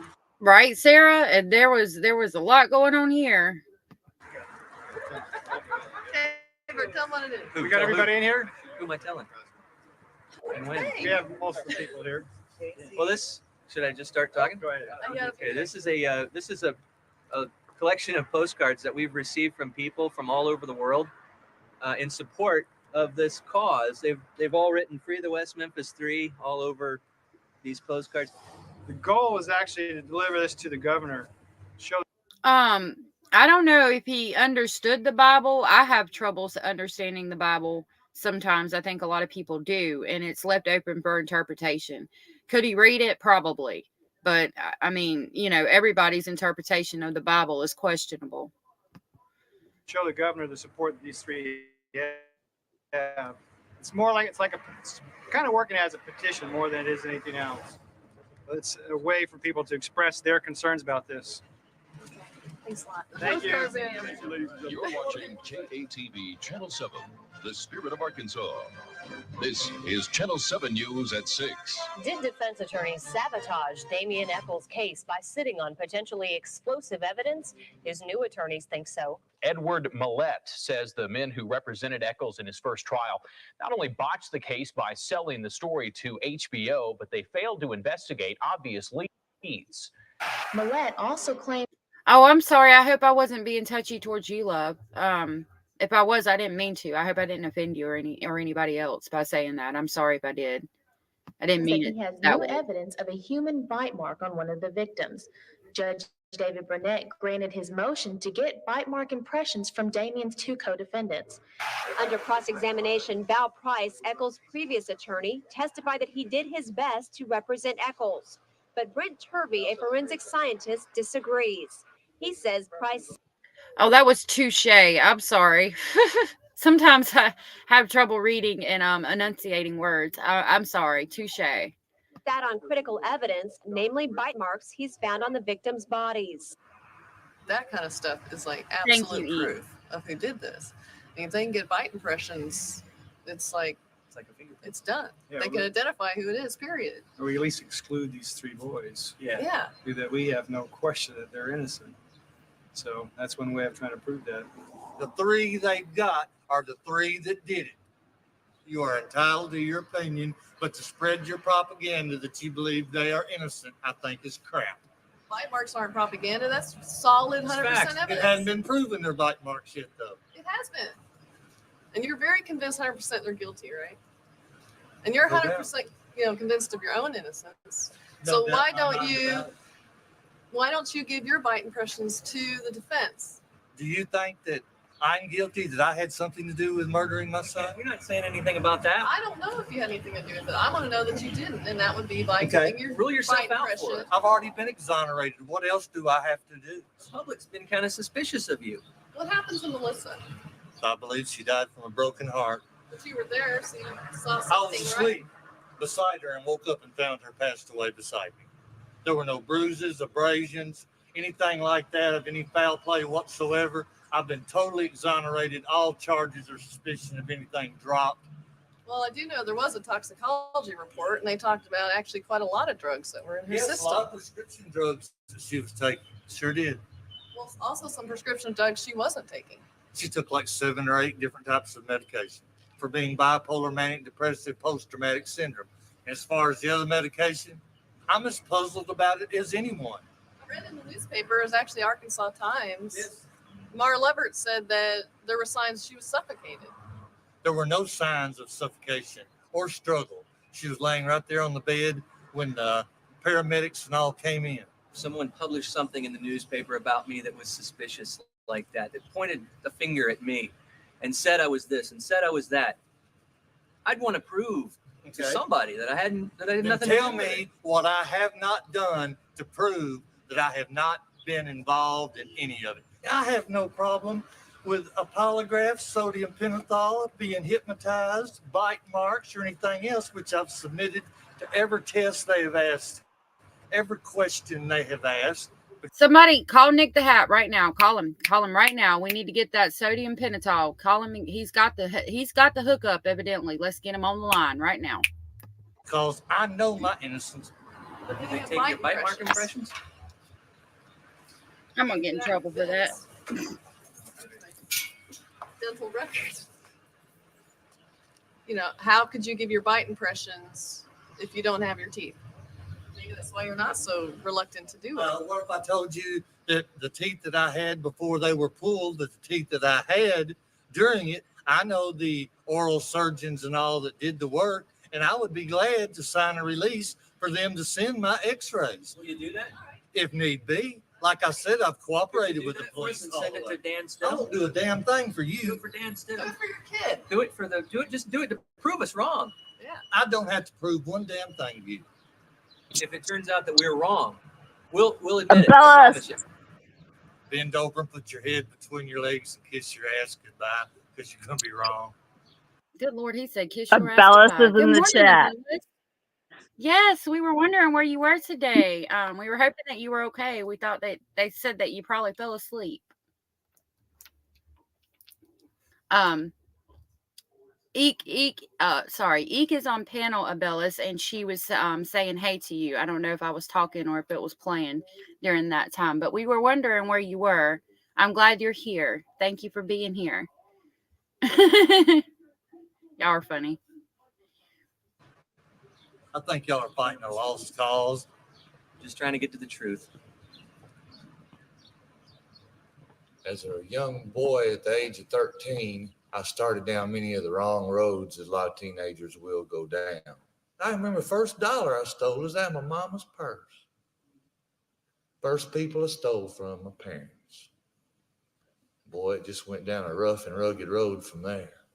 I can remember quite vividly the day that I came to from a comatose state. I had overdosed at my parents' home. Next day, they were on the phone with my brother-in-law and sister down in Jackson, Mississippi. Said, "Will y'all take him? He's out of control. We can't do anything with him." I saw my brother-in-law, a big, tall, red-headed fella. I said, "You don't know all the wrongs I've done." Abellis, I'm glad that you were able to get some sleep, love. He said, "Well, let me show you over here." He explained to me about the Apostle Paul. He said, "Don't get up there and think that you're the worst that's been." He said, "The Apostle Paul's already took that privilege." And he says, "I am the chief sinner." So I thought, well, if the Lord could save the Apostle Paul and look beyond his sin, he could save me too. When this last tragedy came into our life, I stood by my son's casket. And I said, "Oh, God, help me. Lord, I'm looking to you.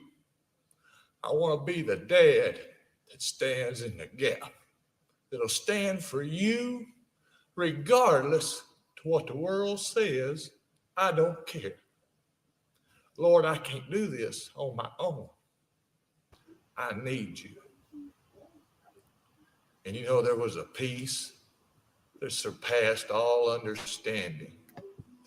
Abella says, did you guys change your time too? Yeah, my phone did it automatically. I forgot Zio actually posted it in the Discord to remember to change our clocks back. And I forgot to do it on my coffee maker, but that's okay because it just brewed a little bit earlier. I got to fix it on my coffee maker, but the clocks did it.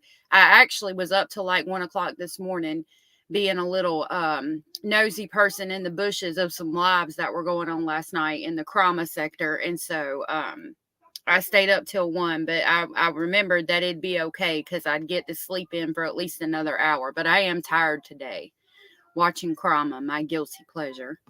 That came upon me in that funeral home. And I thought, thank God for that. Thank the Lord for after 20-something years of living like a savage on this earth that he knocked at my heart's door and spoke to me. And I'm so glad I invited him in. I want to know who in the community had access to those victims, who would be trusted with those kids. I want to know what the relationships were in that community, because who was killed tells you why they were killed. I know I've said it before, but I again want us to remember that those 3 little boys are the original victims here. The 3 boys that went to prison for it are victims as well, but I hope that they figure out who did that to them boys and actually put them in prison eventually, because them boys were brutally murdered, and it's a horrendous thing. Look at how clear of a line we're drawing between the homicide and the behavior of Chris Byers. My feeling is that this kid was being abused. Chris Byers was setting fires. He was playing with his own excrement. He was beating up other kids, picking fights. He was on Ritalin. The doctor was saying he was going to hospitalize him. He was a kid who had behavioral problems and problems of being defiant and violent and aggressive and impulsive for at least 3 years that this neurologist had been seeing him. And this doctor in his report states, "I'm giving this kid, I've been prescribing him Ritalin for the past 3 years. Nothing's come of it. Nothing. He even says it does not make sense to me." Abellis, yeah, this is one. I'm playing both movies. I'm not like it won't. They play Metallica songs, so it won't let me monetize it because of the Metallica songs. But it's important to this case because it relates to Metallica and the time period and the things going on then. But I'm gonna drop the link to the original, like the actual documentary, in the description box. If you guys want to rent it to see the whole first part, you can. It goes more in depth because there's a lot of information that's missing even in this one. And then there's this one, which I do believe to be the complete second one. And then there's a third one. We'll probably watch the third one after we update on Delphi tomorrow. Yeah, it's a crazy case, Abellis. You can watch the replay, but I do know for a fact that the part of the first documentary that I played is missing from that. I am at a loss to explain why his behavior has not abated. Because He wasn't skinned. They say that, but he wasn't skinned. But they were cut up really bad, and one of them was castrated, which means they removed his genitalia. Ritalin it's a kiddie depressant is what it does. Is it takes kids and makes them more docile. But Ritalin is a funny drug, and it's my understanding, and you have to talk to somebody who really knows what they're talking about this. But it's my understanding that in adults, Ritalin is like speed. It has the exact opposite effect. So you think that maybe the kid wasn't getting the prescription? Well, if he was getting the prescription, he wouldn't have been exhibiting those behaviors. Right. This is interesting to hear about Christopher Byers. But again, I don't think, even if they were still in his Ritalin and taking it to get high, I don't think that means that they committed any kind of red rum. Sarah says he was mutilated by potentially alligators or snapping turtles when he was thrown into the creek. Correct. Right. Metallica is great. And he was exhibiting those behaviors. So my only thought would be that he was not getting his prescription. They had a little book they wrote in at school. I still can't go through a lot of his things. It's still too painful. It's his journal. It's his journal. And it was on a Wednesday. And he had written nothing on the page except just, I love my mommy. And that's all he'd written on the page. And I know that if he could come to me, he would say, Mommy, it's okay. And I'm all right. And you need to be all right too. And I still love you. And I love Daddy and I love Ryan. Now, I want you to pull yourself together, Mommy, and I want you to go ahead and live. Because I'm okay now. I'm okay. I'm all right. You don't have to worry about me. What was your relationship with your wife? Did y'all get along pretty good? I know that was hard to hear, and I'm sorry. I'm providing a late trigger warning, but there's trigger warnings all throughout. That's why I leave that scrolling across the bottom there. As long as I could keep her from using, we did. I could keep her off of it a couple months, and she'd go back to it. The first rehab I put her in was 9 months after we were married, and I had a doctor tell me then that y'all just go ahead and divorce her. He said, heroin junkies, 1 out of, I don't know what the statistic exactly he gave me. He said, ever stay clean. He said, it's just going to cause you a lot of pain and misery. Do you use drugs? No, sir. Have you ever used drugs? Yes, sir. What? Marijuana. I've tried coke, some pills. Do you ever have a habit? No, sir. Never been You to a just drug casual rehab. experimenting or casual Just experimenting as a teenager and going to college. That's it. Oh, you have a brain tumor? Yes, sir. Is it troubling you now? Have you got it under control? Or? Well, I'm under doctor's care. Are you taking medication? Yes, sir. What?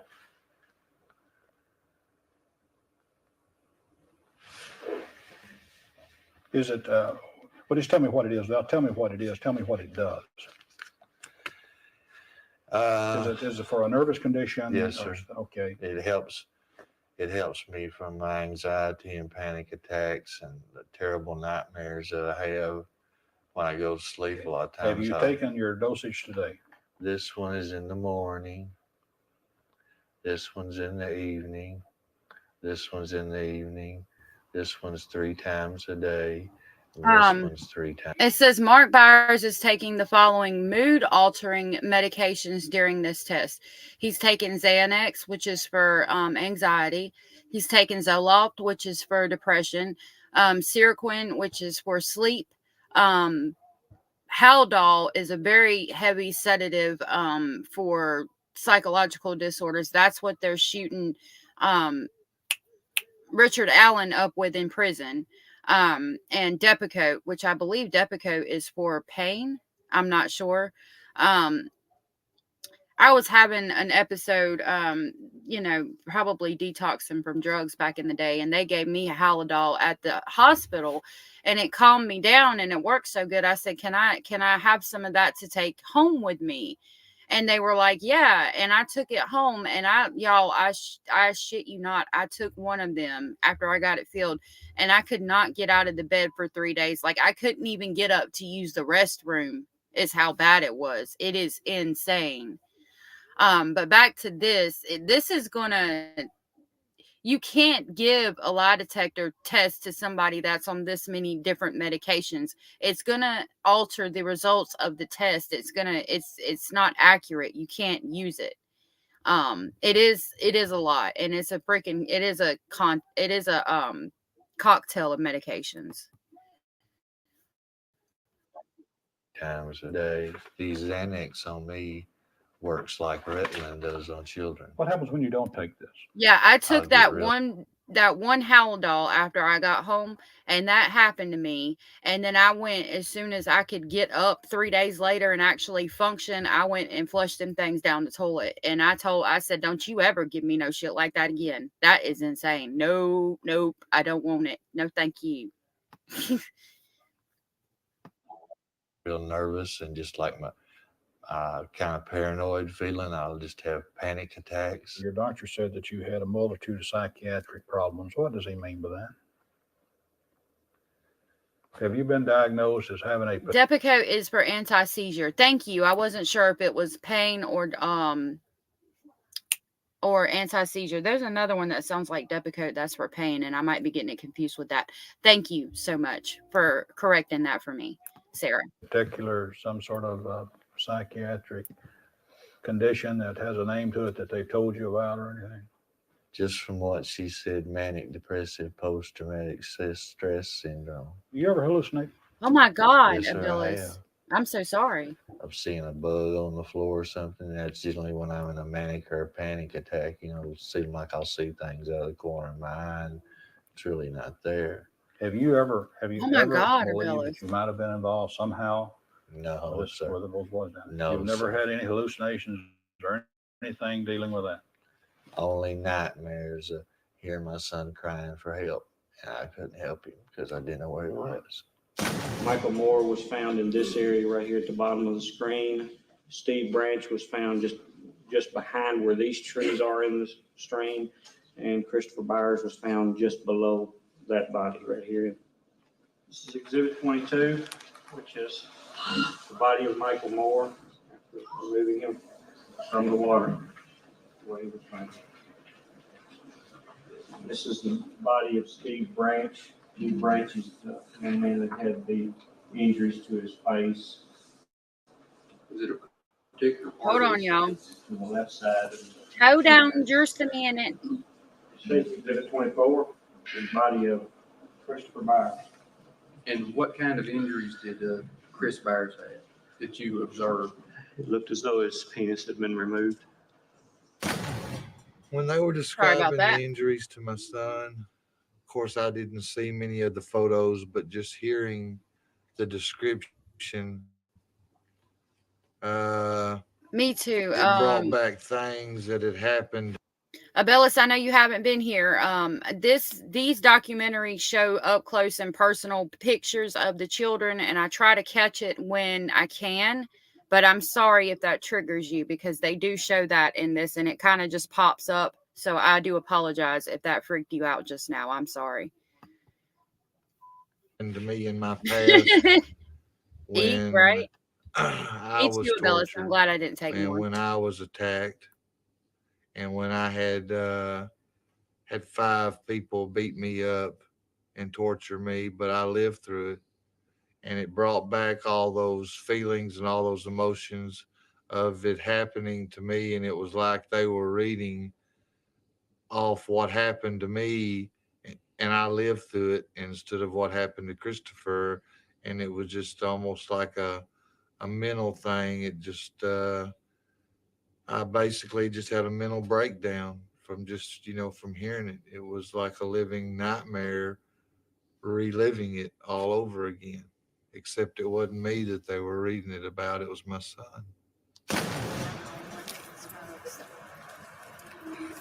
Well, for my brain tumor, it's been acting up, giving me a lot of problems. I just passed out the other day and busted my head open in the house, blacked out, hit the door facing. It's going to have to be operated on soon. When are you going to do that? Probably after Christmas. Yeah. Some of these Jonesboro folks. Is this some of these Jonesboro folks? I don't know. Are they all out from west? All over the place.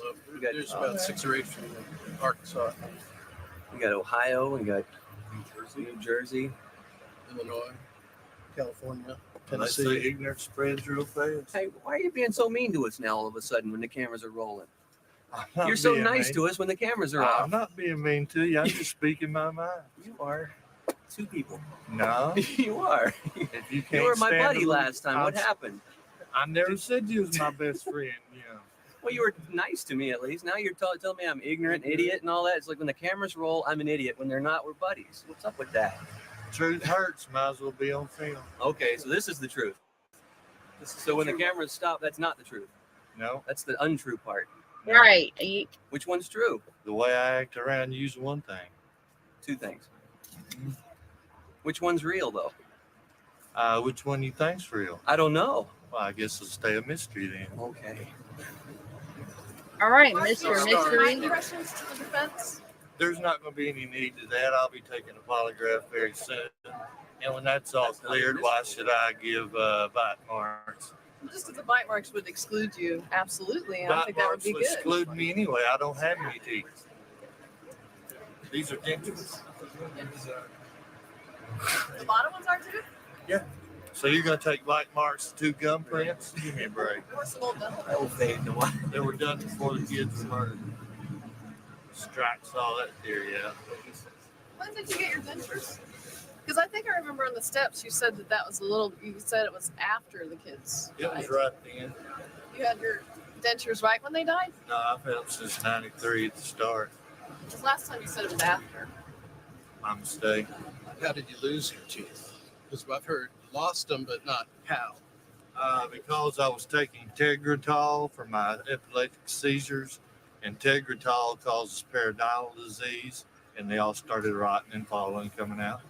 They just fall out. You didn't have to pull Yeah, them? you have periodontal disease. That's when the gums literally move away from your teeth. Okay.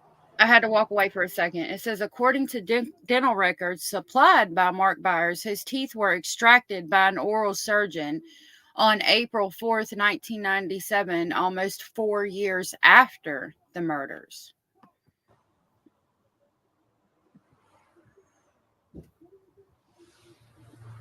Periodontal disease is not listed as a known effect of pterodontal usage.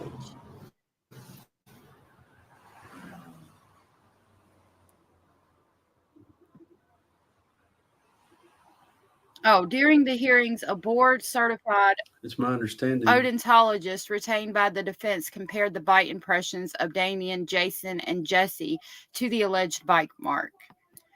We would all that love the everybody odontologist here. has now We love reviewed everybody, bite no mark matter what. impressions from all 3 defendants, compared them with the bite mark, which the odontologist has identified, and we can exclude the 3 defendants who've been convicted as the person who made that bite mark. What's exciting about this is we now know that this kid was bitten by someone, and this someone was not any of the 3 defendants. And it's just, I wish and pray that this information would have been available to us back at trial. I think the result would have been dramatically different. This is the interesting thing. Brent Davis, the prosecutor, claims that this is not a bite mark, but as Frank Peretti, who performed the original autopsy, says that this is a bell-shaped pattern abrasion that is consistent with a belt buckle. They're interpreting, looking back at this injury, they're interpreting it, and it's only this is a two-dimensional surface. If we were looking at a three-dimensional surface, we would see that this actually creates a circle because the eye socket curves in and curves under. The two-dimensional photograph makes it look like a bell shape. Basically, they're going to put on two guys, one of which did the original autopsy. I'll look at your comments in just a second. I'm on the overlay page in case they show something that is inappropriate. And missed this bite mark and basically state that this isn't a bite mark. The bottom line here is that this is not legal trickery. This is hard physical evidence of somebody else committing this crime. During the hearings, 2 state medical examiners and an odontologist testified that they considered and rule out bite marks on the original autopsy. There is nothing written in the autopsy report to confirm this testimony. All right, let me see what y'all are saying. Yeah, sorry, y'all. Trigger warning again. I know you've been Sorry. here probably for just about every hearing. Can you tell me what your opinion on this? Well, I think the fact that there's bite marks and they don't match the 3 is pretty much proof that they didn't do this. And the big thing now is for the first time in the history of this case, we've got qualified experts involved. It's as simple as that. And what does he think it will do to his case? He knows he's going to be out of prison before long. Eventually, the truth is going to come out. Are you going to be here till the end? Yes. We're going to be here however many times it takes. Have you been following the case? No, but I seen what happened. You saw what happened? What happened? Hey, I'm not sure if the 3 boys done it or not, but the 3 boys were there. Excuse me, the three boys were there. But there's one more that's running on loose right now, and he lives here in Jonesboro right now. Who is he? Mark Byers. You believe Mark Byers had something to do with this? He was holding a knife. Well, what more proof do you need? He was holding a knife. The 3 boys was not holding a knife. Mark Byers was. And how did you witness this? I seen it. Have you told the police what you saw? Yeah, well, I've tried to tell police, but nobody wants to listen to me. I've tried to tell prosecutors, they don't want to listen to me. Why don't they want to listen? I don't know. I've been in an accident before, and they think I'm all scrambled up. I'm probably signing my death warrant right now. I'm probably doing that right now. But I don't care. But I don't care. This didn't really. You can get it somewhere else. I have no more comments. The guy that you just interviewed over there, that's sensational. He's just like Jesse Miss Kelly. He's a Wow, that was interesting. guy who's got a story. And here's my bet.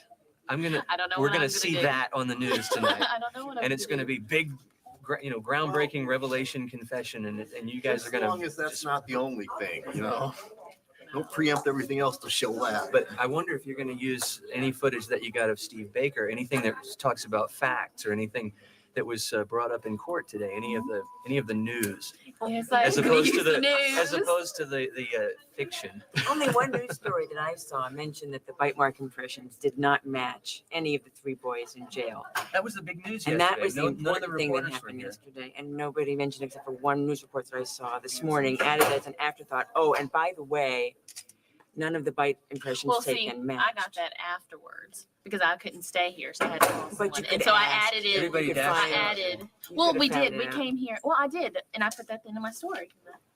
I have it in my story. Okay. But That poor guy, I think he was just had a cognitive issue as well. Like he said, nobody will listen to him because he got in an accident and they think his brain is scrambled, as he so eloquently put it. I think that's what that was basically. I don't know why he's smiling, but he's just a bystander. It does just get crazier, Pinto. It really does. But in the first case, did the state bring their own odontologist? No, there was never mention of bite marks. They wouldn't have brought an odontologist. If they had brought an odontologist, that would have suggested that they knew there were bite marks or some reason to bring one. But there was originally it was either overlooked or ignored. So they had no reason to bring in an odontologist because it wasn't mentioned in the first trial. When was that? Someone told me that. Someone lied to you. Another It was probably, you probably. Hey Sarah, if you're still here, please drop the again the name of that podcast in case anybody is interested in this and wants to continue looking into it after the live into the comment section, and I'll put it in the description box. And when we get done with this one, I'll have to be gone for the day, or I'm going to get in trouble. But we'll watch the third one tomorrow as long as I can find it after we do Delphi updates from Friday and Saturday. It's called Last Podcast on the Left, and I've just highlighted it for anybody watching the replay. If you guys want to go check out that YouTube channel, she says they have a lot of information on it after we finish here. And we'll watch the third one tomorrow, provided that I can find it. There is more research, like Terry Hobbs was the last one seen with them when they were riding their bikes that day. Like, there's a lot of information that's missing out of this that y'all aren't getting to see.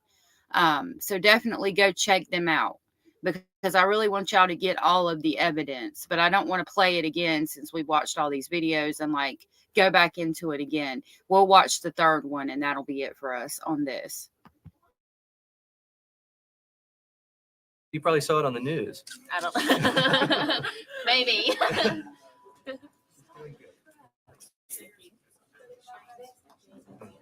Of the Now live from your good neighbor station, this is KA.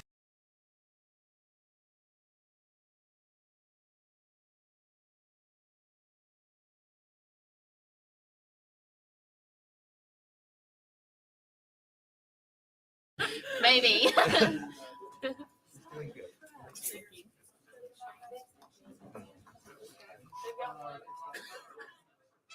Now live from your good neighbor station, this is KA News at 6.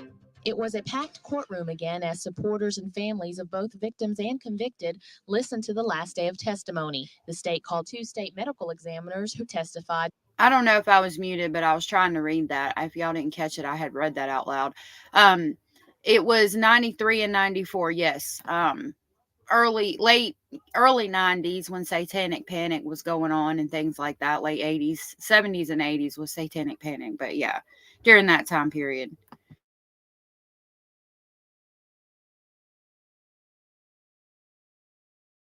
They did not find any bite marks. However, odontologist Dr. Thomas David testified for the defense that in his opinion, it was a bite mark.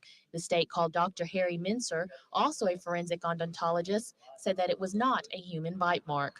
While the state and defense seesaw back and forth, Damien's supporters remain optimistic. How you doing? Fine. Good. Okay, here's the deal. They're going to talk to me from New York. You're not going to be talking to me. We're going to put an earpiece in. You're going to hear Greg Jarrett, who's the host in New York. Yeah, his name is Greg. You can just call him Greg if you want to. Gotcha. And when you answer his questions, just look at the camera instead of me. No problem. I need to dress this. Act like I've done it 100 times. Right? You have done it 100 times. His shirt? Is he all right? No, he's fine. He's Okay. fine. Yeah. All right. Is my son's picture good? We're joined now by John Mark Byers, adoptive father of the victim, Christopher Byers. Yeah. Thank you for taking the time with us. Big guy. Byers. Yeah. Mr. Byers, do you hear me? Jenny says, thank you. Thank all of you lovely people for your support today. And yes, I want to reiterate that. Thank you guys for being here and hanging with us today and for all your support. I really appreciate it. He hadn't said a word to me. Obviously, we're having There's nothing coming through here. technical difficulties. Mr. Byers, can you hear me? This is New York. Mr. Byers, can you? Yeah, I can hear you, Greg. Can Go you hear ahead. him now, Mr. Byers? No, I cannot. You're okay, Timmy. Don't worry about your mic. I got you dead. Can you hear him now?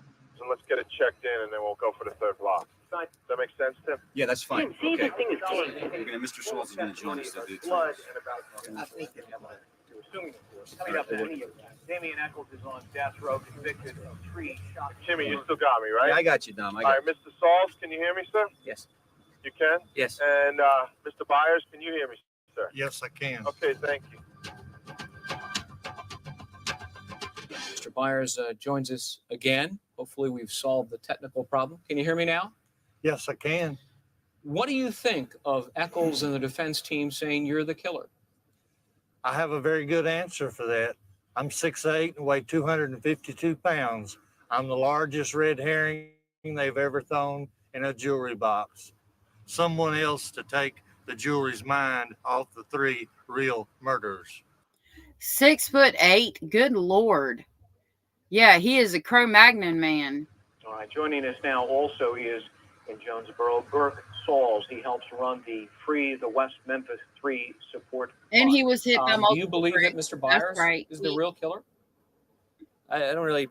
That's not the point of what we're doing here. I'm not here to accuse anyone. That's actually what happened to these 3 guys. One of the things that I guess a lot of people can't get over is one of the 3 defendants, all 3 were convicted. Jesse Miskelly confessed.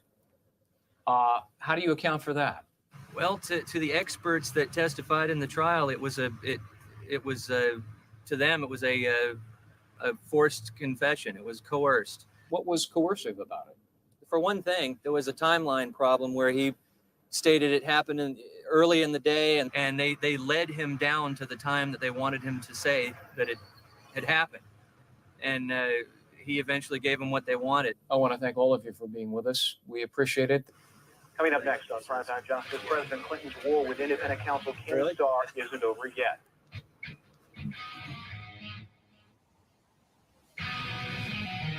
Says the hearings for Damien's final appeal at the state level end on March 19th, 1999.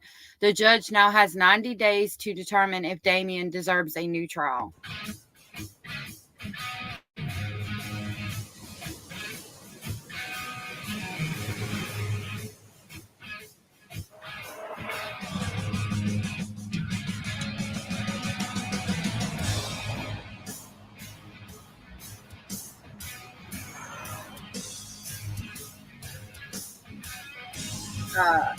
Mark Byers and the mothers of Damien and Jason are invited to LA to participate in a taping of Lisa Talk Show for a segment about the West Memphis murder case.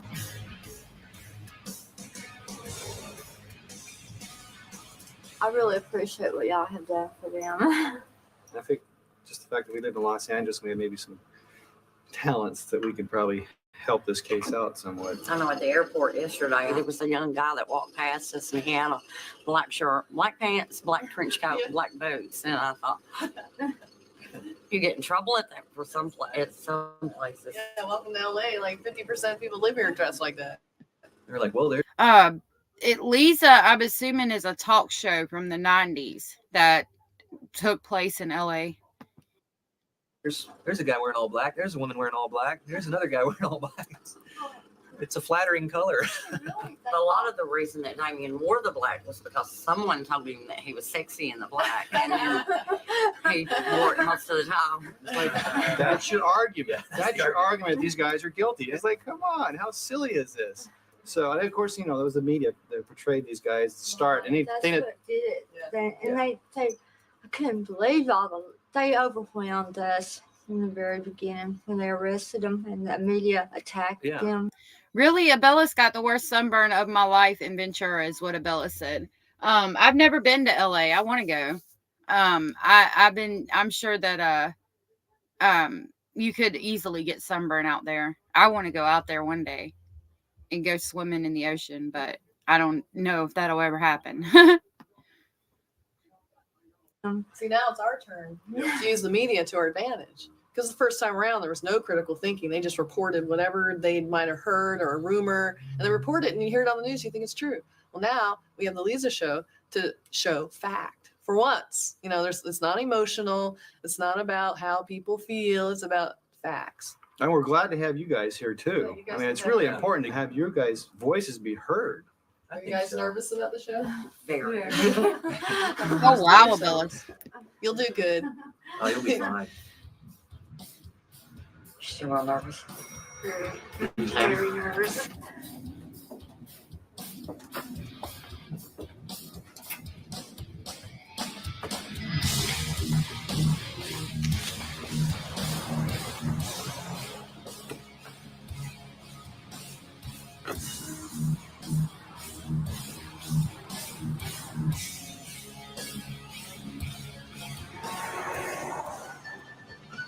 Anything is possible. Yeah, and aloe. Well, there's Lisa. Hello, everyone. Thank you. Thanks for joining us once again. So how do you feel like the Lisa The filmmakers were denied permission to film the taping of the Lisa show. Imagine that. Like, you could have let them film one episode. My goodness. It wouldn't have hurt your revenue that much. So do you think it went well, or? I thought it went really well. You could hear people in the background that didn't know anything about the case. You could hear them coming along as they presented stuff. Like when the mothers were out there was some skepticism. You could kind of hear them talking. Like, no one was sure whether to believe it or not. And then as more and more came out and you guys were talking more, you could hear people starting to get angry. What was the audience reaction about when they learned that all three defendants had been excluded from making the bite mark? It's like, match the bite mark, find the killer. I mean, I think everybody got that. It was like, okay, so the kids don't match the bite mark. And I think it sort of sunk in that means that the kid shouldn't have a bite mark on his face. Yeah. He didn't leave home with a big fat bite mark on his If they face. missed that, what else did they miss? So did you guys see anything in Byers' interview? Like, did you guys notice, like, the conflicting stories? Like, what did you read from that? Did you get anything from that? Well, obviously, I think he's a little mixed up about his felony history. I noticed Byers wasn't wearing his teeth. Oh, really? Now, what happened with his teeth? Do you know? Well, there's several different versions of what happened. The first version that I heard is he got him knocked out in a fight. He changed his story. Lord have mercy. The man went there and didn't have his dentures in. Maybe he took them out for the producers and left them sitting. I don't know. That's interesting, Jenny. That woman is really cute. First, a long time ago, he said he got knocked out in a fight, and he told Lisa that he had him surgically removed. And they told me that he'd taken Tegretol and that they had just kind of rotted out. Burke and Grove told me last night that something about Byers had left his teeth somewhere, and that's why he didn't have them on during the taping. What was the story on that? I think the producers of the show said that Byers had told them that he left them in a restaurant somewhere. And so his last parting words to the producers when he was leaving the show, which he had done without his teeth, is, "I'm not leaving LA without my teeth." Test is about to begin. Is this the month of October? Yes. Oh my Lord, y'all. He took his teeth out to eat at a restaurant and left them. Could you imagine being the bus person at that table? Oh my God. That's interesting. Regarding those deaths, do you intend to answer truthfully each question about that? Yes. Other than Evidently, what we've talked fellas. about, did you ever wish any person would die? No. Did you harm any of those boys? No. Other than what we've talked about, did you ever think about hurting anyone? No.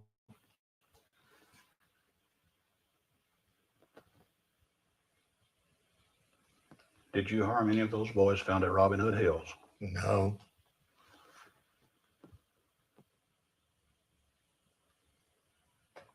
Test is over. Remain seated, looking straight ahead.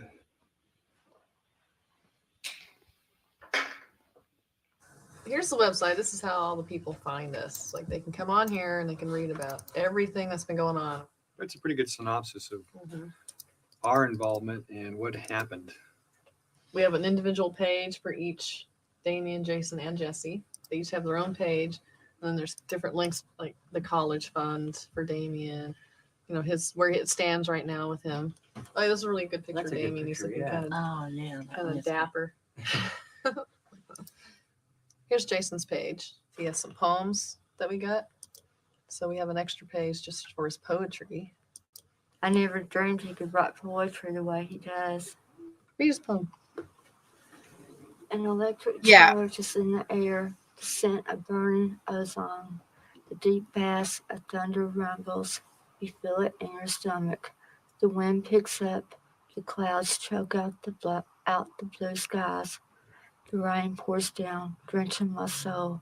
You are there, and I know I no longer face the storm alone.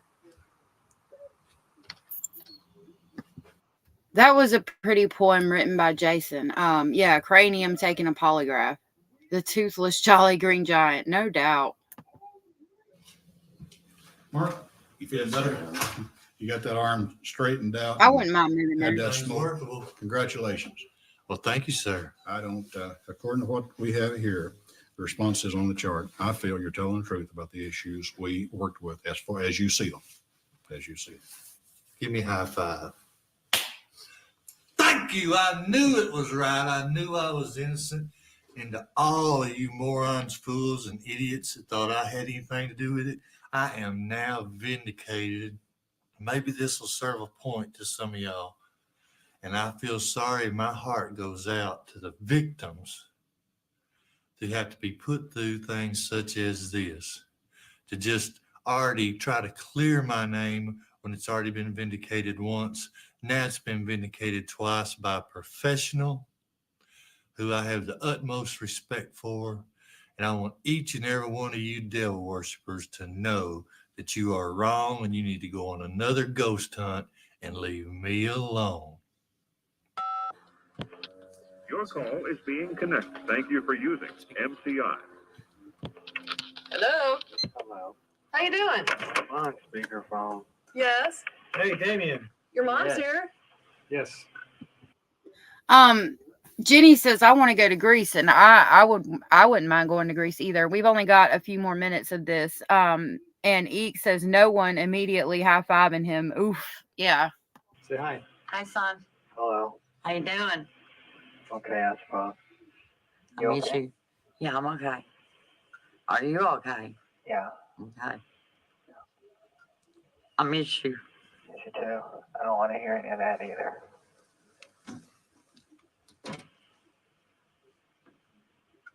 You know, I know you lie every time you come here too, whenever you say you're not going to cry on the way home. But then you get out in the parking lot. Not every time. Why are you crying? I just miss you. Well, I miss you too, but I'm not doing all that. Calm down. I love you. I love you, baby. Calm down. I'm okay. Stop crying. You have exceeded I'm not your crying. limit. This call is I wouldn't mind going to Egypt either. being Your call is disconnected. terminated.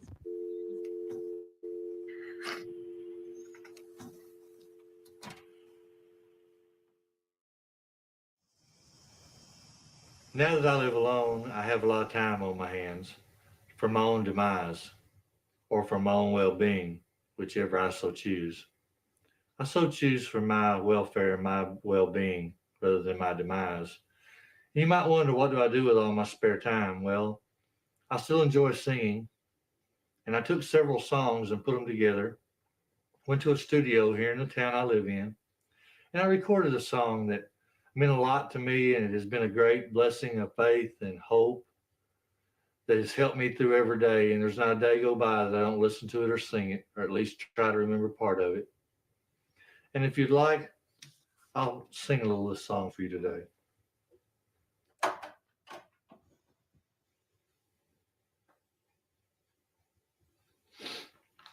This came after hours of work and $45. And you can have anything made.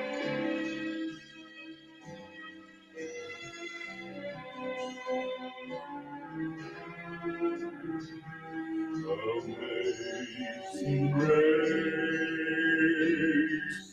shall always be my song of praise. I don't know that we need. For it was grace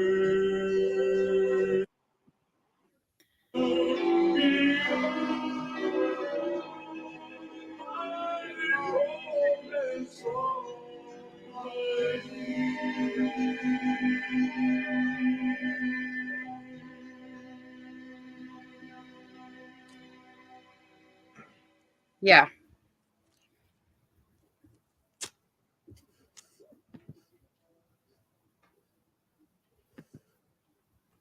Mike Byers was arrested on June 2nd of 1999 for selling prescription drugs to an undercover narcotics officer.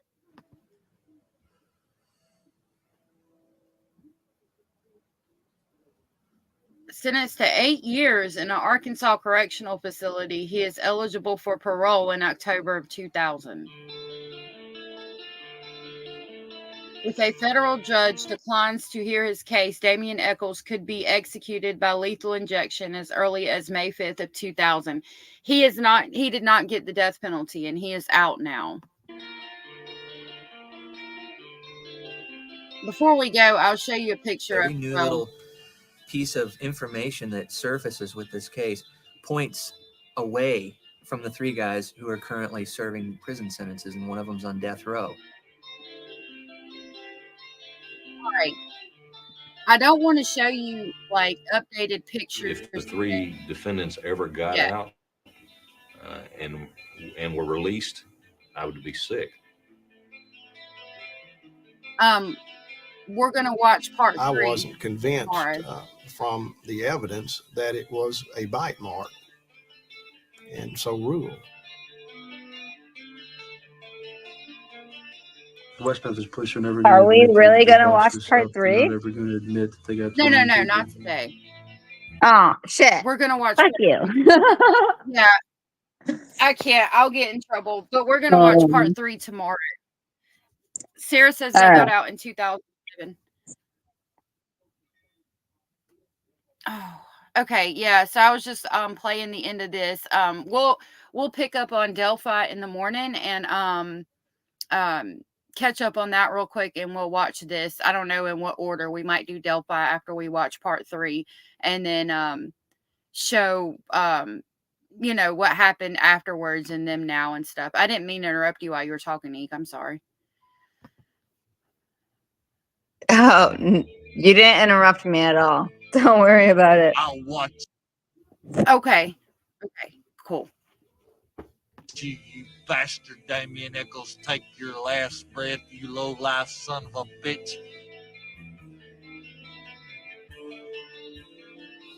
If I were released today, I would kind of want to just blend into obscurity. I wouldn't want to be remembered. I wouldn't want to walk down the street and have someone say, hey, you're that kid that was on death row that they made that documentary about.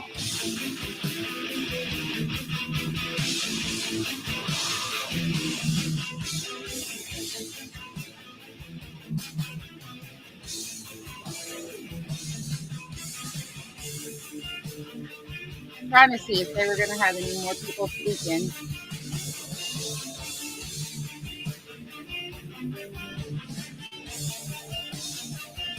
Okay, I think that's the end of that one. So, thank you, Abellis, for sending me that for Basil.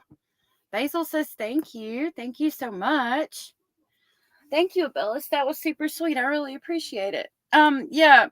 So tomorrow we'll do Delphi updates and we'll watch part 3 of this documentary and see where they're at now and how things have changed and all of that.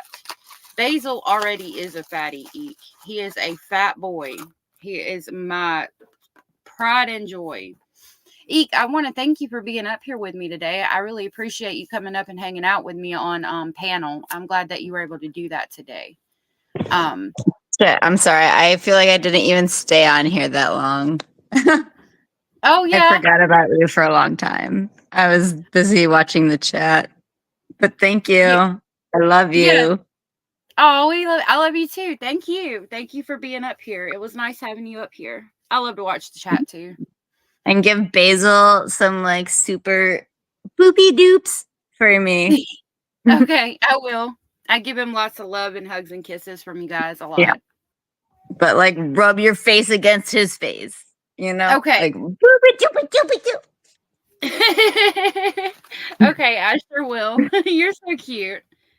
Okay. I'm done. Have a good day. All right, you too, love. Okay.